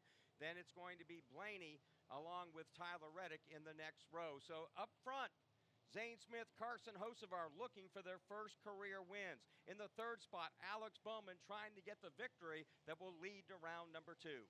They did not clean the top of the track off. There are marbles there. Brad Keselowski chose a lane that will force him to have to pass on the outside. Now, we've not seen anyone go near the marbles, but if you're going to try and keep Brad Keselowski at bay, he gets next to you, you got to shove him up in the marbles. I'm sorry, you just have to. Here they come now, down to the green flag with only 4 laps to go here at Bristol. The green flag is out. Smith gets a great restart. He and Hocevar go door to door to turn 1. Christopher Bell, fresher tires, goes to the bottom. He'll make it 3 wide in turn 2, and he'll emerge from that corner with the race lead. Christopher Bell out front on the freshest tires. We see Zane Smith get into Carson Hocevar. They keep racing. Brad Keselowski now moves into second with 3 to go. Failing another caution flag. It's going to be tough to catch Christopher Bell. 3 car lengths his lead over Brad Keselowski, but it's a hornet's nest among the top 10. Christopher Bell has the lead over Brad Keselowski. They're coming to the stripe. 2 to go. Keselowski trying to close in. Alex Bowman buried back in the 8th position. His night's and season probably over for the playoffs. Off of turn number 2. 3 car lengths to lead. White flag is going to come out this time by Joe Gibbs Racing. Will try and get a clean sweep of round number 1. Christopher Bell leads Brad Keselowski, but only by 2 car lengths. Nobody wants this any more than Brad Keselowski. Bell slips up. Just a car length and a half between the 2 of them. Brad Keselowski now trying to look to the outside of Christopher Bell. Now he rams into Bell. Bell, though, continues to hold on to the top spot. It's been crazy. It's been confusing, and out of the chaos, Christopher Bell has won the Bass Pro Shops night race. Christopher Bell, the 3rd Joe Gibbs driver to win in the round of 16, joining teammates Denny Hamlin as well as Chase Briscoe. Brad Keselowski did everything he can. That was not just a tap to his bumper. That was a shot, and Bell kept that Toyota straight. It shot him straight ahead, so Christopher might have been on the brakes just a bit to make sure when he hit, he got hit square, shot him out in front, and there he stayed. Let's go down to pit road and Brett McMillan. Well, here with Adam Stevens. Congratulations, man. A great call to stay out late. You got the fresh tires at the end. Great when a plan comes together, isn't it?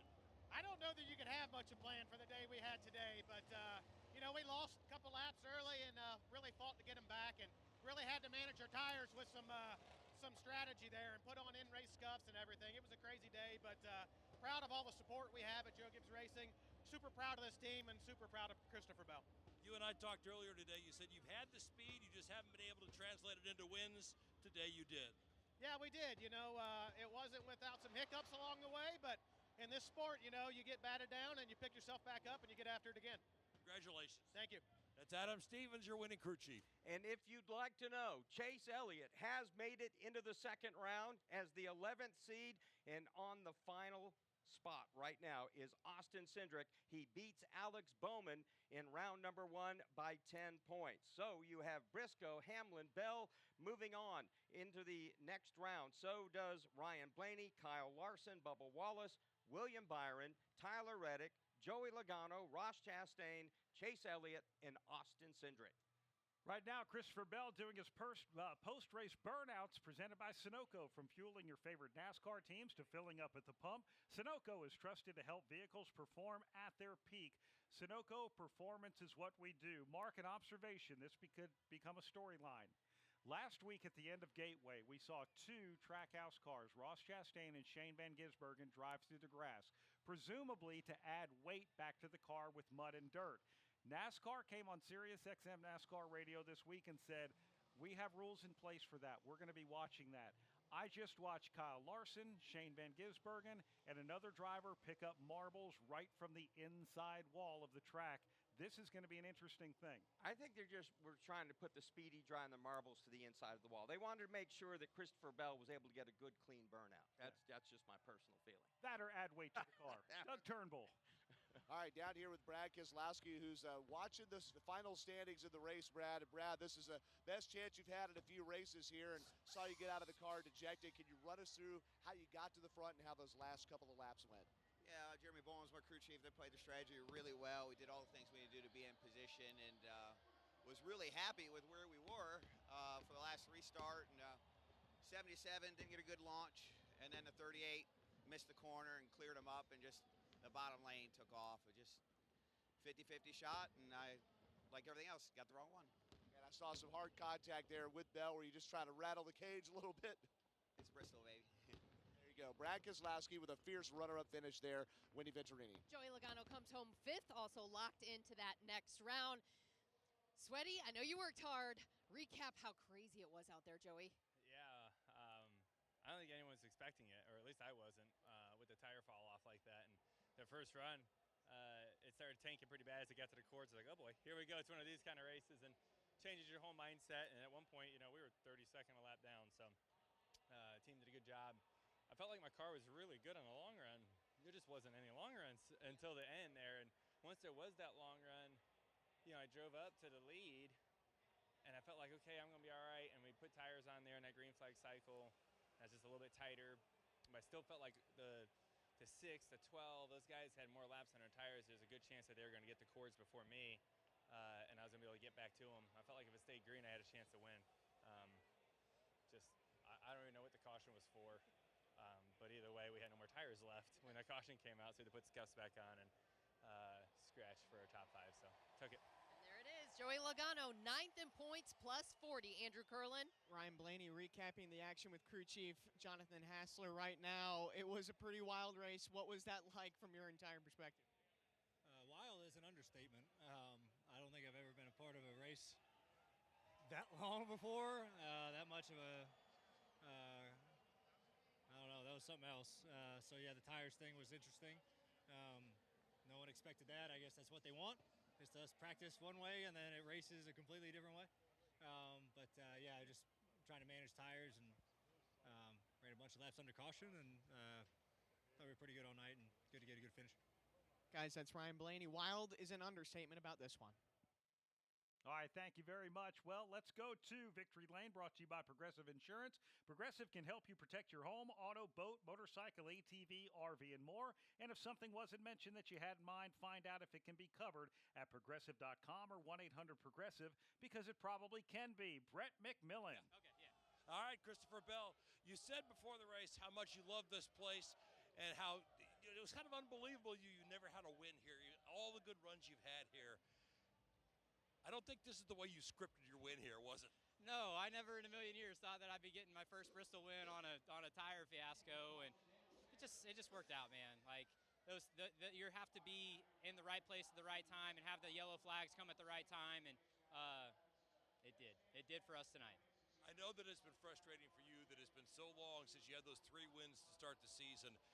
How good does it feel to get back to Victory Lane at this point? Man, it feels so good, and just proud of this team. The effort they put in week and week out, never quit, and just honored to be driving this number 20 car, and super happy.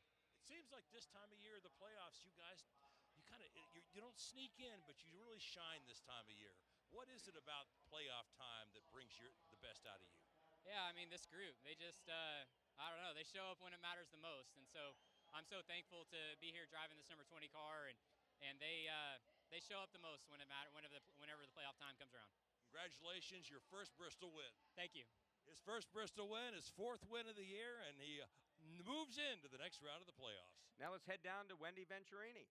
Ross Chastain into the next round. Hey, I got to tell you, Rob Albright's his final race on PRN. He picked you to win, but not the victory, but you're moving on with plus 24. How does that feel going into the next round?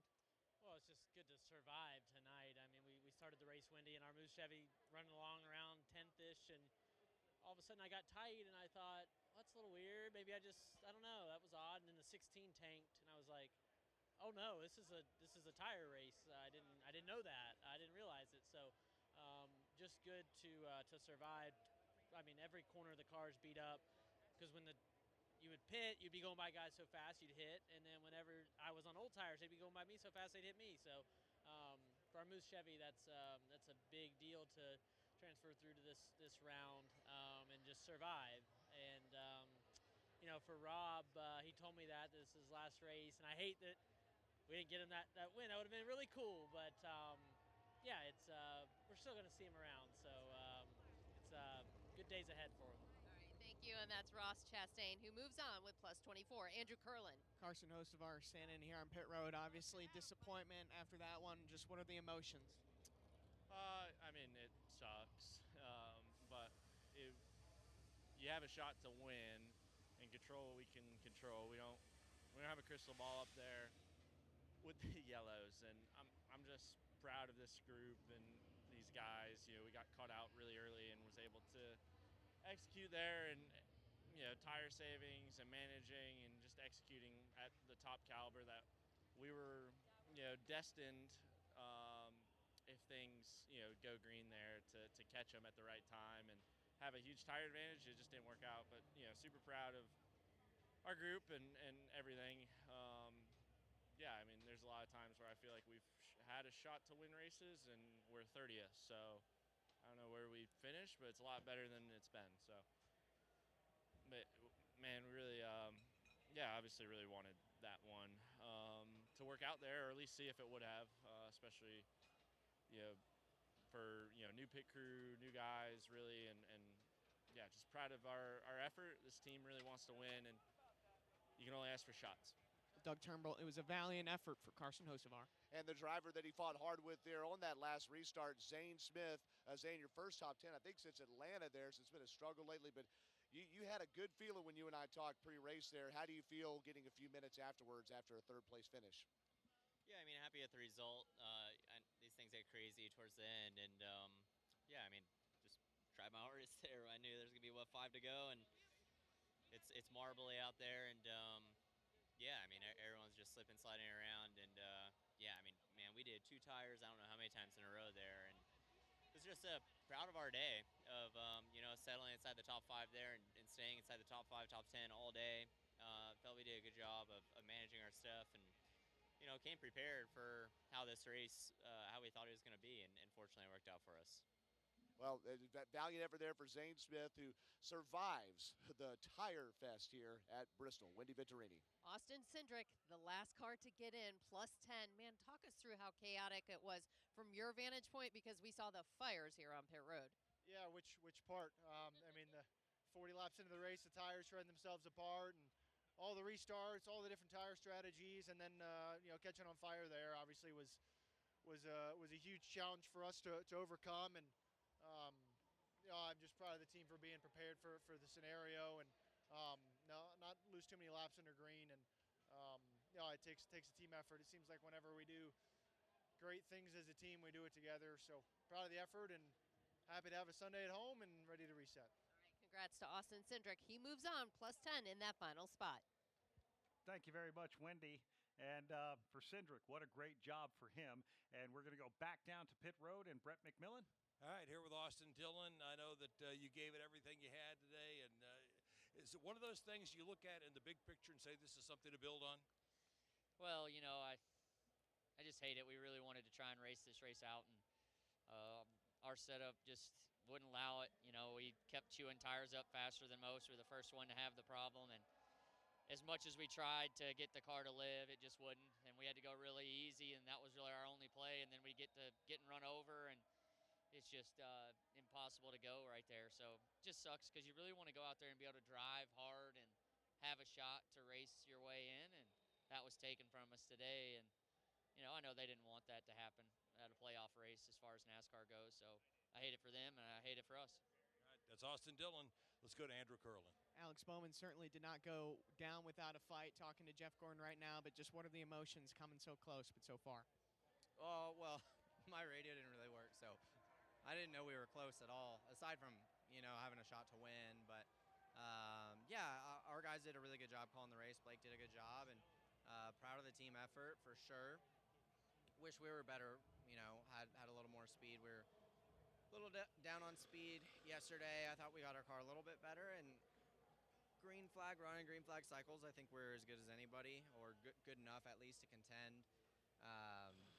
Just cycled tire restarts, we were terrible. So, as were a few cars, right? It wasn't just us. So, needed to be better there to have a shot there at the end, but we're out of tires. So, what are you going to do? You got to stay out. But proud of this Ally 48 team. At least we're pointing in the right direction, and we'll keep digging at it. You had a conversation with Jeff Gordon just now. What did he say? Oh, just, I think everybody's proud of the effort that, we kind of put the last 2 weeks behind us and came here and executed really well. And aside from spinning out, which we recovered from that pretty quickly, we had a really well-executed day. So proud of the team on that front. I think we all are. And sucks we were in this position, but we didn't have enough speed, to start the playoffs. So we got to keep digging at it, and there's plenty more races, opportunities to win this year. That's exactly right, Doug Turnbull. Alex Bowman still going to go for some trophies. Hey, for sure. On the other side of that, guy that survives Bristol there and is above the cut line, that would be Tyler Reddick there, decked in the black and blue there, and I don't mean on him. I mean on the race car. Hey, Tyler, I know it was a tough night here at Bristol. Do you have a sigh of relief after this, or is the competitor you stewing on what could have been? Yeah, pretty much the second one. Whether it was stage one or just anytime there was a flurry of cautions, it seemed like we were the first or second car behind Lucky Dog. Just unfortunate we lost the lead lap at the start of the race there. We just fell pretty hard, didn't know tires were going to be a thing. We kind of lost, I say we lost track position. We were on 11th. It's just we were behind the leader when the caution fell in the cycle. So we just fought, trying to get our lap back most of the race. We finally did, and then, again, in the middle of the cycle again, caution came out and lost the lead lap again. So just one of those nights. It was one of those nights, but you live to fight another day there. Tyler Reddick advances to the round of 12, the Wendy Venturini. Denny Hamlin was locked in going into this. He's going to come out of Bristol, the points leader, plus 26.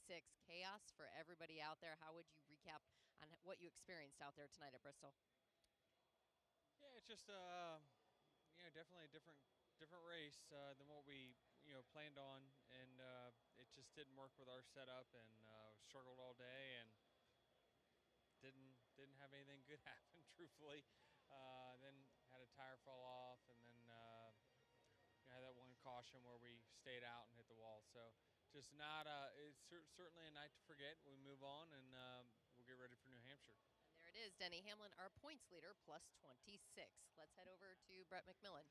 Well, here with William Byron, and there's an old saying in sports, survive in advance, and that's exactly what you did this week, right?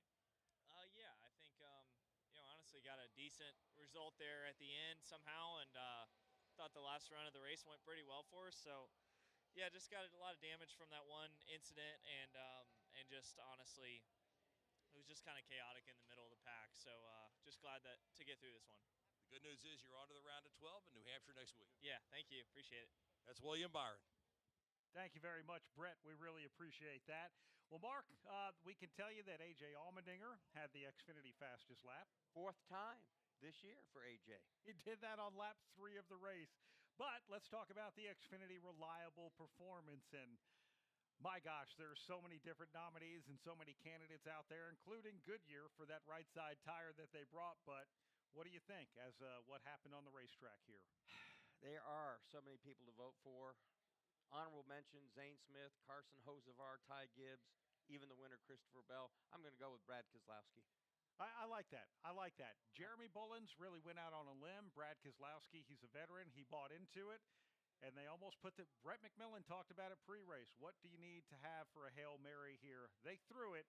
They almost landed it. If they didn't get the last yellow flag, he probably holds on by his fingernails to maybe win this race.